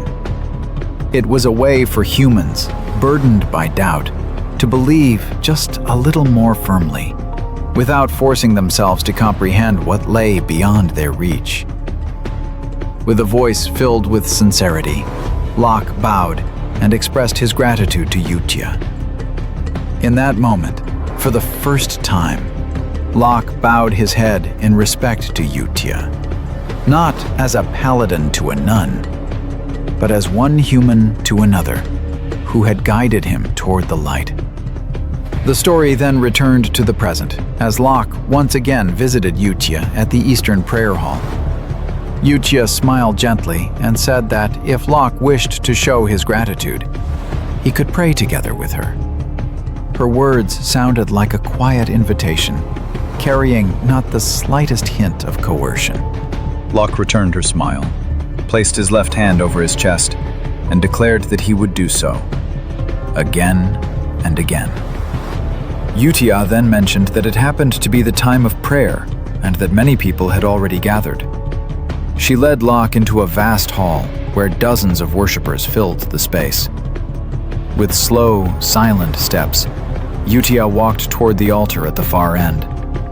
Moonlight streamed through the tall windows, illuminating the altar and wrapping the hall in a sacred, hushed atmosphere. Upon reaching the altar, Yutia finally spoke. She invited everyone present to offer their prayers to the great moon. And so the narration closed with a second introduction. The woman was Yutia Bloodia, a nun of the Holy Kingdom of Rosario. The focus then shifted back to Elon's room. There he was reading the letter Utia had sent him. After finishing it, he let out a long breath, realizing there was nothing particularly special written inside, just simple accounts of everyday life. Yet from that very simplicity, he understood that everyone was doing just fine. That realization should have brought him relief, but instead, a quiet loneliness welled up inside. Elon felt a faint sadness at the fact that he hadn't received a single letter from anyone else besides Utia. When he tried to see things from their perspective, he could understand. To people who had never even seen his face, he was probably nothing more than someone who had helped them once. Just a middle-aged man who did a good deed and then disappeared, without truly becoming part of their lives. Wearing a listless expression, Elon reminded himself that he had already fulfilled his main objective. He had ensured that they stayed on the right path and wouldn't go on to destroy the world, so there was no reason for him to be sad or to regret anything. With that thought, he tried to suppress the disappointment slowly settling in his chest, imagining himself meditating, sweeping away noisy thoughts and seeking inner peace. In that silence, he felt nothing at all. After a while, Elon slowly lifted his head. He realized that even though Utia was surely incredibly busy with her own affairs, she still made the effort to send him a letter every month. A small, simple habit that somehow meant a great deal amid the quiet of his days. Yet beneath the calm he forced upon himself, a part of him was quietly crying.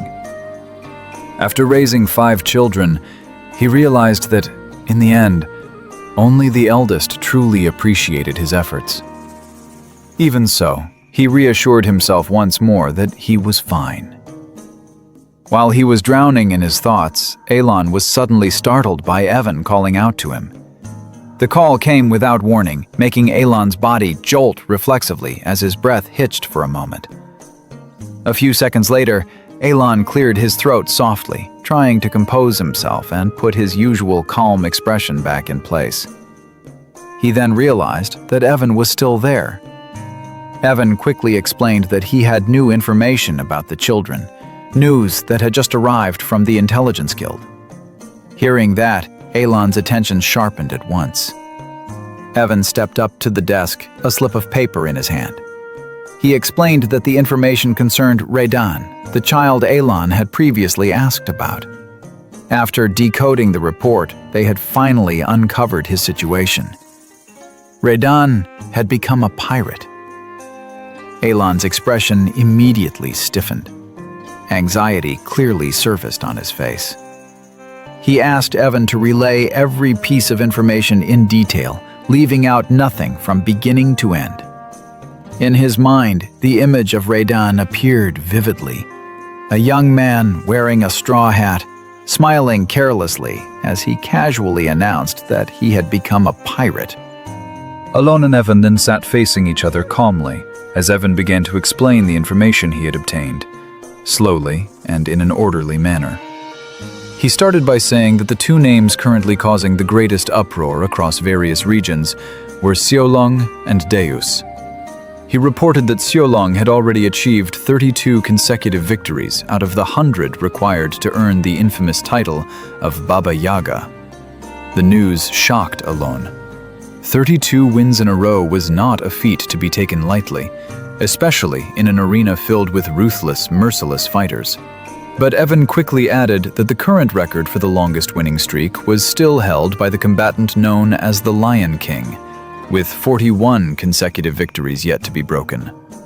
Hearing the name Lion King, something immediately clicked in Elon's mind. He remembered that the Lion King was an extraordinary character who had briefly joined the player's party in the game. He also recalled that the colony the Lion King belonged to was filled with top-class fighters and relied heavily on them as the backbone of its military strength. Realizing that Xiolong was now drawing close to surpassing the very pinnacle of that power, left Alon at a loss for words. Evan then delivered the next report in a slightly heavier tone. He explained that Deus's knightly order had reportedly succeeded in eliminating one of the 8 barbarian chieftains, the one known as Kurga of the Snowfield.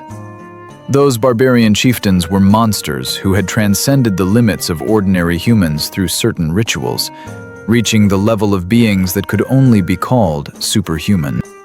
In his heart, Alon knew very well who they were. Old memories from the game resurfaced, how those barbarians had to be confronted, the abnormal power they possessed, and even how the players eventually had to deal with their god, Ultulrus. Thinking of that, Elon let out a deep sigh. Inwardly, he felt relieved that he wouldn't have to face that threat directly. Ultulrus was an entity that would only descend once the 5 great sins appeared in the world, and dealing with that situation in the past had been nothing but troublesome, long, exhausting, and endlessly vexing. After considering all that information, Elon cleared his throat lightly, and finally told Evan that he didn't think they needed to worry about Deus any further. Evan responded with absolute confidence, even giving a proud thumbs up. He explained that thanks to those achievements, Deus was now being treated on the same level as the legendary first sword Reinhardt. Hearing that, Elon scratched his head with a complicated expression. Inwardly, he muttered that perhaps he really should make time to meet them in person. He imagined all the advantages and conveniences he could gain if he were to be physically present among them. Evan then continued his report. He said that Rhine, who had now taken the path of an appraiser, was reportedly applying a technique called black imprints, a method capable of significantly enhancing artifact power. Hearing that, Elon simply nodded softly, a sense of relief washing over him. He realized that the children were truly capable of growing on their own, walking their respective paths without relying on him anymore. But after that, Alon suddenly fell silent. His expression shifted, anxiety clouding his face. When he finally asked the question he had truly wanted to ask from the beginning, his voice trembled slightly. He asked about Radon, and whether it was true that the boy had really become a pirate. Evan explained that off the coast of Roxas lay a region known as the 7 Archipelagos, home to the great pirate lords.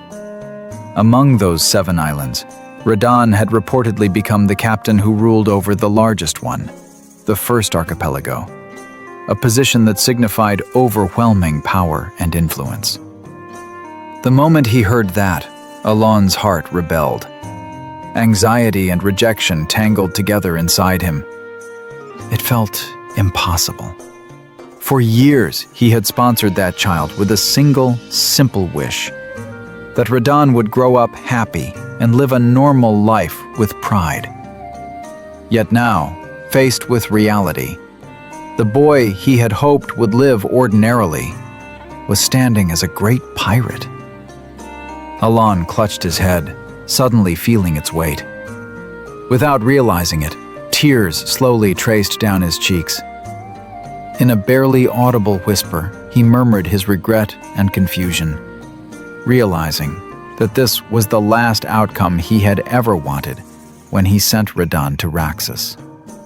Seeing the sorrow and shock written across Alon's face, Evan could only remain silent, struggling to understand his master, who now looked so fragile. Lost in his thoughts, Alon once again pictured Radon with perfect clarity. He knew the boy's personality and abilities all too well. According to his own settings, Radon possessed an exceptional sensing ability, an acute power to detect the presence of enemies with remarkable precision. As a member of the Sea God race, a rare lineage on the continent, Radon could move freely underwater without restriction. Knowing that the seas of Raxus were filled with countless rare artifacts, Alon had once recommended treasure hunting as a promising career path for him. He had even gone out of his way to give Raydan gifts tailored to enhance that sensing ability. Yet, despite how logical and neatly planned everything had been, the final result veered far from what he had hoped. Seeing Alon still bowed in silence, Evan finally clapped his hands softly, trying to cheer his master up. He said that if Raydan had become both a great pirate and a captain, then, in essence, Raydan was now the ruler of that island, a major figure with real authority and vast influence. But Elon only lowered his head further. In a tired, resigned voice, he merely acknowledged the possibility, without a hint of enthusiasm. He remained submerged in his anxiety. His thoughts kept circling back, questioning how Raydan could have possibly toppled the captain of the first archipelago.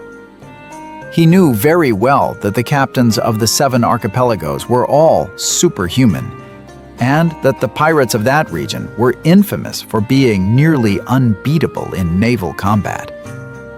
The fact that Raydan had achieved such a feat made it feel all the more unbelievable. He tried to think positively. Maybe Raydan had managed to gather the most broken, most powerful artifacts from the old era. Elon remembered how much time and effort he had once poured into the treasure hunter minigame just to obtain top-tier gear. It was possible that Raydan had seized the captain's position purely through the strength of his items. Yet even that thought failed to truly calm his heart. The more he dwelled on it, the heavier his head felt. He held his aching temples as a bitter sensation slowly crept into his chest, pressing down without mercy. He knew the world didn't always follow one's plans, but this bitterness was different, strange, and painful. It was the feeling of a father who had done everything he could for his child, only to see that child become a pirate. After sinking too long into those thoughts, Elon's body finally slumped weakly into his chair. Seeing his master's state, Evan immediately rose with a worried expression. The scene shifted far away, leaving that room behind and moving to the heart of the Korkia kingdom, the great maritime city of Raxus. Upon the vast waters before the city stretched the 7 paradises of pirates. Among them, the greatest was the first archipelago.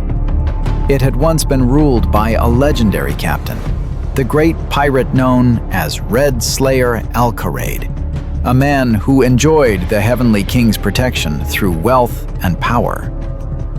But now, that figure had been defeated, and the one who toppled him, who claimed that throne, had emerged as the new captain of the first archipelago.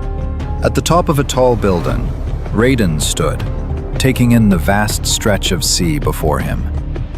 The ocean wind whipped through his hair, and a wide smile briefly crossed his face. But slowly, that smile faded away. He sat down, lazily rolling his neck, his mind tangled in knots of confusion he couldn't unravel. Raydan felt that he couldn't understand what the Great Moon truly was. From the very beginning, he had never been particularly interested, much less thought about it seriously. At first, he had simply regarded that existence as something to be grateful for, nothing more. Had he not met Utia, he would likely have died as a slave in brutal biological experiments. Only after meeting her did his abilities awaken, his path change, and the fate that had once been pitch black slowly veer in a completely different direction. Raydan's memories drifted back to his days in Blue Moon. He realized that everything he had done there felt more like merely following in Utia's footsteps, walking behind her without truly understanding the great purpose hidden behind each of her actions. He simply moved, obeyed, and adapted. Until one day, a direct order finally came from the Great Moon. At the same time, he received a personal letter, a directive whose meaning he couldn't comprehend at all. On the orphanage rooftop, Radan kept staring at the letter in silence. The night wind blew gently, yet the command written there felt foreign, difficult to accept. Doubt slowly crept into his mind. He even began to question whether there was any point in becoming a treasure hunter at all. Instead of feeling drawn to it, a strong rejection welled up in his chest. There were simply too many bastards he wanted to take revenge on as soon as possible. That thought dragged him back to his bleak childhood. On an unknown island, his peaceful tribe had been massacred without mercy by the beings he knew as the Black Ones. Screams, blood, and ruin became memories that refused to fade. When he had been on the verge of death, he somehow managed to escape to the continent. But even there, his suffering did not end. Cruel hunters captured them, killed his exhausted parents, and sold him off as a slave without the slightest hint of pity. From that moment on, Radan had never felt that becoming a treasure hunter, or any reward he might receive, had anything to do with the vow of vengeance he had sealed deep within his heart. In the end, Radan still followed the Great Moon's command and arrived at the coastal waters of Raxus. Before him stretched a brightly lit city, bursting with life and festivity. For now, he chose to suppress his own feelings, pretending to obey the order he had received, even though his heart had yet to truly submit. As he watched, a ship passed not far ahead.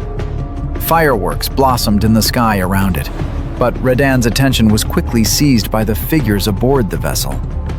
His eyes sharpened the moment he realized they were wanted men. Targets marked to be taken dead or alive. A band of pirates was feasting without a care in the world, laughing loudly, relaxing, and indulging in celebration as though the world itself would never dare punish them. Among them stood a man with a striking scar over one eye, lighting a cigarette with magic. A tiny spark flared at his fingertip before slowly fading. With a voice brimming with confidence and pride, he spoke of the heavenly king's blessing, saying that such power could only be granted to chosen captains, the captains of the 7 archipelagos. In that instant, Radan's eyes blazed as he stared at the scarred man. In the same heartbeat, the dark memories he had forced down for so long surged back with merciless clarity. At last, he was face to face with the very people who had murdered his parents. Those bastards weren't just alive. They were standing proudly, basking in the forbidden power that should never have been theirs. Radan then realized that the so-called Heavenly King was nothing but a lie deliberately spread around.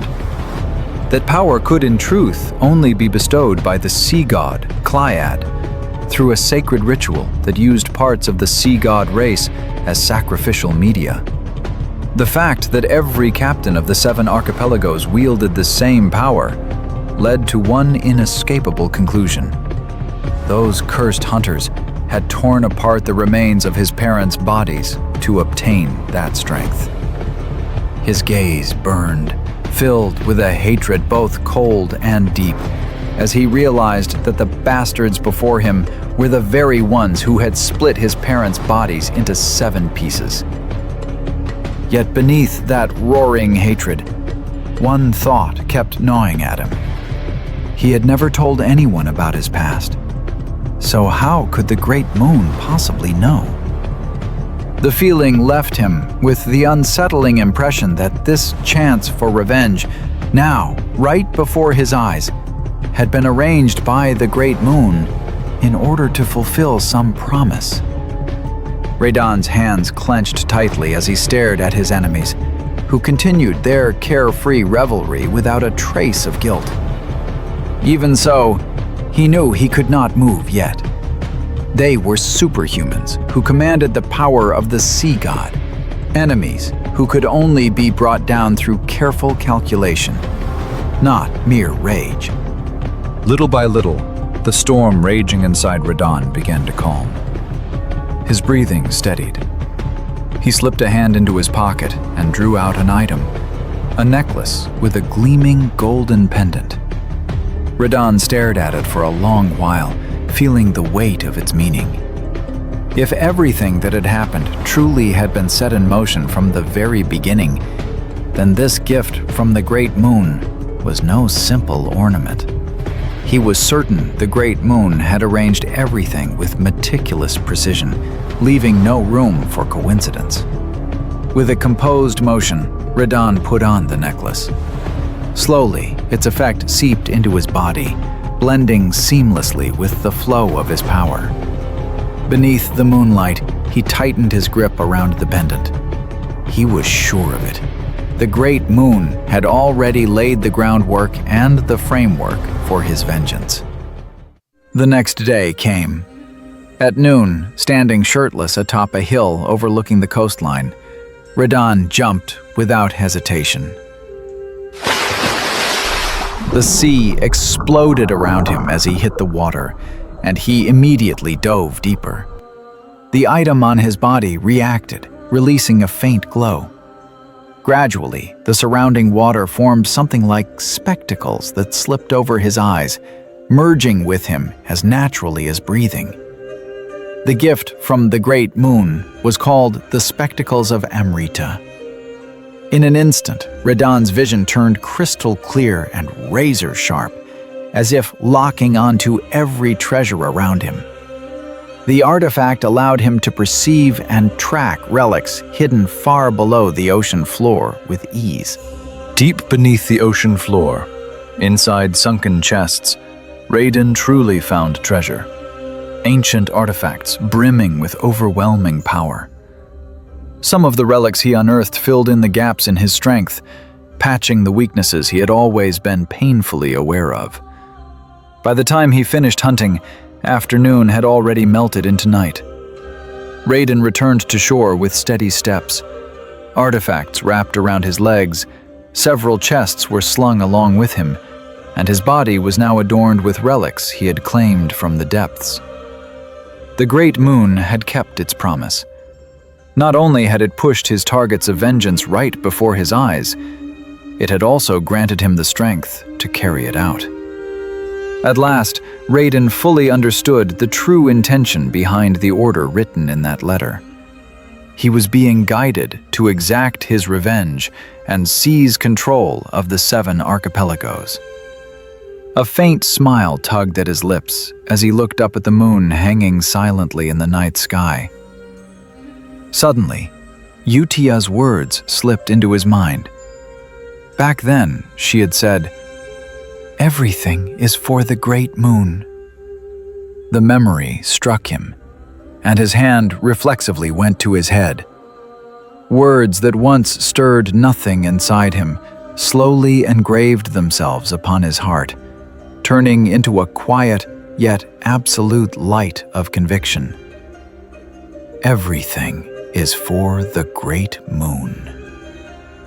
That night, on the lonely shore beneath the moonlit sky, Raiden finally reached enlightenment. He chose to believe in the Great Moon completely. 3 months later, the scene shifted to Count Paletio's carriage, rolling steadily toward its destination. As the heat slowly faded, autumn arrived, the season when Asteria's grand social gathering, held once every 2 years, was finally being convened again. Alon was forced to attend. He slumped weakly inside the carriage, staring up at the ceiling while muttering under his breath, venting his complaints about being dragged to an event held every 4 years, something he had despised since long ago. Before long, several other noble carriages merged with Paletio's procession. Evan reported that, right on schedule, the Krild and Adorn family carriages had joined their line. Alon responded flatly, with almost no interest at all. In his mind, he understood that traveling together like this was meant to prevent bandit attacks along the road. Even so, he still considered the practice a troublesome and ridiculous noble custom. Ironically, the longer he lived among nobles, the clearer one thing became. Nobles were far more troublesome than any roadside bandit. Before long, Elon arrived at a roadside inn. He sat alone at a table with a glass of wine in hand, eyes resting on the two nobles seated across from him. Their gazes dripped with disdain, and without the slightest restraint, they jeered that Elon must be in financial crisis and had only become a count by sheer coincidence. Their loud laughter burst out crudely, spittle flying everywhere. Annoyance finally crept across Elon's face. He simply lifted his plate to cover it, doing everything he could to hold himself back. In his heart, he chose not to rise to the provocation. He would rather let them walk away and gossip behind his back, because on some level, he understood where their contempt came from. Palatio's authority had long been known to rest on its domination of the eastern underworld and the wealth accumulated from it. But now, after deciding he had had enough, Elon had already abandoned those underworld dealings. For him, income from other paths was more than sufficient, while the underworld was nothing more than a den of danger no longer worth keeping. That decision came with consequences. The eastern underworld was now swarming with small-time players scrambling to profit from the power vacuum. Rumors spread everywhere that Elon had only become a count by sheer luck, and little by little, those rumors were accepted as fact. Elon himself was fully aware of how sharply his reputation had fallen. From a man once called the puppet master of the nation, he had become nothing more than a fortunate noble, dismissed as childish. Even so, he had never expected those insults to be thrown at him so openly, and in such a humiliating manner by people of his own generation. Even as the two nobles continued their endless mockery, Elon remained lost in thought, until, at some point, he began to feel they had gone too far. A realization suddenly dawned on him. Those two nobles were once victims of Palatio. Krild and Adorn had been lackeys of Palatio in the past, and that was why they were now spewing the humiliation they had once received. They ridiculed him recklessly, like crazed monkeys driven mad. The problem was, it wasn't even Elon himself who had directly caused their disgrace back then. Evan appeared carrying roasted corn, glancing briefly at the two deranged nobles. Elon let out a long sigh and returned to his thoughts. To him, the whole situation felt like dealing with online haters. He even felt the urge to just screenshot everything and compile it into a single PDF file. Evan, meanwhile, looked puzzled that those two were still relentlessly hurling insults at Elon. In the end, Elon decided to completely disregard the two lunatics. He turned to Evan and asked where his attendant had gone. Evan explained that he had just been in the kitchen and managed to get the food he was now holding, roasted corn. Elon remarked that it looked delicious. The two of them calmly enjoyed their corn. In his heart, Elon muttered that staple crops really were the best, especially on a cold evening like this. All the while, the two nobles kept on jeering non-stop, until to Elon's ears, their voices started to sound like they were rapping. Amid the endless stream of mockery, Elon and Evan simply continued savoring their food. Being completely ignored, the two nobles gradually grew irritated and even drowsy. Night deepened, yet the din continued, caused by nothing more than the antics of those two mad nobles. The scene shifted to the northern lands, an endless, frozen wilderness ruled by the barbarians. There, only a cursed gray light existed, as if the sky and earth themselves whispered that no life was meant to survive in such a place. A frigid wind blew ceaselessly, carrying with it the stench of blood and death. Barbarians lay sprawled across the snow. Their bodies were stiff, scattered like broken dolls, utterly devoid of life. One of them was still breathing, though his condition was tragic. One of his arms had been severed, and one eye was gone, leaving behind a dark hollow frozen over with blood. With what little strength remained, he cursed the people of Caliburn, those bastards who knew nothing of honor. That man was Great Klecken, one of the 8 chieftains of the barbarian tribes. For a people who worshipped battle, to die on the battlefield was the highest form of glory. Yet even that honor had been stolen in disgrace. They had been deceived by a knight of Caliburn who claimed he sought a duel of honor. During the duel, Klecken had been stabbed from behind. His body staggered, blood spraying across the white snow, until he finally collapsed, reduced to the wretched state he was in now. In his fading consciousness, he wondered what had become of Kurga of the snowfield. Not far from where he lay, he saw a severed arm with a purple cord wrapped tightly around it. Using the last of his breath, his trembling voice called Kurga's name. He confessed his regret at meeting such a shameful end. The humiliation cut so deeply that he felt unworthy of closing his eyes before death. Klecken lay there, weeping tears of blood. Amid the howling emptiness of the snowstorm, a voice suddenly called out to him, a presence shrouded in mystery. It urged him to speak its name, to call upon the great being he had worshipped all his life. Klecken heard the summons. With the last remnants of his fading consciousness, he spoke the name of the Great One, Ultulrus. The blizzard raged on, burying his broken body beneath layers of snow. Yet, slowly, Klecken began to rise. He drove his remaining hand into the ice, forcing his shattered frame upright despite the trembling that racked him.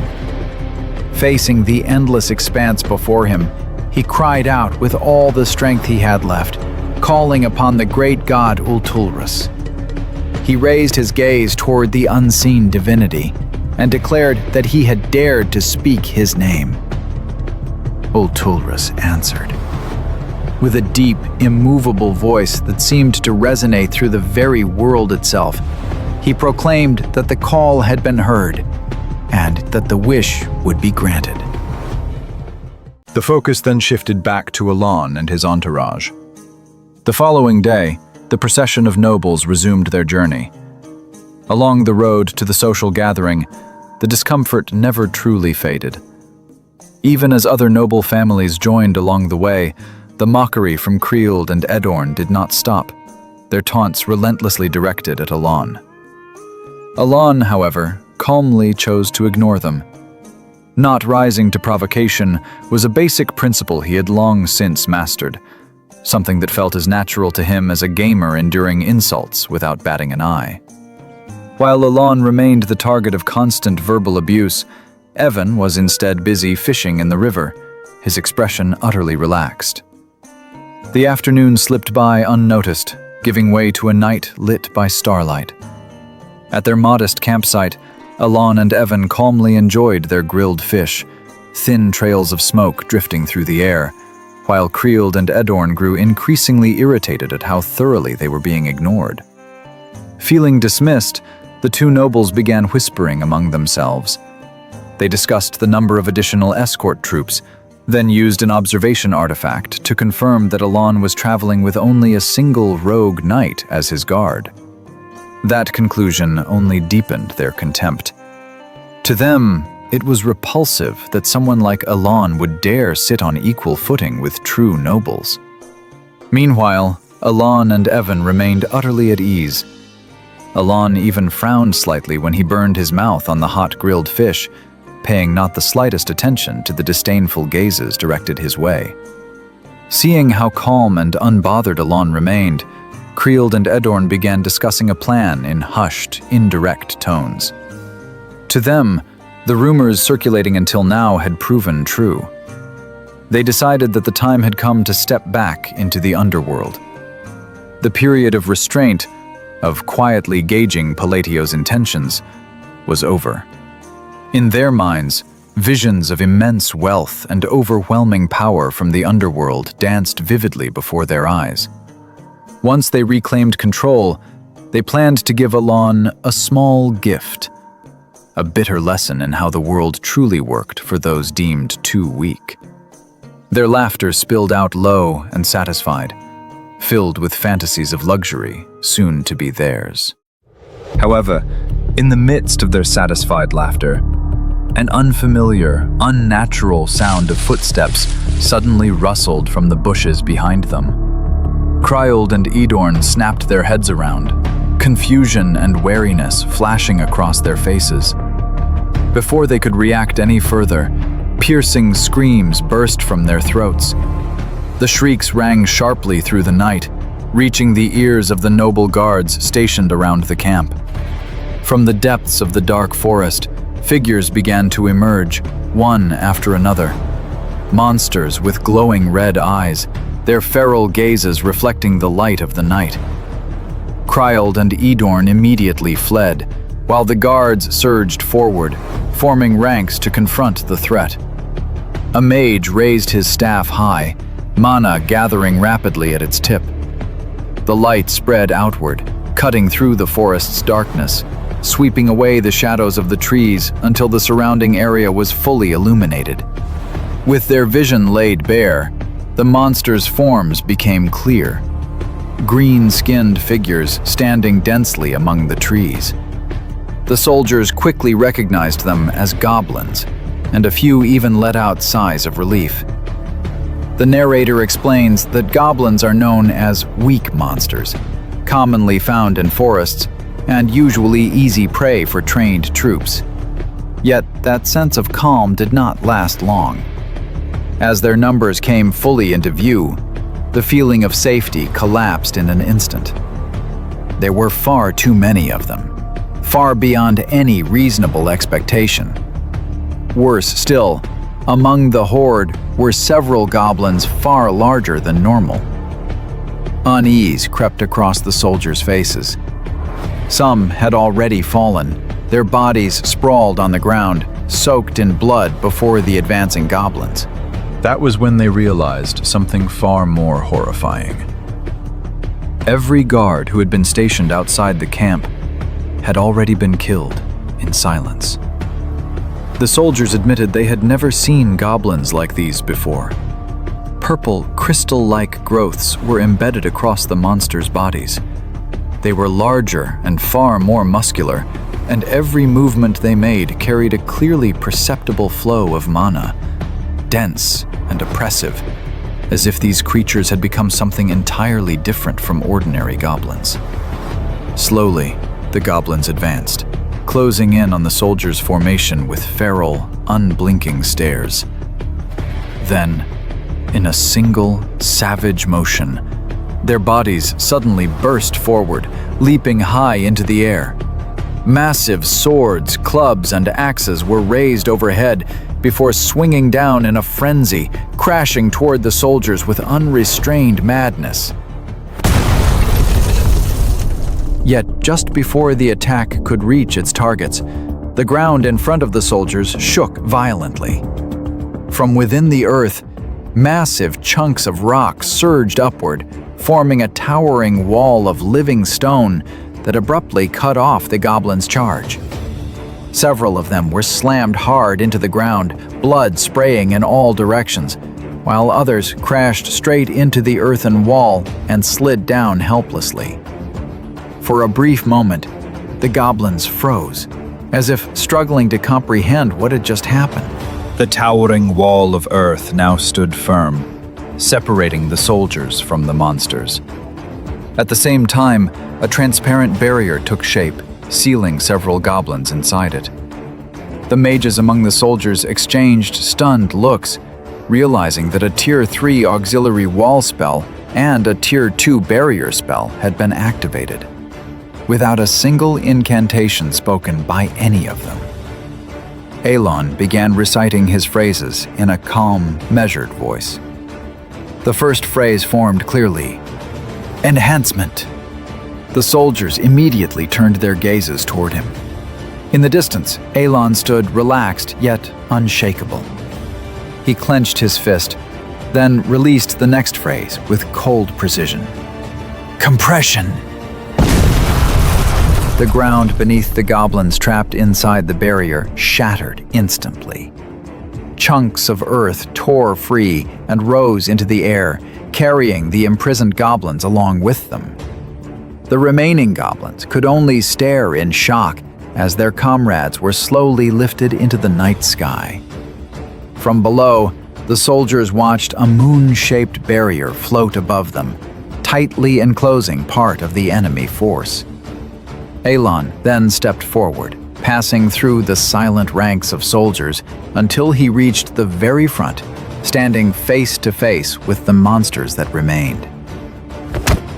He clenched his right hand tightly as he continued with the next phrase. Vacuum! In the next instant, the earth inside the barrier bulged downward, as if being dragged by a terrifying gravitational force. With a smooth yet lethal follow-up, Elon delivered the final phrase. Return to the origins. Elon slowly raised both hands. His gaze was cold, focused, and utterly devoid of emotion, while a subtle yet crushing aura wrapped around his body. The relic in his grasp, the mark of the corrupted, began to glow brightly, its radiance signaling the onset of absolute destruction for the goblins trapped within. The chunks of earth inside the barrier erupted outward like a meteor shower, blasting forward with brutal force and smashing into the goblins on the ground below. Blood and flesh sprayed in every direction.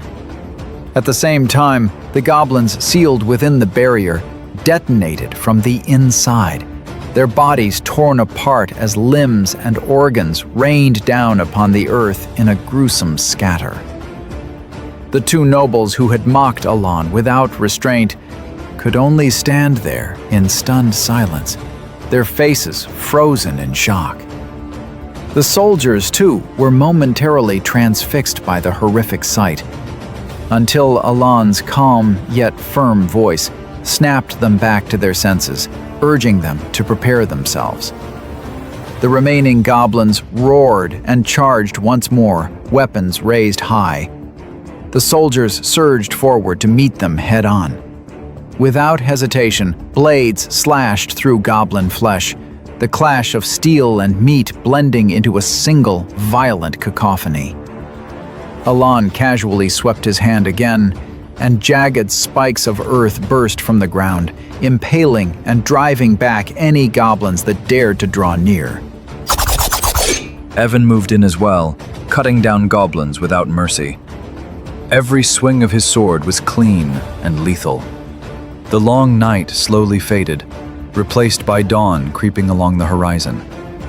The soldiers fought on without pause until, one by one, the goblins finally fell. By the time the sun fully rose, the battle was truly over. Goblin corpses lay scattered across the open ground, which had been utterly torn apart and reduced to ruin. The nobles who had hidden themselves throughout the night cautiously emerged from their shelters. Relief quickly spread across their faces as they realized the fighting had ended. The soldiers smiled wearily, breaths still ragged after the long, exhausting battle. Yet beneath that sense of relief, the same question surfaced in everyone's mind. Who exactly was that man? Elon now stood at the center of the devastated battlefield. Bathed in the light of dawn, his presence was unmistakable to all who looked his way. Yet, in stark contrast to that image, Elon himself was gripped by restrained panic. Cold sweat soaked his face, and his heart still pounded violently in his chest. He felt as though he had nearly died, surviving only by sheer luck. His gaze fell to the relic on his arm, as relief mixed with lingering shock and slowly filled his chest. He understood his own limits all too clearly. Even now, being able to use magic only 3 or 4 times a day was still a hard constraint. Since the middle of the battle, his mana reserves had been completely drained, leaving him no different from an ordinary man, someone who could no longer even protect himself. Evan hurried over and asked whether his master was injured. Alone replied that he was fine, yet deep in his heart, a lingering fear refused to fade. Even with Evan standing right beside him, losing the ability to protect himself was an experience that felt profoundly terrifying. Evan looked at him with a puzzled expression, noticing that Alone's breathing was still unsteady, and asked once more whether he was truly all right. Alone slowly wiped his forehead, took a long breath, and tried to calm himself as he reassured Evan that he really was unharmed. Inwardly, Alone felt grateful that he had chosen to travel together with the other nobles. Had he come alone, the outcome might have been far worse, perhaps even ending in death. His gaze then shifted to the scattered chunks of purple crystal left behind on the battlefield. In that moment, he grasped the true core of the problem. Those amethysts were the most dangerous warning sign of all. A question kept looping relentlessly through his mind. Why had the phenomenon known as divine descent occurred so suddenly? Divine descent should only manifest when an outer god is about to descend into the world. Monsters affected by it become far more savage, their physical strength increasing drastically. Such a thing should have been impossible at this point in time. Divine descent was a clear omen of the outer gods, beings meant to appear only after the 5 deadly sins had awakened and the laws of the world had begun to collapse. And yet, the outer gods were already drawing near. That realization hardened Alone's expression, filling it with bitterness and confusion. The children had not yet awakened as the 5 deadly sins, and yet signs of destruction were already surfacing ahead of schedule. He began to speculate in silence, searching for any mistake he might have made along the way. Alone realized with painful clarity that something was deeply wrong. The moment he reached his destination, information had to be gathered as quickly as possible. If this situation continued without answers, then his death in the near future would no longer be a mere possibility. It would be an inevitability, waiting only for its time. Once everything was truly over, Alone and Evan began to leave the battlefield. Before departing completely, Evan cast a brief glance over his shoulder, his gaze cold and razor-sharp. That single look was enough to plunge Krild and Edorn into deep anxiety, especially after they had witnessed firsthand a fraction of Alone's power, far beyond anything they had anticipated. Time passed. The following day, the focus shifted to the residence of Duke Rotegra. A magnificent palace stood gracefully before the procession of noble carriages as they entered the estate one by one. Alone, having just stepped down from his carriage, looked pale.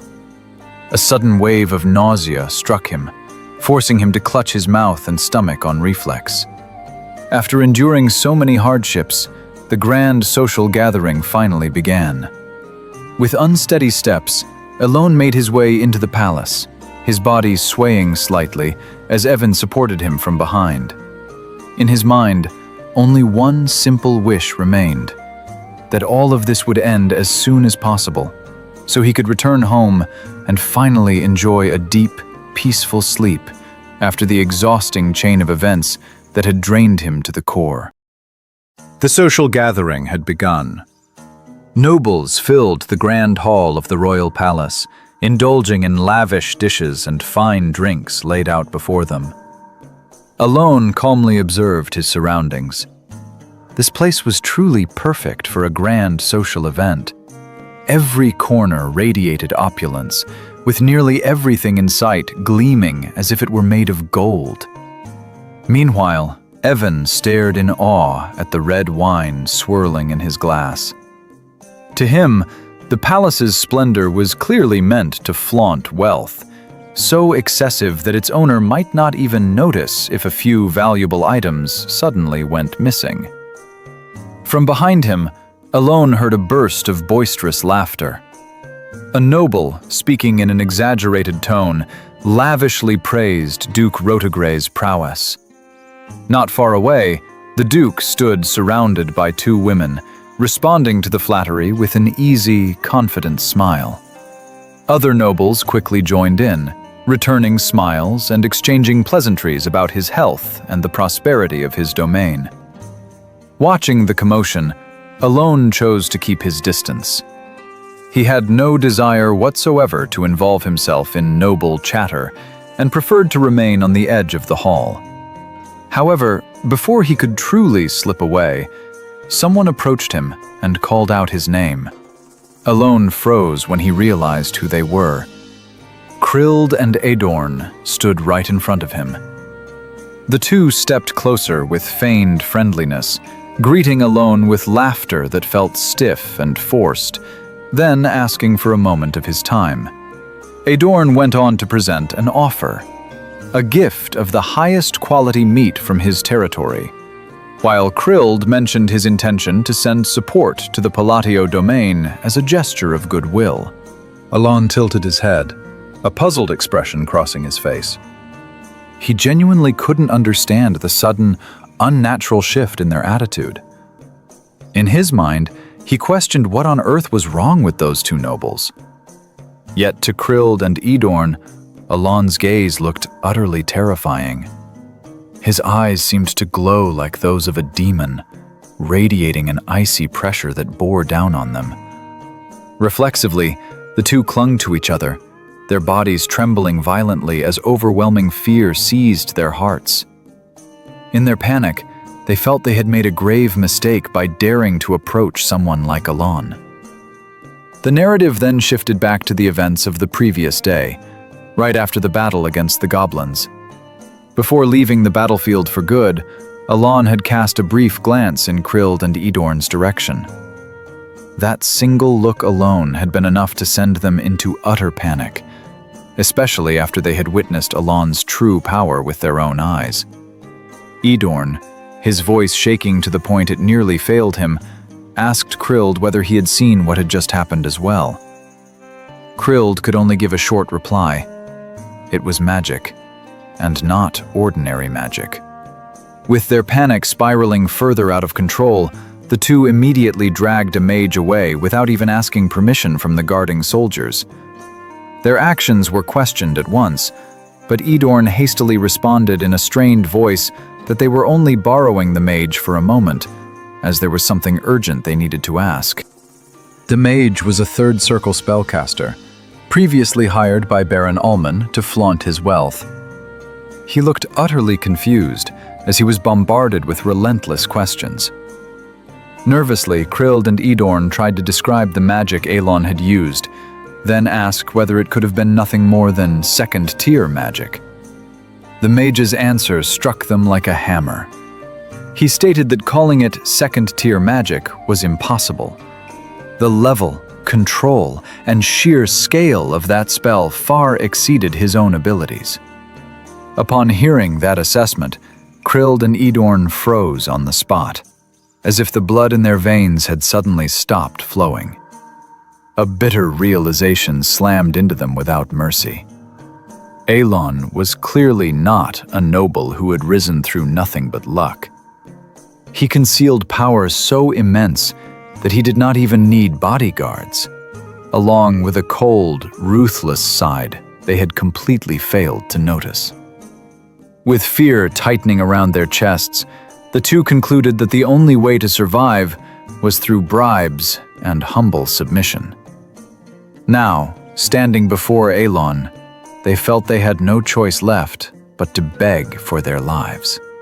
Back in the present, Krild and Edorn bowed deeply before Alon. Their bodies trembled violently as they apologized for their arrogance and the improper treatment they had shown him in the past. They blamed their own delusions and stupidity, admitting that they had truly been out of their minds back then. Still bent forward, The two suddenly broke down in sobs, their voices cracking as they pleaded for forgiveness with a desperation they could no longer conceal. Seeing their behavior, Alon fell silent, his face filled with confusion as he failed to grasp what was unfolding before him. Evan leaned closer and whispered softly, asking if they were causing trouble again. In his own thoughts, Alon couldn't even begin to imagine what kind of misunderstanding had taken root in the two nobles' minds to drive them to such an excessive reaction. Evan, brimming with an almost excessive eagerness, briefly showed an intention to dispose of them on the spot. Alon calmly refused. Stirring up a scene in the middle of a social gathering would only invite unnecessary complications. Normally, he was inclined toward mercy, but this time, he felt they had crossed a line. In his heart, Alon acknowledged that he did not possess the power to dominate everything. Yet for now, he chose not to care and decided to intimidate them so the situation would remain under control. Having steeled himself, Alon cast a sharp glance at Krield and Idorn, his gaze cold and unyielding, and declared firmly that he would handle them himself. In an instant, both of their bodies shook violently. Tears streamed down without pause, and in their minds, only one bitter conviction remained, that the end of their lives was now standing right before them. Once his business with the two of them was considered settled, Alon walked away and approached a dining table laden with luxurious dishes. He glanced around, thinking that he had already sent Evan to the Information Guild, which meant it was now his own turn to gather intelligence among the nobles. His gaze settled on a group that appeared to be engaged in a hushed, secretive conversation. Noticing this, Alon decided to eavesdrop, preparing to reinforce his hearing by channeling mana. He soon began picking up the conversations around him. Several nobles were speaking in low voices, discussing rumors circulating about Duke Altia and Count Zenonia. They mentioned that the two sides were even attempting to form a faction, something that sounded hard to believe, given that the two families were, in truth, far from harmonious. Hearing this, Alon merely muttered to himself that it was irrelevant. The two families pulling the strings had never truly gotten along, so an alliance like that would never last long. He casually took another bite of the tart in his hand. In the quiet of the moment, his expression actually brightened, as the food, especially the tart, turned out to be exceptionally delicious. While continuing to savor the tart, Alon kept his ears tuned to the surrounding conversations. The noble's tone gradually shifted, growing far softer and more serious. They mentioned something far more shocking, stressing that the information must not be spread carelessly. The leader of the faction they were discussing, it turned out, was neither Duke Altia nor Count Zenonia. The name mentioned next made Alon freeze in place. For a brief moment, he completely stopped eating. His gaze snapped toward the nobles, shock plain on his face as he heard that the leader of the faction was said to be Count Palatio. The tart slipped from his hand and fell to the floor, scattering unnoticed. His mouth hung open, utterly unable to conceal his astonishment at information he had never even imagined. He quickly turned his face away, his heart pounding wildly in his chest. In his mind, Alon questioned what kind of nonsense this was supposed to be. He had only met Duke Altia once, and that was when she was still very young, and had encountered Zenonia's daughter no more than twice. As for the current Count Zenonia, he had never even come face to face with him. He could not comprehend how such a rumor could have formed, let alone spread this far. Alon held his head as a faint dizziness set in, the confusion heavy and pressing. After taking a deep breath, he forced himself to calm down. In the end, he concluded that it was nothing more than baseless gossip and unfounded rumors. exactly the kind of thing bound to surface among nobles who thrived on speculation. Just as Alon remained lost in his thoughts, someone suddenly called out to him. He slowly turned his head, muttering inwardly that far too many people had approached him today, leaving him with an ever-growing sense of unease. A man with an eccentric appearance stepped forward and introduced himself as Carmine, the third son of Duke Camelon from the kingdom of Ashutalon. Elon looked at him flatly with his usual expression. In his mind, he recalled that nobles from other countries were indeed attending this grand social gathering. He responded briefly, stating that he was Count Palatio. Suddenly, Carmine broke into a blatantly arrogant grin. He said he had heard that Elon had become a count purely through luck. With a half-mocking tone, he admitted his jealousy, claiming that it had driven him to see Elon for himself and ask him directly about his secret. Hearing this, Elon's gaze hardened slightly as a slow irritation rose in his chest. Inwardly, he scoffed, judging that a spinning donut of a man like this was capable of speaking recklessly without a single thought for the consequences. As the tension in the air began to thicken, two other nobles approached, Duke Rotegra and Marquis Mardanio. Marquis Mardanio immediately scolded Carmine in a loud, firm voice, warning him for belittling a noble of the kingdom of Asteria.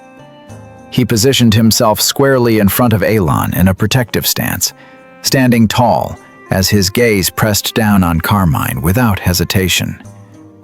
Carmine instinctively retreated half a step, his face turning pale with panic. Inside his mind, confusion churned. He had thought there would be no issue in looking down on someone like Elon. Time rewound briefly, returning to the moment before Carmine approached Elon. Earlier, Carmine had first made his way toward a noblewoman, introducing himself with brimming confidence. He boasted about being a handsome and romantic man from a distant land, even shamelessly declaring his intention to take Rotegra's youngest daughter as his wife. With exaggerated flair, he offered her a tart while holding her hand, utterly convinced that no woman could possibly resist his charm. As he walked alongside her, Carmine casually glanced around and began making reckless judgments about the appearances of other nobles. He remarked that some of them ought to lose weight, while others, in his view, had noses that were far too large. Hearing this, the woman beside him visibly lost interest, her expression cooling at once. Sensing the shift in mood, Carmine quickly turned to her with a dazzling smile, trying to salvage the situation by praising her beauty, claiming that her lovely features were a blessing inherited directly from her mother. Instead of easing the tension, his words only made the young lady more irritated. Without the slightest hesitation, she left him behind, implying that the marriage he had so casually mentioned would need to be reconsidered. Left standing alone, Carmine froze with a bewildered look, calling out the name of Rotegra's daughter as she walked away. He could not understand what he had done wrong, only realizing that the marriage he had imagined had suddenly fallen apart, without any clear reason, at least in his own eyes. With his irritation still far from settled, Carmine strode into another hall. Inside his mind, curses echoed without end. He had traveled all this way only to gain nothing but humiliation. That resentment was still boiling when his gaze landed on Alon, calmly enjoying a tart, as if the world around him had no influence on him whatsoever. The black hair and cold expression were instantly recognizable as Count Palatio. According to the rumors he had heard, Alon was said to be an immature noble who had risen through sheer luck, with no meaningful connections to speak of. From there, a sly thought took shape, marking Alon as the easiest target for venting his emotions. Reality, however, took a completely different turn. His rudeness toward Elon did not end as he had imagined. Instead, it immediately provoked the anger of other nobles. Sharp reprimands came one after another, reminding him that the kingdom of Ashutalon was a long-standing ally of Asteria, and that his behavior had clearly crossed the line. Carmine panicked at once, scrambling to deny the accusations and defend himself, but the atmosphere had already grown heated, leaving him no room to argue his case.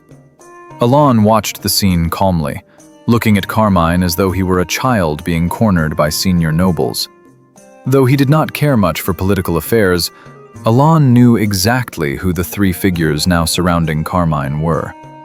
They were no ordinary nobles, but the central pillars of the kingdom of Asteria, figures of immense influence, whose voices carried decisive weight. The nobles began pressing Carmine with sharp, loaded words.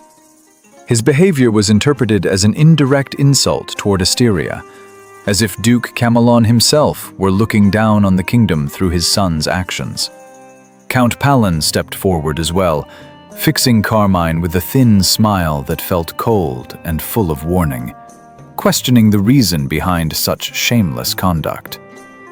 With a cynical gaze, Duke Rotegra remarked that Duke Camelon must have underestimated Asteria if his son dared to behave in this manner.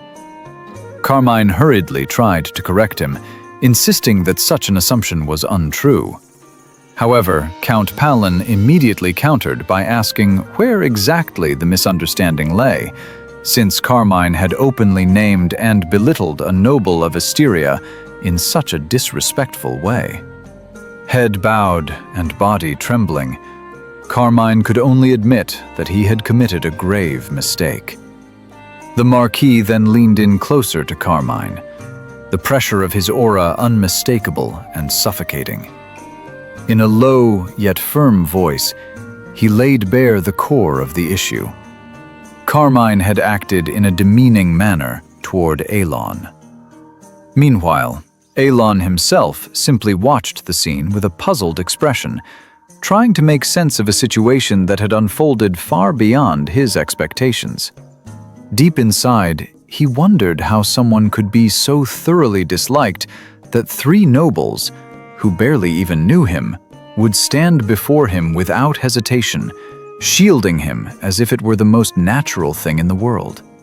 The sight felt strange, and at the same time carried a faint sense of familiarity he could not quite explain. Carmine finally screamed out an apology, his voice trembling as regret and fear spilled out without restraint. Yet the three nobles did not stop there. With the stern authority of generals disciplining a problematic soldier, they demanded far more than empty words. Carmine, treated like a novice cadet who had violated noble decorum, was forced to endure physical punishment while begging for mercy without pause. The sight unconsciously reminded Elon of his own time in mandatory military service, harsh memories that stirred deep discomfort and nearly made him shudder. Crushed under the pressure and on the verge of hysteria, Carmine eventually left. He staggered away in tears, sobbing uncontrollably as he repeated his apologies, his movements no longer under his control. Once he had completely vanished from sight, the three nobles turned to Elon in unison, asking if he was all right. That excessive concern only left Elon even more confused. A strange unease settled in his chest, as if something about today felt fundamentally off. Before long, Elon's ears caught the murmurs of other nobles nearby. They exchanged knowing looks and concluded that the circulating rumors were likely true, especially after witnessing firsthand how influential figures treated Elon. If Altia and Zenonia truly stepped into the political arena, then Palatio's power as the head of a faction would be nothing short of extraordinary. Hearing this, Elon let out a long sigh and slowly stretched his neck. He realized that all this trouble most likely stemmed from those baseless rumors, and, if left unchecked, the situation would only grow more troublesome. The Marquis then mentioned that he had never had a proper, serious conversation with Alon before. Duke Rotegra followed up, saying that it was understandable, given how busy Alon had been. Without giving him any chance to respond, the Marquis immediately brought up Alon's interest in magical research and declared his intention to gift him an artifact capable of storing mana. Duke Rotegra quickly added that he too had prepared a gift as a token of appreciation. Count Palin, wearing the familiar smile that never seemed to leave his face, also asked Alon to accept his offering. Alon was utterly at a loss in the face of the situation. All he could do was give a small wave of his hand, intending to explain that the rumors were untrue and had gone far beyond the truth. In the end, however, the temptation proved too strong to refuse. Alon chose to remain silent and allow the misunderstanding to continue. Without saying a word, he found himself accepting 2 magical artifacts and 5 mana potions from the nobles, his feelings a mix of awkwardness and quiet resignation. Time passed, and day gave way to night. As dawn slowly began to break, the focus shifted to an annex belonging to Duke Rotegra. Inside a sealed room, lit only by flickering candlelight, the atmosphere was silent and heavy. There, Marquis Mardanio was seen speaking privately with a mysterious woman, whose entire body was wrapped in black garments. Her face was tightly concealed beneath a veiled hood, leaving behind nothing but an air of secrecy. The woman opened the conversation in a calm voice, asking how the social gathering had turned out. The Marquis replied with a note of relief, saying that Alon had accepted the offered gifts without any sign of refusal. The narration explained that light gift exchanges among nobles usually carried no deeper meaning, serving merely as greetings or gestures of courtesy.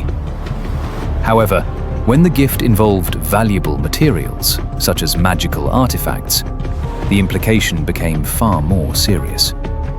For someone intending to enter a faction, presenting such a gift to its leader was tantamount to an indirect declaration of intent, commitment, and loyalty. Hearing this, the veiled woman responded with clear satisfaction, remarking that it was excellent news. To her, Alon's acceptance of the gifts was unmistakable proof that the Marquis had been acknowledged and accepted. The Marquis let out a soft laugh, then candidly admitted that none of this would have been possible without the woman standing before him. The one who had been moving behind the scenes all along, Duke Altia. The woman received his acknowledgement calmly and congratulated Marquis Mardanio on joining. In a low yet resolute voice, she stated that from this moment on, they officially shared the same goal and would walk the same path together. The woman concealed beneath the black veiled hood was none other than Loria, the figure known to the world as Duke Altia. Loria wore a calm, welcoming smile as she expressed her satisfaction with Marquis Mardanio joining the same faction, then asked about the results of his outreach to the other parties. The Marquis responded with respectful composure, explaining that everything had gone smoothly and that the nobles in question had accepted the approach without hesitation. After their brief exchange, the Marquis fell silent in contemplation. He reflected on how Duke Altia, a figure who rarely intervened directly, had personally appeared, offering nothing more than subtle signals to a select few. Once the key pieces were chosen, they were guided through what amounted to a discreet initiation, disguised as sincere gifts and mutually beneficial agreements. Though rumors spread swiftly among the nobility, this was, in truth, nothing more than the natural flow of politics, and an opportunity that could not be allowed to slip away. Hearing that everything was proceeding as planned, Loria affirmed with a firm tone that they could finally begin to move in earnest. The focus returned to Duke Rotegra's palace residence, where the festivities resumed as they entered the 4th day. Amid the lively crowd, filled with laughter, clinking glasses, and the glow of crystal lights, Alon stood quietly, with a box in his hands. In his thoughts, he muttered that, somehow, the gifts he received kept increasing, one after another. He realized this was most likely due to the special treatment he was getting as a result of the false rumors linking him to Altia and Zenonia. For the time being, he chose to accept it all, casually wondering whether everything might later be demanded back. Considering that possibility, Alon even began planning a swift escape once he had secured all the gains. As his thoughts sank too deeply, a sudden pat landed on his shoulder. Alon flinched hard, his body jerking as his shoulders tensed, nearly making him jump in surprise. He quickly rubbed his chest and took a deep breath to calm himself. Evan had just returned from the Intelligence Guild, and seeing Alon react so strongly to such a light tap left him puzzled. Alon briefly explained that he had simply been lost in thought for a moment, drifting deep into his own musings. Not long after, Alon and Evan moved to a more secluded, private room. There, Alon's expression shifted abruptly after hearing Evan's report. The news stated that in the northern region, an outer god had descended, sending shockwaves across all of Caliburn. According to ancient texts they had managed to uncover, there was a strong suspicion that amethyst stones were directly connected to the presence of that outer god. Hearing this, Alon reflexively held his head as a sudden dizziness washed over him. He then asked for the additional information he had previously requested. Evan explained that the person they were searching for was located in a village in the northern part of Ashutalon. Upon hearing the location, Alon immediately decided that they could stop by there along the way, since their next destination was Caliburn. The sudden decision caught Evan slightly off guard. He realized that this meant Alon intended to move toward the turbulent northern region. However, Alon merely stated that a detailed explanation would be given on the road, then ordered that all preparations for departure be made at once. Understanding the situation, Evan accepted the order without hesitation. Alon was now alone in his room. The anxiety that had been piling up pressed heavily against his chest, his thoughts spinning without end. Any hope that this would not happen had been completely extinguished. The existence of catastrophic beings like the 5 great sins and the outer gods had always lain beyond anyone's control. Through the phenomenon known as divine descent, there was no certain way to know which outer god would descend, or when it would happen. That was precisely why he had continued gathering information and moving as quickly as possible. Yet, reality still surpassed all of his calculations. Everything was unfolding far too fast, long before he was ready. In his mind, hundreds of possible endings he had once seen while playing the game resurfaced with vivid clarity, replaying themselves one after another. Allied kingdoms would collapse in a chain reaction, sinking into futile wars across lands tainted by power from another world. If that happened, then, in the end, his own life would be destroyed in an instant as well. He had indeed prepared a plan, but he understood the risks all too well. After descending into the world, an outer god would undergo a stabilization period lasting several months before truly awakening as a living god. During that time, their power would not yet be fully restored, still resembling that of an incomplete heroic spirit. Striking during that window was the only chance that existed. There was no guarantee of success, but no matter how slim the odds, it was a chance he had no choice but to take. With his resolve hardening, Alon began writing a message addressed to someone specific. Once finished, he neatly sealed the letter and stamped it. As he glanced at the envelope in his hand, he paused for a moment, his emotions tangled. Curiosity mixed with unease, as he wondered what that child had grown into now, the child who was the destination of this letter. 1 week later, the focus shifted to Caliburn. A soldier rushed through the corridors, breathing heavily as he clutched a letter in his hand, then hurried to his commander. Deus received the message and skimmed its contents. The moment he grasped what it said, his expression tightened. Without wasting words, he immediately instructed his deputy to postpone the operation schedule for the northern region by a full 2 weeks. The scene then moved to Pakran, a remote village in the northern part of the kingdom of Ashutalon. It was there that Alon finally encountered the person he had been searching for all this time. In his heart, he could hardly believe that the individual had been found so easily. Yet their presence was far too striking, too different to ever be overlooked. Standing before him was a young boy, radiating a gentle, luminous aura. Alon recognized him instantly, without the slightest doubt.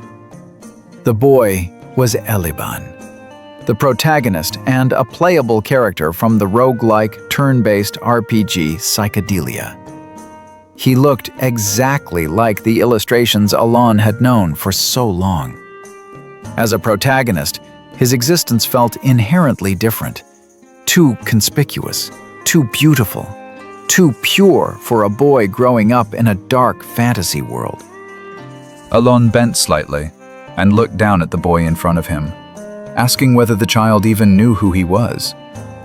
Instead, the boy greeted him with cheerful energy, gazing up without a hint of caution, simply happy to meet someone new. He introduced himself as Eliban, with boundless enthusiasm and a wide smile. That innocent attitude made Alon look at him with a flat expression. In his mind, he muttered that no matter how different this world was from the game, a protagonist would always be a protagonist.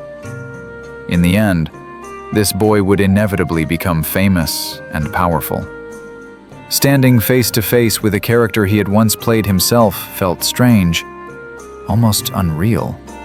Having reached that conclusion, Alon remarked that Eliban had a bright, cheerful personality, then handed him a pouch of gold. The boy accepted it with a bewildered expression, his eyes widening when he realized it contained real gold coins. Alon then called for Evan. With the practiced efficiency of a seasoned aide, Evan opened a case filled with potions. At the sight of it, Eliban could only glance left and right, utterly confused. Moments later, Evan began taking out gift boxes containing various presents, neatly arranged, each one clearly suited for a child of his age.